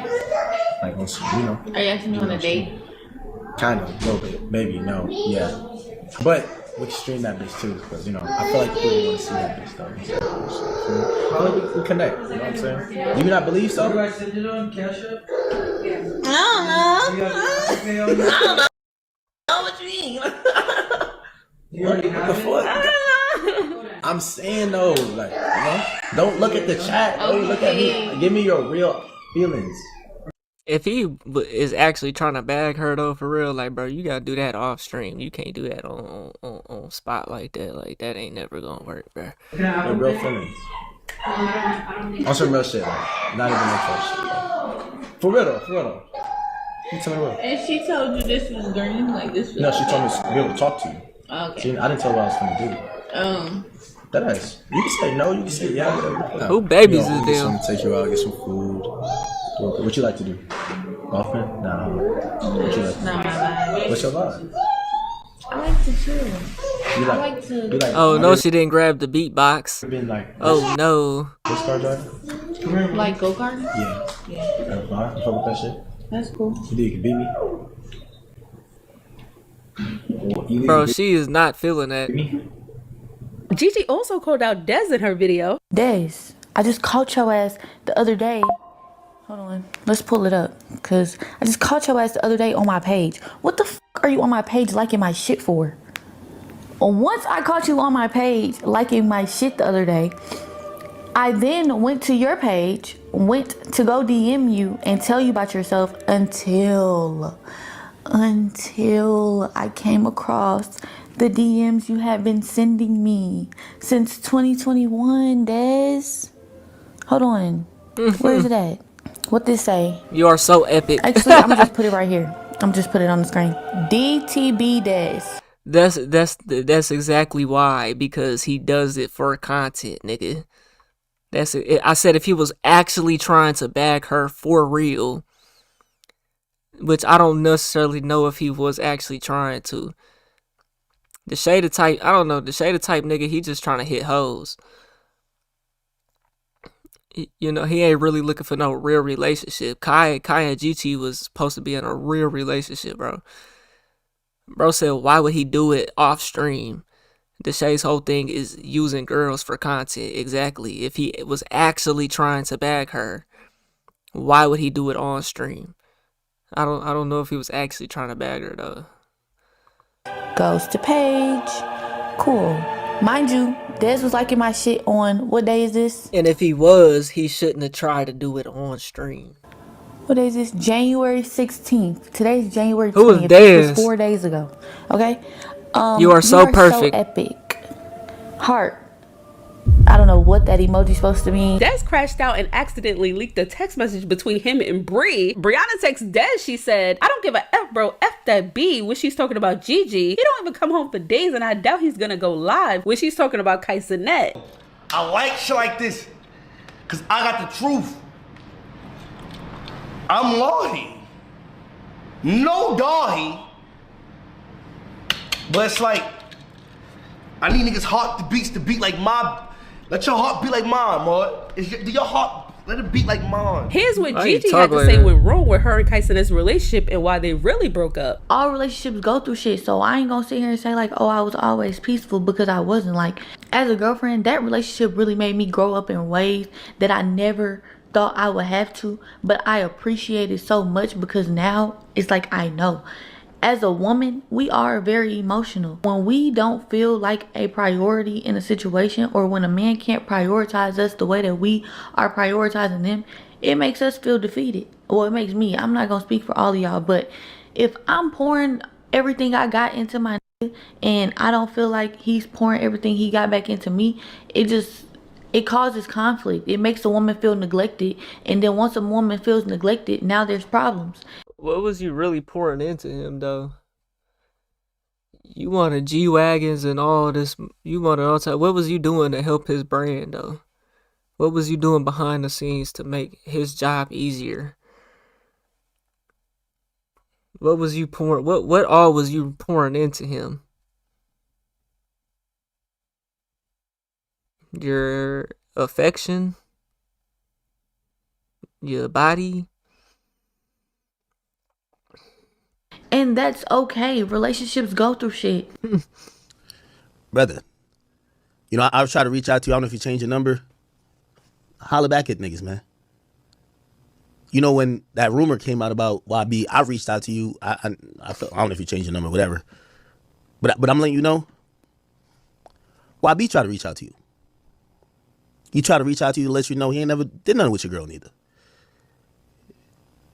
I'll let you know he feel that wasn't receptive. Like, you know, he was trying to let you know, like, hey, whatever they saying online, that's not true. Is that right? You know? It's probably not true, bro. Again, he's just not a nigga that want to... Looking at Gigi, if she was to ever scoop that low for a young boy, that hurts her value. Like, and I couldn't even fuck with her. You know what I'm saying? You want to go from a Kaisenet to a young boy?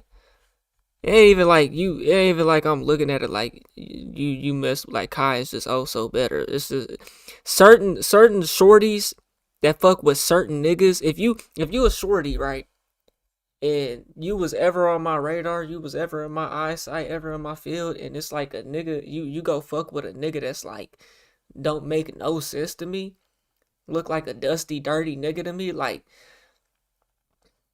That hurts your value in my eyes, in my opinion, and also in other men's eyes too. You know what I'm saying? Like you and young boy is one of them type of niggas. Like if you was to go fuck with him, that would hurt your value as a woman. Especially looking at Gigi, cause she fine. She precious for something. You know what I'm saying? So if she was to go fuck with young boy.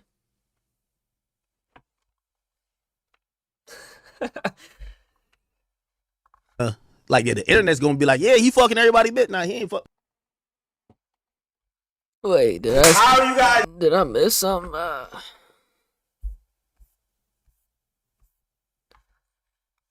Doing okay. Kaisenet's ex Gigi video. You know, he feel that wasn't receptive. Like, rumor came out about try to really. Guess not. Man, y'all let me know what y'all think about this situation right here. So Gigi apparently said that the DMs was fake. We're not gonna really know how they broke up. Kai at this point is he's probably never gonna speak on this shit. Why am I up? That's a great question. I'm actually about to get off of here, dog. The stream jumping though, bruh. We hit like 79 views, nigga. You know what I'm saying? That shit instantly dropped back down. I swear to God. Them niggas, 20 niggas dropped out as soon as it hit 79. Nigga, we was on the road to 100 though. I don't know why my streams been jumping way better than the videos, but hey, I'ma just keep streaming because apparently niggas fuck with it. But that's why I'm up though, cause I gotta get this content in. I don't know, my schedule been kind of like off. I don't know, it's been like my stream schedule the last 3 days. Fucking 1 o'clock to 3 o'clock, 4 o'clock. So, that's why I'm up, nigga. We grinding. We getting to it. What's wrong with that? You know what I'm saying? All that shit some bullshit. Your boy cracked Kai girl, and now Kai trying to be like Kanye. Why would Kanye even go fuck with Kim Kardashian and got that whore pregnant? That's crazy. That bitch got fucked by Ray J. That bitch got fucked by Ray J and that's what made her career. That nigga was down bad. It was a down bad move for that nigga anyways. He was already down bad though if he doing some shit like that. But hey man, apparently Gigi said the DMs was fake, AI or something. Who knows, man? Y'all think it was real? Let me see what the comments say. To be honest, Dez does look like the type to backdoor his friends. I guess that was Dez. Deshae has always been thirsty as fuck, so I definitely believe it. Yeah, probably so. I wouldn't even want a girl that's even been around other stream niggas and shit like that. Like, what the fuck? I know that had to be draining to have everybody trying to be in their relationship. Yeah, probably is. I don't know. I kind of feel like Gigi. I mean, I don't know what their real problem was. She probably was materialistic. She probably was holding Kai back from some things.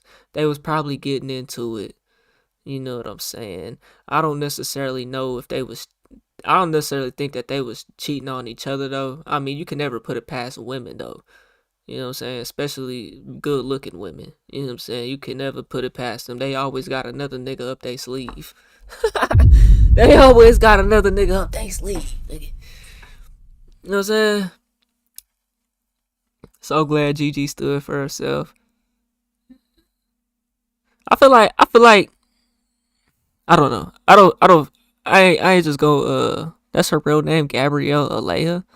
Hi guys. Today is my first time picking my camera up in a couple days. It is Little baby, what? Let me get them digits though. You know what I'm saying? You know when Kai, you could come fuck with me now, you know? She got another nigga up her sleeve. Man, she got hella niggas up that alleyway, boy. You know what I'm saying? I can't get you no G-Wagon, like I said. The best day you gonna get from me is a 2010 Accord, baby.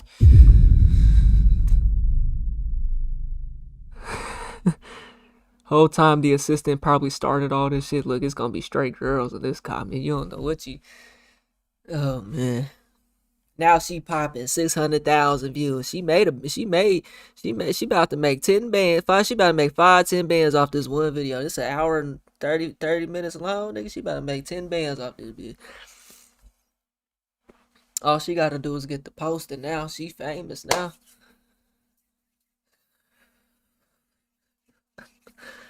But she already popping though. But she might have been popping beforehand, before Kai though. I don't know. She pressure though. All she gotta do is post clips, post Instagram shit. So she gonna pop on Instagram regardless. All you women just gotta be smart with it, bro. Yeah, if you look good, bro, you just gotta be smart with it. You don't gotta create an OnlyFans. Get on YouTube, be funny. get ready with me's are not gonna work. You know what I'm saying? Nobody wants to watch your makeup haul, your get ready with me, your none of that. Your clothing haul. Those videos, I always see girls try to make YouTube channels. That shit don't work. You gotta know how to you gotta know how to do it. She wasn't posting for real though until she got with Kai though. I see. 5 months ago. She still got that nigga posted though. She ain't taking the video down. Take the video down. Clout chaser. Because you know bitches usually they gonna take you off they shit. They taking you off fast as fuck, nigga. They taking you off fast as fuck. Fuck with your little Gabrielle though. Go tap in with the P, baby. I'll get your business right. You know what I'm saying? I'll get it to where you can get your own G-Wagon. Oh, man. Hey, man. Y'all let me know what y'all think, man. We on the road to 100K. Okay, if you ain't hit that like button, subscribe button, and turned on all notifications, slap the dog shit about yourself, because that's the first thing you should have did when you clicked on this video. I'll get at you on the next one, and I'm gone. TYP the 9.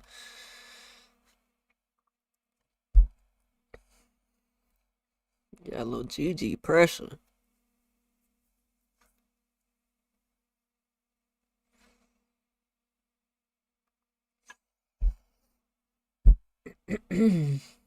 Alright, we putting on a body cam, bro, just like we did last night, and then that's gonna be the last video, bro. I did about everything I can do today. Hi guys, today. Okay, so this XG.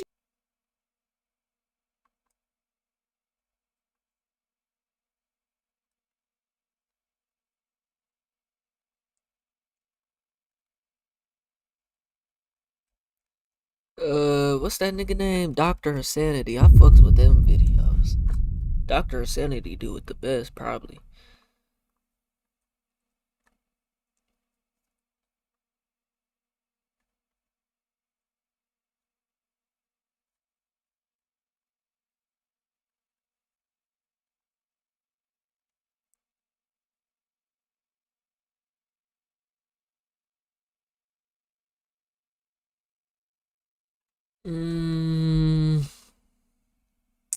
I don't want something that's crazy long, though. Michael Richardson, appreciate the sub, my boy.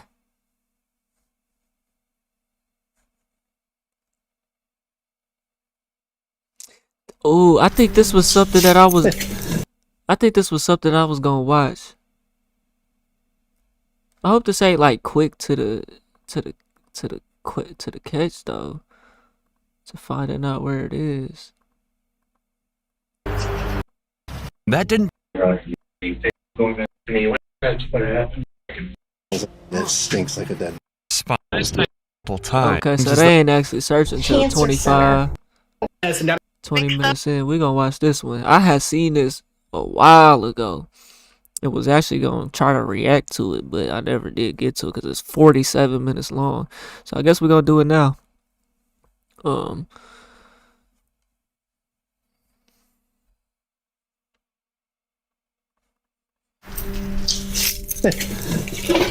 open that.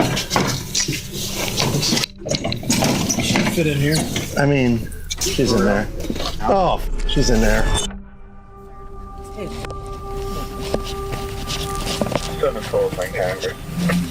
Police department. Police department. Hi, how's it going? Are you Patricia? No, I'm her daughter, Carol. This is 50-year-old Carol Ray. She lives with her mother, Patricia, and her 3-year-old daughter. Is Patricia here? No, she's not here right now. She's with her sister. Okay, I'm just asking because someone was worried they didn't know where she was at. My son John, and him and her are having a little bit of a tiff because he owes her quite a bit of money. And he's been trying to call her for 24 hours now. And I gave her the message yesterday. This made sense to the cops. Carol's mother, Patricia, didn't want to deal with her greedy grandson and decided to move out and ignore him. Or at least that's what Carol claimed, because at this point, police are completely unaware of the horrifying secrets that lie just feet away from them inside the house. Yeah, see, I was gonna say, like, they live together and they come in to do a welfare check.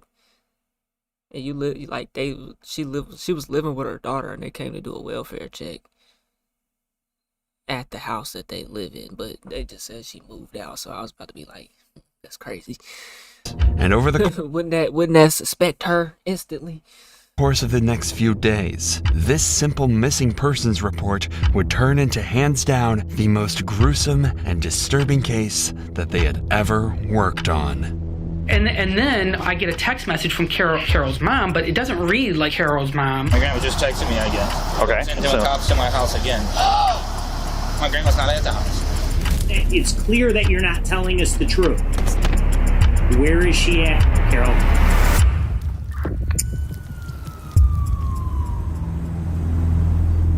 Following the interaction with Carol the previous night, John would call the police again, slowly becoming more concerned that something had happened to Patricia. So at 11 a.m. on January 22nd, officers would arrive at Carol's house for a second time with the intent to find a conclusive answer to John's worries. Grandma's Patricia. Mom is Carol.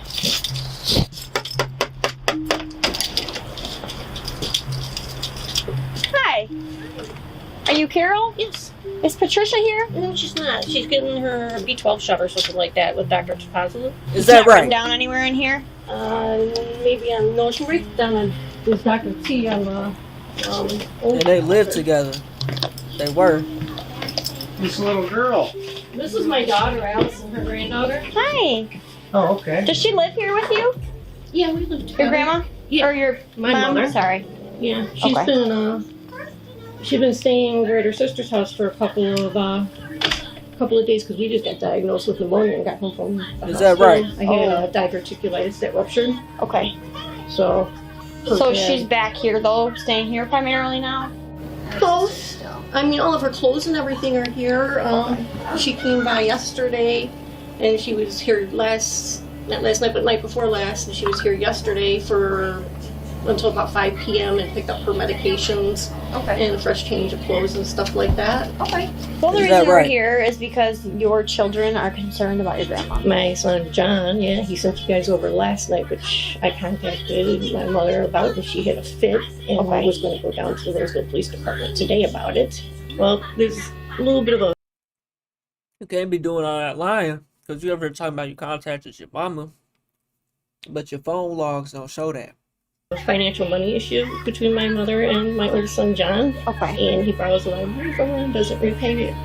He's got a truck in the backyard she bought him, a car in the garage that she bought him that she took back because he didn't pay the insurance on it. So my mom is a very finicky woman, so she got pissy about that. Now call him when I goddamn ready to call him. I got things to take care of. Right. Okay. My How mom old's your mom? I said she's 69 this year. Based on Carol's story, Patricia is back living at her house and is currently at the doctor's office getting a monthly shot. Everything lines up. Patricia temporarily stopped communicating with John due to a financial dispute. However, John, being a caring grandchild, got worried something more sinister was at play. It seems like it was just miscommunication. However, officers decide to get all of Patricia's information and check her room just to ensure nothing's off.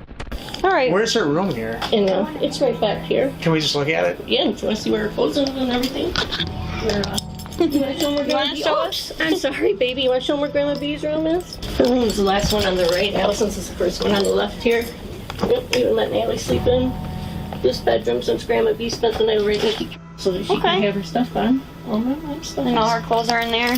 All my mom's stuff is right there. Fresh clothes that she just washed. Okay.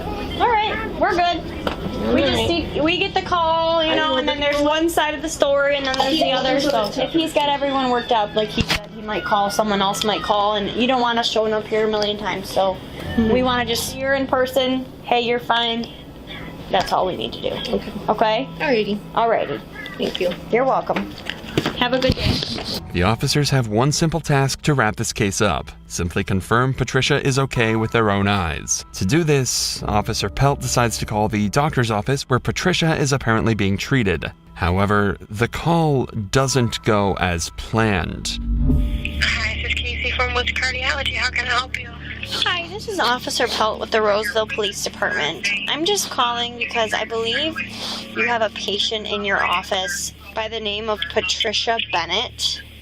And she has some family members that are concerned about her and are trying to just make sure she's there. Nope. She's not here. They might have got the date mixed up. Her appointment is February the 13th. But I'm going to go ahead and ask a couple of my colleagues just to make sure, like, did she come here or anything like that? Is she planning on coming there? Nope.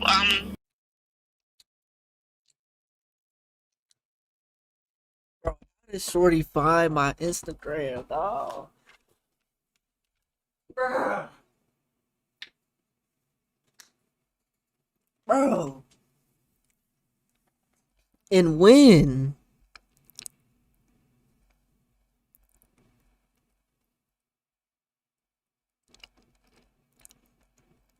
When the hell did Shorty follow me on Instagram?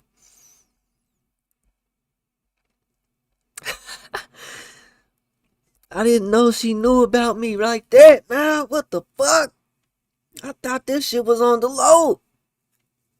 God damn. Nigga, I thought my YouTube and Instagram shit was on the low now, nigga. At least from the Shorty. She might be watching me right now. I didn't know.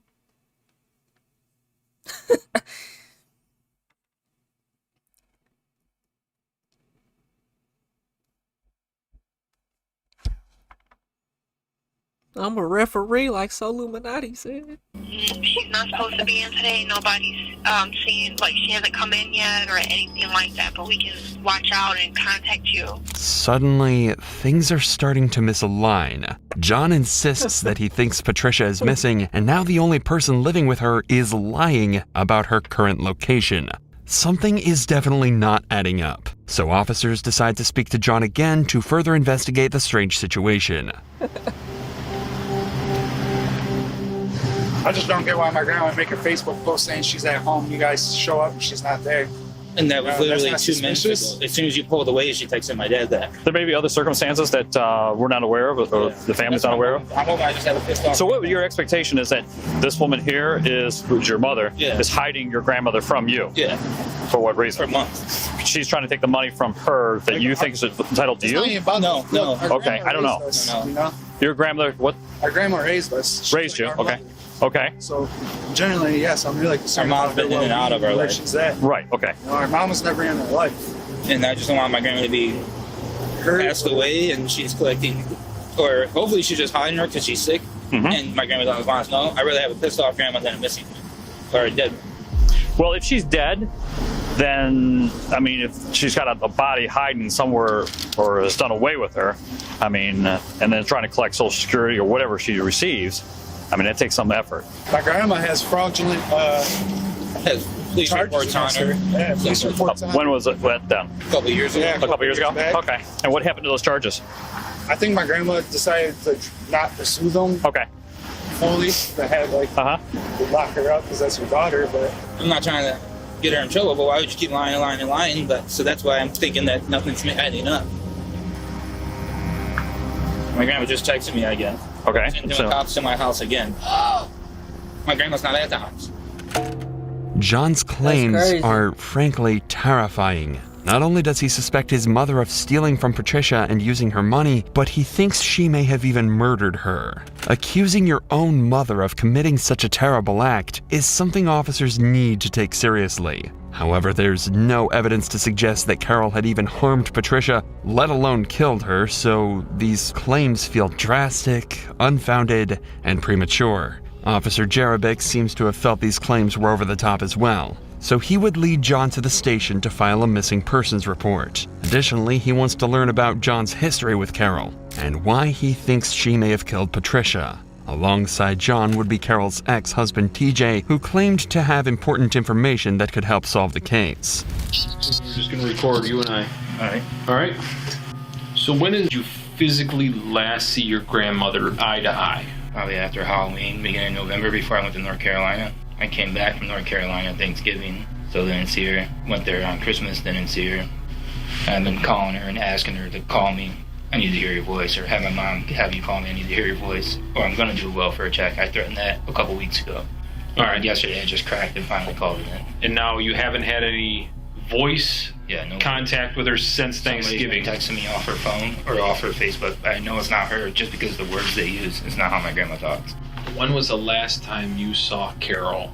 Last time I saw Carol, period. Not Carol, Patricia. Oh, okay. I'm like every time I drop my daughter. yeah. We're like Patricia. Patricia. Contact with Patricia, yes. Yeah. It was around Halloween time. I did receive one text message the other day stating that she was sorry for holding up Carol. Carol and my daughter were supposed to hang out because it was my birthday this weekend.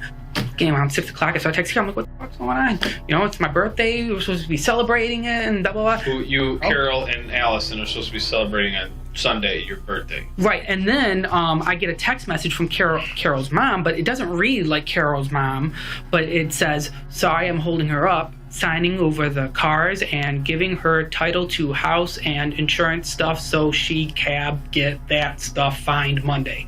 It gets kind of, when Carol types, a lot of times it comes up kind of misspelled. It's because she don't wear her glasses and stuff like that.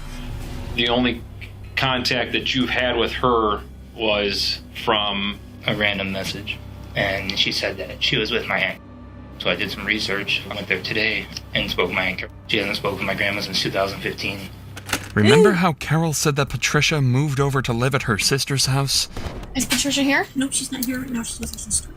John visited that house, and Patricia's sister claimed that she hasn't seen Patricia.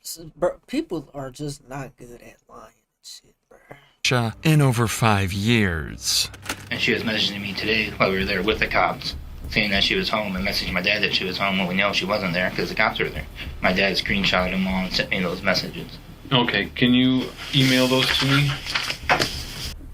One thing I do know, and I mean, in this type of situation, I would hope it's more true than it is the other, is I've known Carol since I've been 20. I mean, like boldface, like you can show her, like here's a picture of you, and I have. Here's a picture of you doing this and that. It's not me.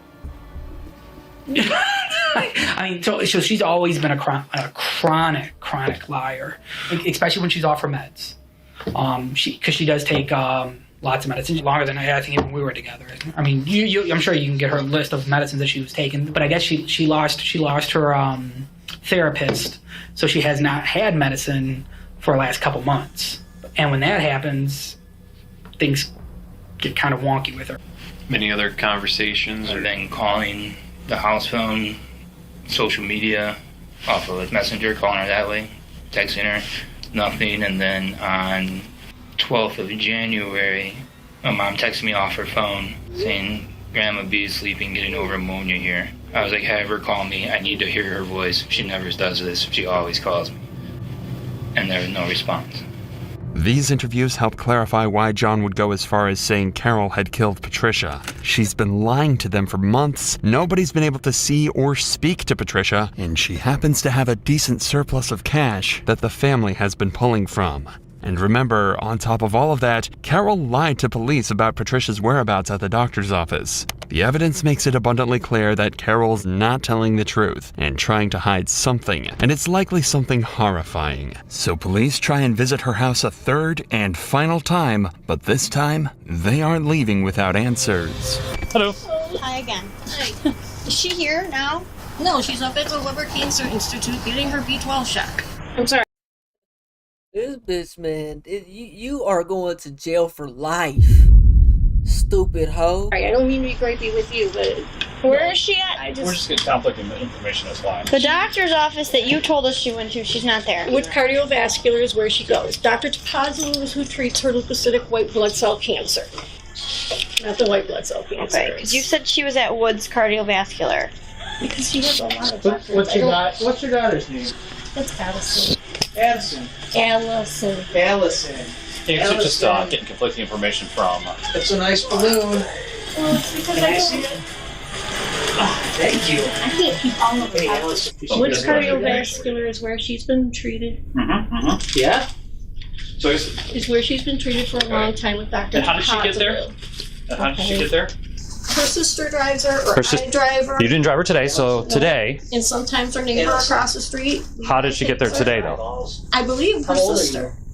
Her sister. Yes. The sister that lives in Warren? Yes. Yeah, she hasn't talked to in 15 years, or in 10 years, or since 2015. Okay. But you don't have your sister's number. I don't talk with my aunt or my uncle.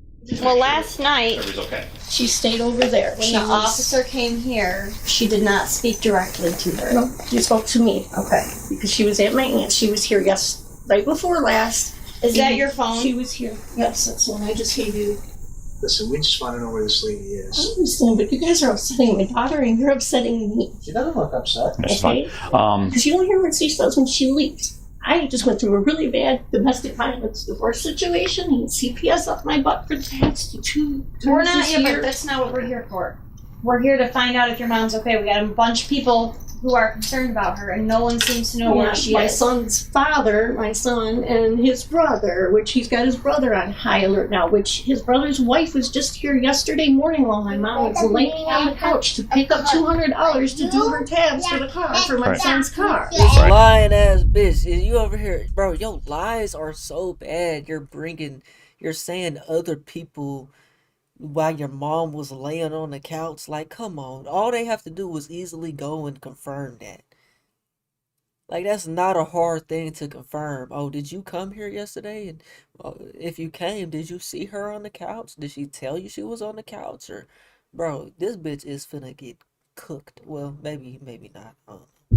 That she gonna get caught for sure. Back on the hall. Okay. Yeah. Well, I mean, I can show you a picture of my daughter and my mom. She's sitting on the sending couch. messages telling everyone she's here. She's currently here. No, she's coming back here because she just called. She just called. Why don't you call her right now? While we're here. Yeah. And she's on her way, then shortly we'll be able to resolve this. Can I turn this back on to her? Yeah. You can see That's that fine. I'm actually. Oh. You want to put on speakerphone? Will she answer you? I don't know. She went up there to get her B12 shot. Notice the Let the phone watch and ring another room. drastic change in Carol's demeanor when she was directly asked to call Patricia. She's no longer deflecting, but rather soft-spoken and deliberate with her choice of words. Right, you're the only one who's been seeing her and hearing from her. Pay attention to Carol's body language as she's asked more of these direct questions.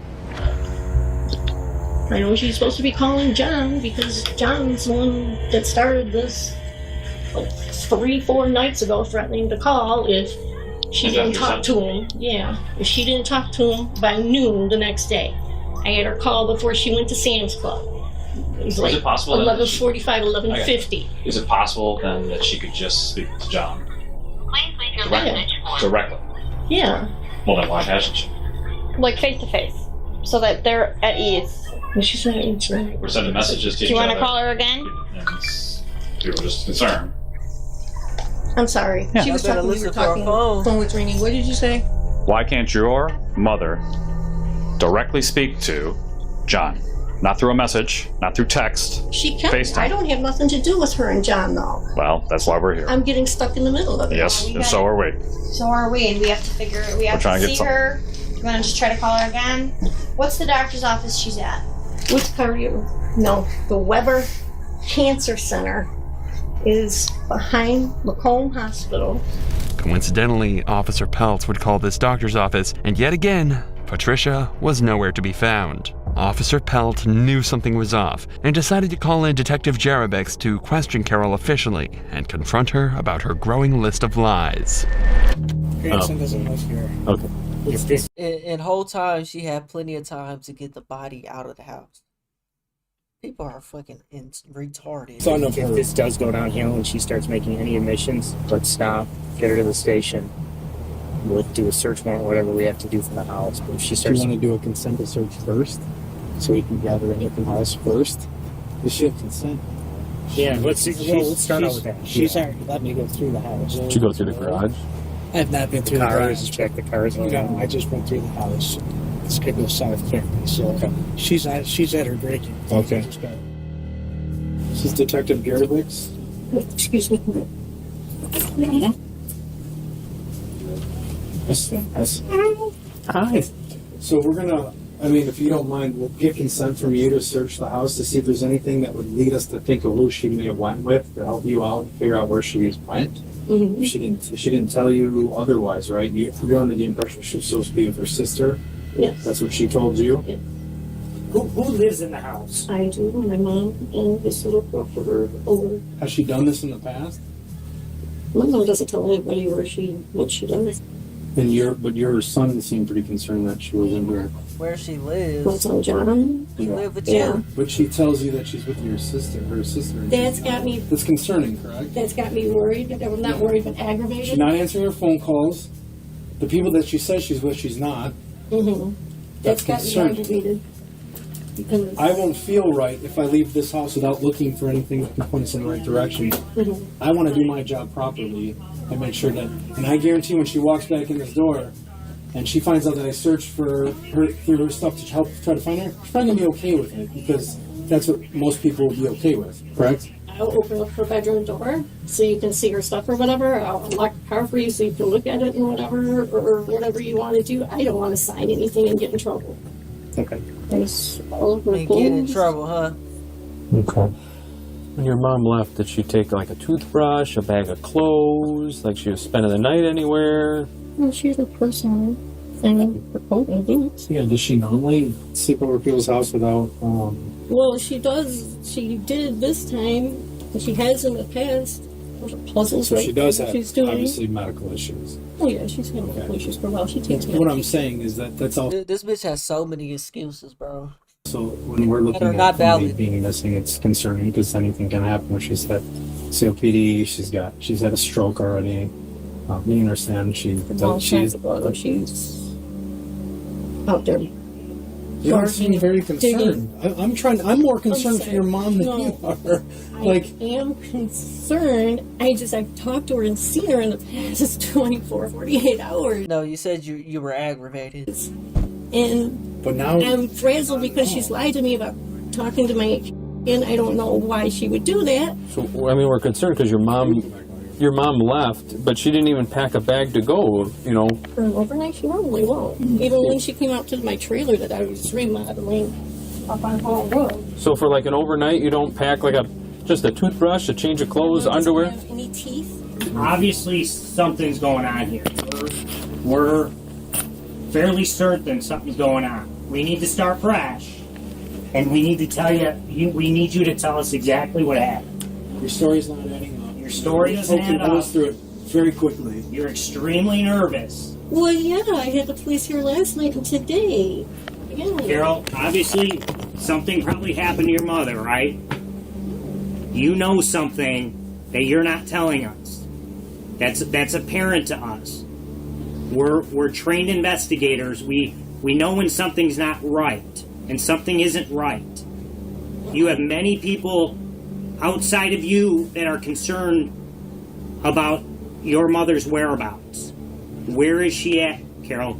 I don't know, because she honestly said is what she told me when she left here. The detectives haven't cracked Carol yet, but they're extremely close. If they can get verbal consent to search the property, they may be able to find clues to further solve the case or get Carol to reveal more information. All right, listen to me. A few things. You're lying a lot, okay? I'm now at a point where I don't believe anything you're saying, okay? Well, I've now confirmed another part of your story that's wrong. So you need to come clean now. Let me know where your mother's at. If she's in this house or in your garage, that she passed away from natural causes or whatever it is, and you didn't want to do anything because maybe you needed some extra money for Social Security or whatever it is, we can get through it. But right now, You're going what to you're jail. doing is you're hiding somebody who's possibly dead, okay? Absolutely not. Carol, she hasn't been in this house in 2 months, 3 Yes, months. she has. She's got dirty clothes in the laundry room. That's because your ass don't clean up, funky bitch. Clean clothes hanging right there. Why does that have to do with anything? That's neither here nor there. I mean, What's going on? What's going on in your life her that we hairbrush have is to in the be? bathroom. Yeah, that's odd because she left for the night. Wouldn't she want to brush her hair in the morning? Carol was Got her caught ass. lying through her teeth multiple times. She didn't However, even have despite teeth. all of that, detectives couldn't get the consent to search her property. This leaves them in a tough situation. It's clear Carol is lying and hiding Patricia's whereabouts, but with no solid evidence, they can't be certain of Carol's involvement in the disappearance. But luckily, the police had a trick in mind, involving Carol's current boyfriend, Ricky. Since Ricky has been living in the house with Carol, he has the authority to give consent to areas of mutual access. In this situation, that She ain't not once said he lived there. allows officers to search the I majority mean, but if he getting mail there, then he lived there. of the property, despite Carol's objection to the search. As long as Ricky doesn't have any involvement in Patricia's disappearance, he would have no reason to object to a search of the property. Hey, how you doing, sir? How about yourself? Not too bad. Are you Ricky? Yeah. Okay. Gonna step back here. Some of these detectives want to talk with you. Detectives? Yeah. What's going on? Oh, they'll talk with you. When was the last time you saw Patricia? Like, physically saw her in person? Physically saw her. It's probably been about a month. Would you mind coming to the station with us? So we can just sit there and talk? It's just about... Well, we want to find Patricia, but we're getting... She's not over at Citrus House? No. How long have you... She's lied on me. Who's lied on you? Like Carol. Carol? She's cheated on me, yeah. Because she's the one that told me that she was at her sister's house. Thankfully, it seems as though Ricky has no idea of the crimes. More importantly, That nigga he would ain't agree been to a there. search of the property, granting them access to most of the home. If they discover anything serious, they'll need a search warrant to investigate it further, but a cursory look around the property is now fully legal. They begin by searching her backyard and cars. Someone's got to search the inside. Who's with her? Help. Huh? Help. Who's with her? Oh, Help's with her.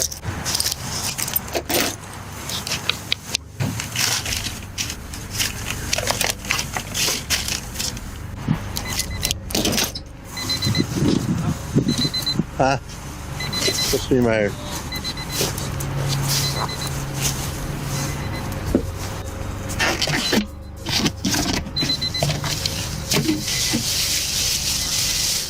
Yo, chat, I need everybody hit that like button, subscribe button, and turn on all notifications right now, man. And slap the dog shit about yourself, because that's the first thing you should have did when you clicked on this live stream, man. They finna get to it, man.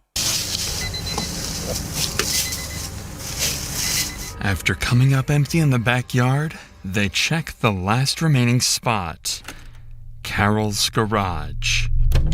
Boyfriend's here.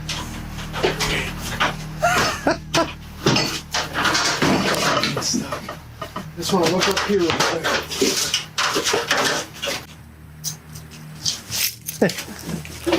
You open that?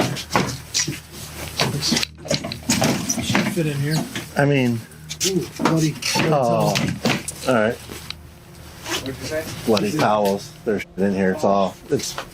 She's in there. She's in the house. Oh, she's in there. Open it up. Let's see. Well, hold on. I don't know. Open it up, let me see. Well, hold on. I don't know. I'm not just... What? Nah. I don't know. He's looking. He's looking at... Nah, nothing. I think I opened up that grave bin and it's full of bloody towels. It stinks like a dead body. Are you kidding me? Swear to God.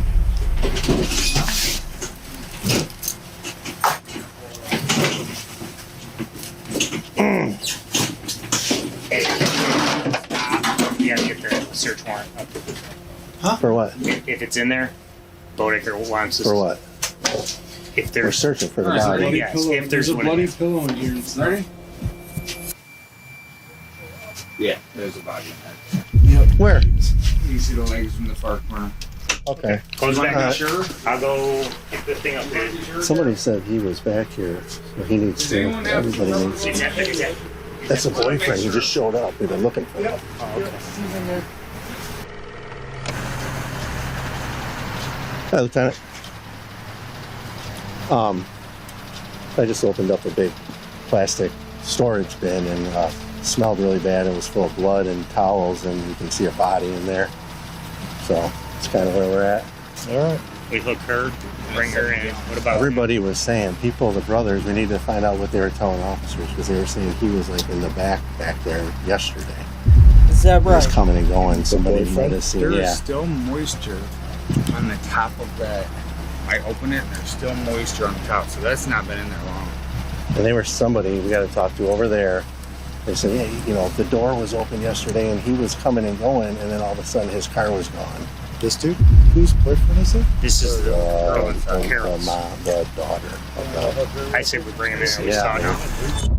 Not only had they found Patricia's deceased body in the storage bin, but the body still wasn't dry, meaning the murder couldn't have been more than 2 months ago as John originally suspected. This terrifying scene couldn't have made the truth more clear. Carol Ray had killed her mother and had been covering it up for weeks. However, she may not have been the only one involved in this. Ricky had been staying at the house for months now, and the cops believe he had to have known about the murder if he'd been living beside it the entire time. With this in mind, police place Carol under arrest immediately and detain Ricky too. Carol, go ahead and stand up for me. You're on with James Vanderbeck, okay? I think you know why we're going, but I suggest you think about what you need to tell us, okay? You change anything? Any weapons I need? No. I might have my knife on me over there. Following Carol and Ricky's arrest, both would sit in a jail cell while they waited for detectives to arrive at the station. Multiple hours later, they would bring Carol in for her first interrogation. Obviously, Carol, we're here to talk to you about what's going on here. The further we let this keep rolling, the further it's going to get without you being able to, shed some light on this, okay? The goal for this interrogation is not to get Carol to confess, because she obviously did it, but to determine a motive and figure out if Ricky was also involved. You might say something and it comes out wrong or something like that. I don't want it because it was an accident. I'm just It was an accident, huh? If you explain the truth, and it will come out as the truth. I don't believe so. I can't give you advice, but if you want to tell your story, you can tell it how it is. I don't have to ask any questions. If you want to get it out, you can do that. At the same time, once I tell you your rights, if you don't want to talk, you don't have to talk. That night, we were sleeping between 1 a.m. and 4 a.m. in the morning, and I heard loud banging. My daughter and I were sleeping in my room. Is that right? Quit! Stop the cap. Anyways, there was a big crash, and it sounded like someone was breaking through the glass window or breaking down the door in the living room. I grabbed my gun. I went running down the hallway. I had my finger on the trigger like an idiot. But I went not running, but walking fast down the hallway, and I hit with my right foot hit the door to that hallway, snapped right in my hand like this, and it went off. Is that right? Doing thing when I shoved her shoulder, and then I heard gurgling. And I screamed, Mom, and pulled her on the floor. No, you didn't. Stop the cap. She had blood coming out of her mouth. But I thought somebody had broken the window or something like that. There was a huge, loud crash. If a suspect is highly emotional when recalling an event, they will often have trouble remembering certain details in that moment. You'll often notice the suspect unable to form full sentences and stuttering in their speech. But Carol shows none of this. While crying, she manages to form a detailed timeline of how she killed Patricia. This implies that her story of events may be inaccurate, and the murder wasn't a mistake like she claims. Now that they've heard it, however, the detectives would be able to search for evidence that explicitly countered this story, and that didn't take them long at all. The very next day, they brought Carol back out of her cell and into the interrogation room again. Throughout this interview, see if you can spot the information that the detectives found specifically for this conversation, and watch how they use it to break her story apart. Going off of what you said yesterday, I know you said you're walking down the hallway, rather quick, you heard a noise, get the gun in your hand, the Ruger. You're walking the owls right there, you tripped, you the gun, you had your finger on the trigger, and the gun went off, correct? Okay. You saw your mom bleeding, and then gargling. Yeah, she was definitely gurgling after you did something to her. If you accidentally shot your mama like that, just stop the cap. I thought you said If you gonna tell it right, man. It freaked me out, and I dropped it and screamed out at me. Shoulders, call her name. Called her name. She was it was just sex. Gurgling sound. The cops are clearly trying to come across as understanding. The gurgling is definitely true, cause she's saying that. She know that's true. Yeah, she was satisfied with the gurgling. And compassionate to Carol, but if their main goal was to make her feel comfortable, they wouldn't have sat her in the corner of the room and positioned themselves between her and the door. They want to eventually make her feel so cornered and pressured that she lets go of the truth. So for now, this nice guy demeanor is a complete act for the detective to build rapport, as he tries to get her to talk as much as possible. So after that happened, obviously we found your mom in the container in the garage. Now, obviously my concern is kind of understand how she got there, but you gotta explain to me, because to me it seems with your back and everything that you could do this by yourself. So can you walk me through? I understand, obviously, panic, everything sets in, you're freaking out, and it's your mother you love, right? And so, baby was waking up. Okay, can you kind of walk me through the minutes after all that happened? Let me ask you this, was Ricky there that night? What she said? Was Ricky there that night? No, is that right? You don't have to give them if you want to. Okay. Remember, an important part of this interrogation was to figure out if Carol's boyfriend Ricky was also involved to any extent. At the moment, Carol is claiming that he wasn't on the scene at all, they'd recently had a number of arguments. The cops would have a chance to interview him later on, but for now, there's one question regarding him that they just can't seem to get their heads around. What's that? So Allison was sleeping with you. Ricky wasn't there. Anton was near the baby waking up. What happened next? Did you leave your mom on the couch? Did you move her somewhere else?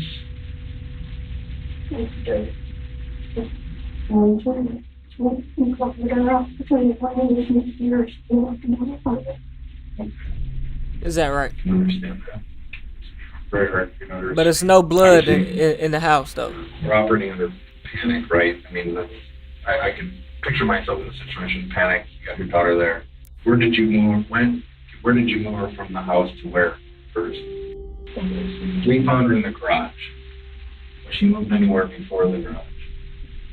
Directly in the garage. Okay, so this is where I'm concerned with Ricky, his mom, and I know this is a hard detail to get through, but picking up your mom, there's no way you're picking it up. How did you do that by yourself? You're saying Ricky's not there. Did Ricky come over and help? Did you have him help you move? Are you afraid to tell us? Are you afraid of Ricky? You don't have to be afraid. You don't have to be afraid, I promise. You're scared, aren't you?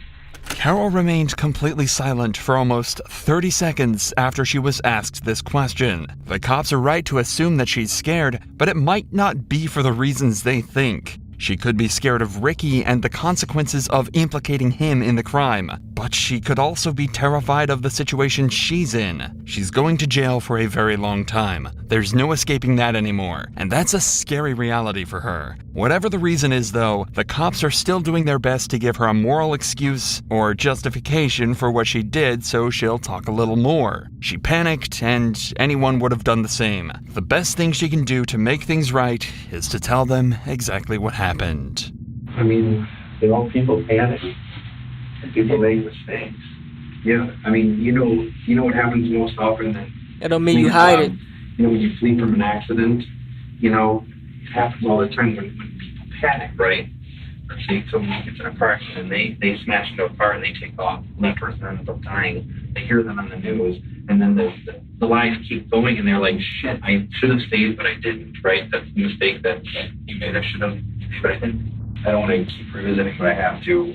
How did you get the toad out of the house? She'd have left all that stuff in the garage. Is it possible somebody else could have moved it for you?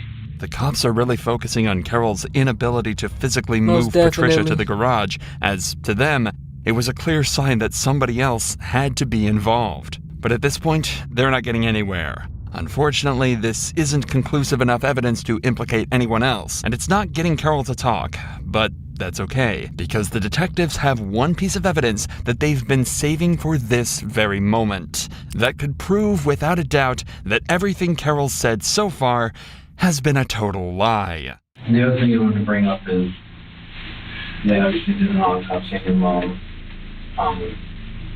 And they found some puncture wounds in her neck. 3 puncture wounds. Not an old scar, but actual fresh puncture wounds in her neck. How did those get there? Is that right? You know? Stab her with anything after the fact? I'm not saying you were killing her, but Definitely not her. You know what I'm saying? I'm saying, I don't know, maybe her out from the street if she was suffering or anything like that.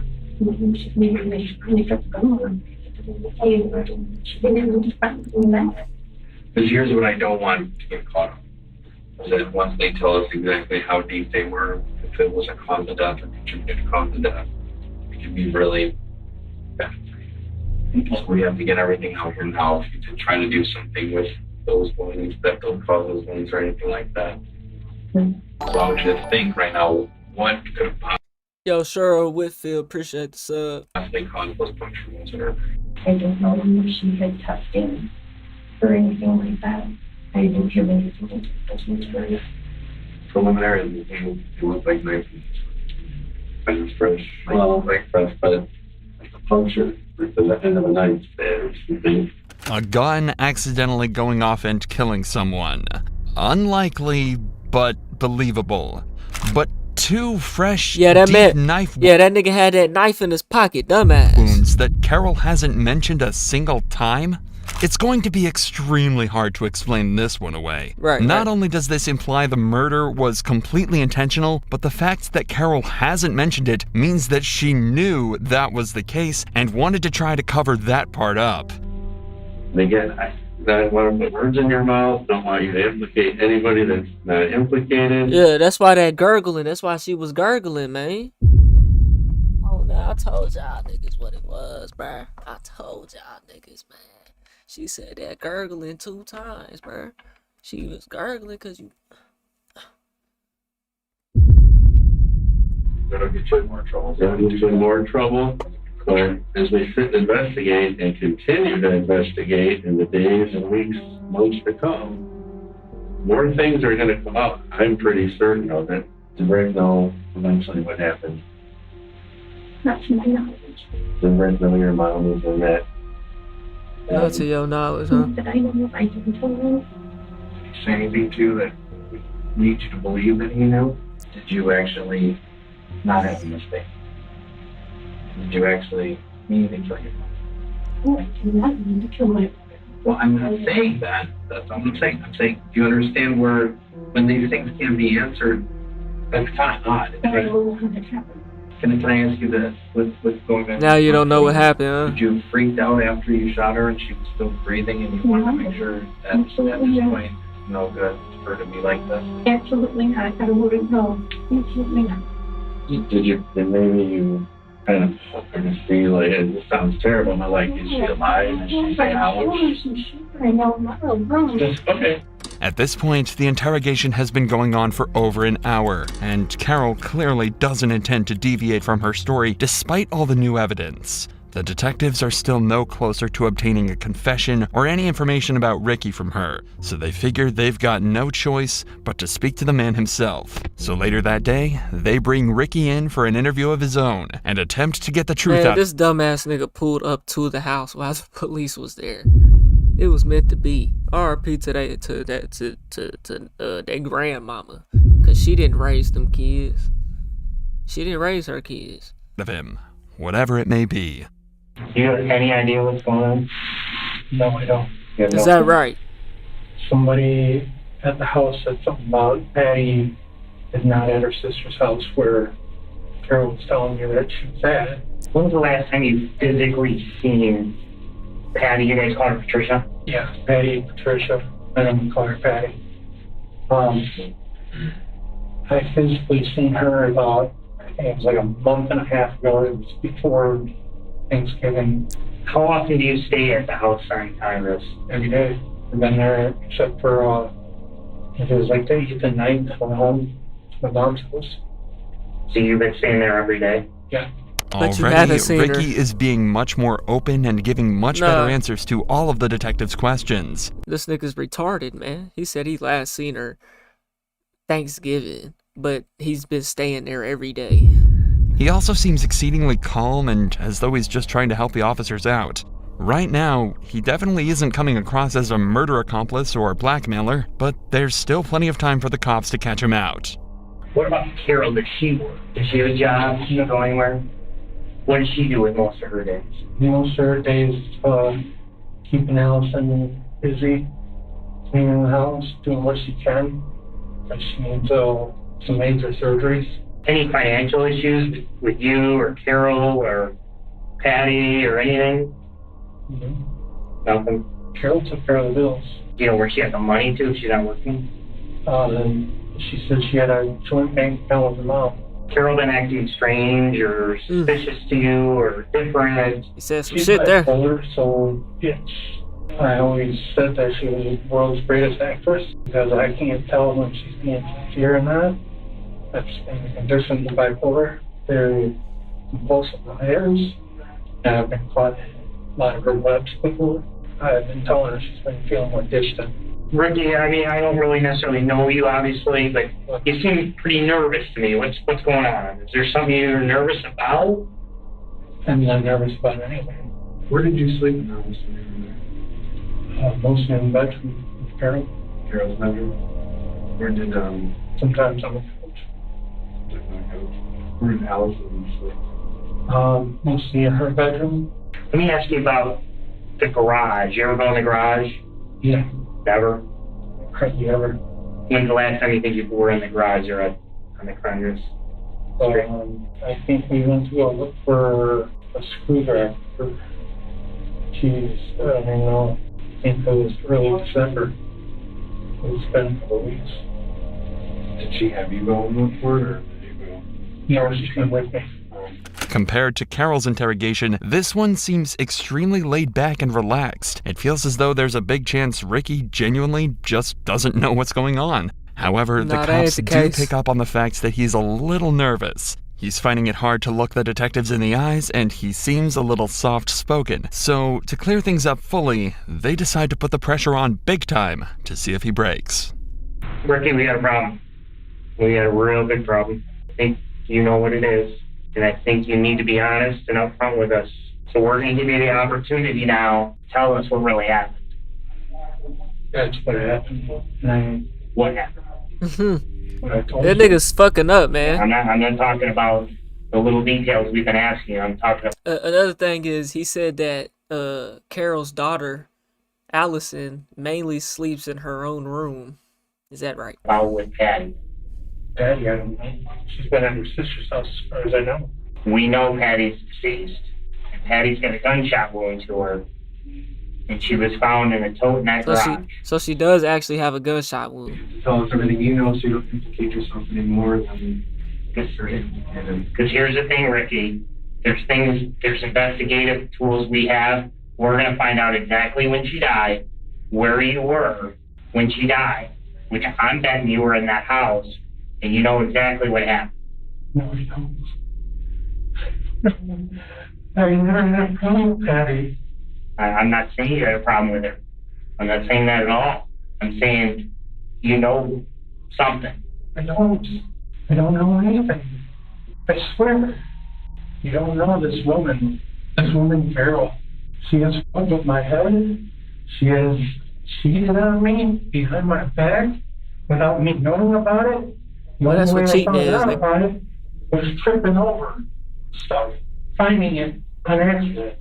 Her showing me something on her phone, and then all of a sudden, I love you too, baby, pops up on her phone. Why are you with her? We went through counseling this year, tried to make things work, because I love her. I love Allison. Is that right? She's my home. I really do. This is not the reaction a guilty person would give in this position. He's never defensive and he never gets annoyed. He just tries to explain things exactly as they are. He's not upset that he's been caught. It feels like he's upset that he'd ever be accused of this. He also gave a few pieces of information that could be backed up by the detectives, such as the fact that Carol had been cheating on him and that they'd been in therapy. In just 5 minutes, detectives went from assuming him to be the main accomplice to completely discounting him as a suspect. Carol, however, completely stayed in the spotlight, and it was eventually assumed that she acted alone and with intent in Patricia's. The fact that this motherfucker is cheating on anybody is just diabolical. Murder. It was determined that Carol killed Patricia all the way back in November and hid her body for roughly 2 months before John had caught on to her act. Although Carol never verbally confessed to the crimes, she was charged with first-degree murder, felony use of a firearm, and larceny of $20,000 or more. She faces life in prison. Ricky was let go with no charges. Damn. So they didn't even try to see if his knife had DNA on it or nothing. Maybe they did. Cause he got, whenever he pulled up to that house, man, I know that nigga pulled up to that house. He was like, damn, the fuck. But he had a knife on him. That's crazy, bro. Hey, man, y'all let me know what y'all think, man. We on the road to 100K, okay? If you want to hit that like button, subscribe button, and turn on all notifications, slap the dog shit about yourself, because that's the first thing you should have did when you clicked on this video. I'll get at you on the next one, and I'm gone. T.Y. Peter name. Alright, chat. It's time to get up out of here. I still have energy, bro. This is so weird. I don't know what it is. It's the stream. The stream keep me going, man. The stream keep me going. I couldn't just sit here and do all these videos like that. Streaming though helped me get it done. Help me lock in. I'm not working tomorrow. I don't know about Monday though. So I don't know if y'all can expect another one of these type of streams tomorrow night. Probably so, because it's literally snowing right now. I think it's supposed to snow all tomorrow too. So if it does, then I can't go nowhere Monday. So that's 11 degrees right now. It's been snowing for like the last, I don't even know. Well, it's actually supposed to stop. So I don't know. It's supposed to stop at 7 in the morning. In 3 hours, I guess. But Monday, it ain't even supposed to be over freezing, so ain't no way that's gonna melt. So I don't know. They called off work for tomorrow though, so I'll be recording videos. Or may do a day stream. But one of these nighttime streams like this, I ain't gonna be able to do it. I gotta get my sleep schedule back right, bro. Cause it's 5 o'clock in the morning, bro. That's crazy. I ain't never just stayed up like that, bro. For nothing. Since I was fucking 15, nigga. Hey, chat. I'll get at y'all on the next one, man. Appreciate y'all tuning in, kicking it with a nigga tonight, man. I see y'all fucking with the streams. So, I'm gonna keep them coming all I can, man. I'll see y'all niggas later, man. Have a good night. Have a good day.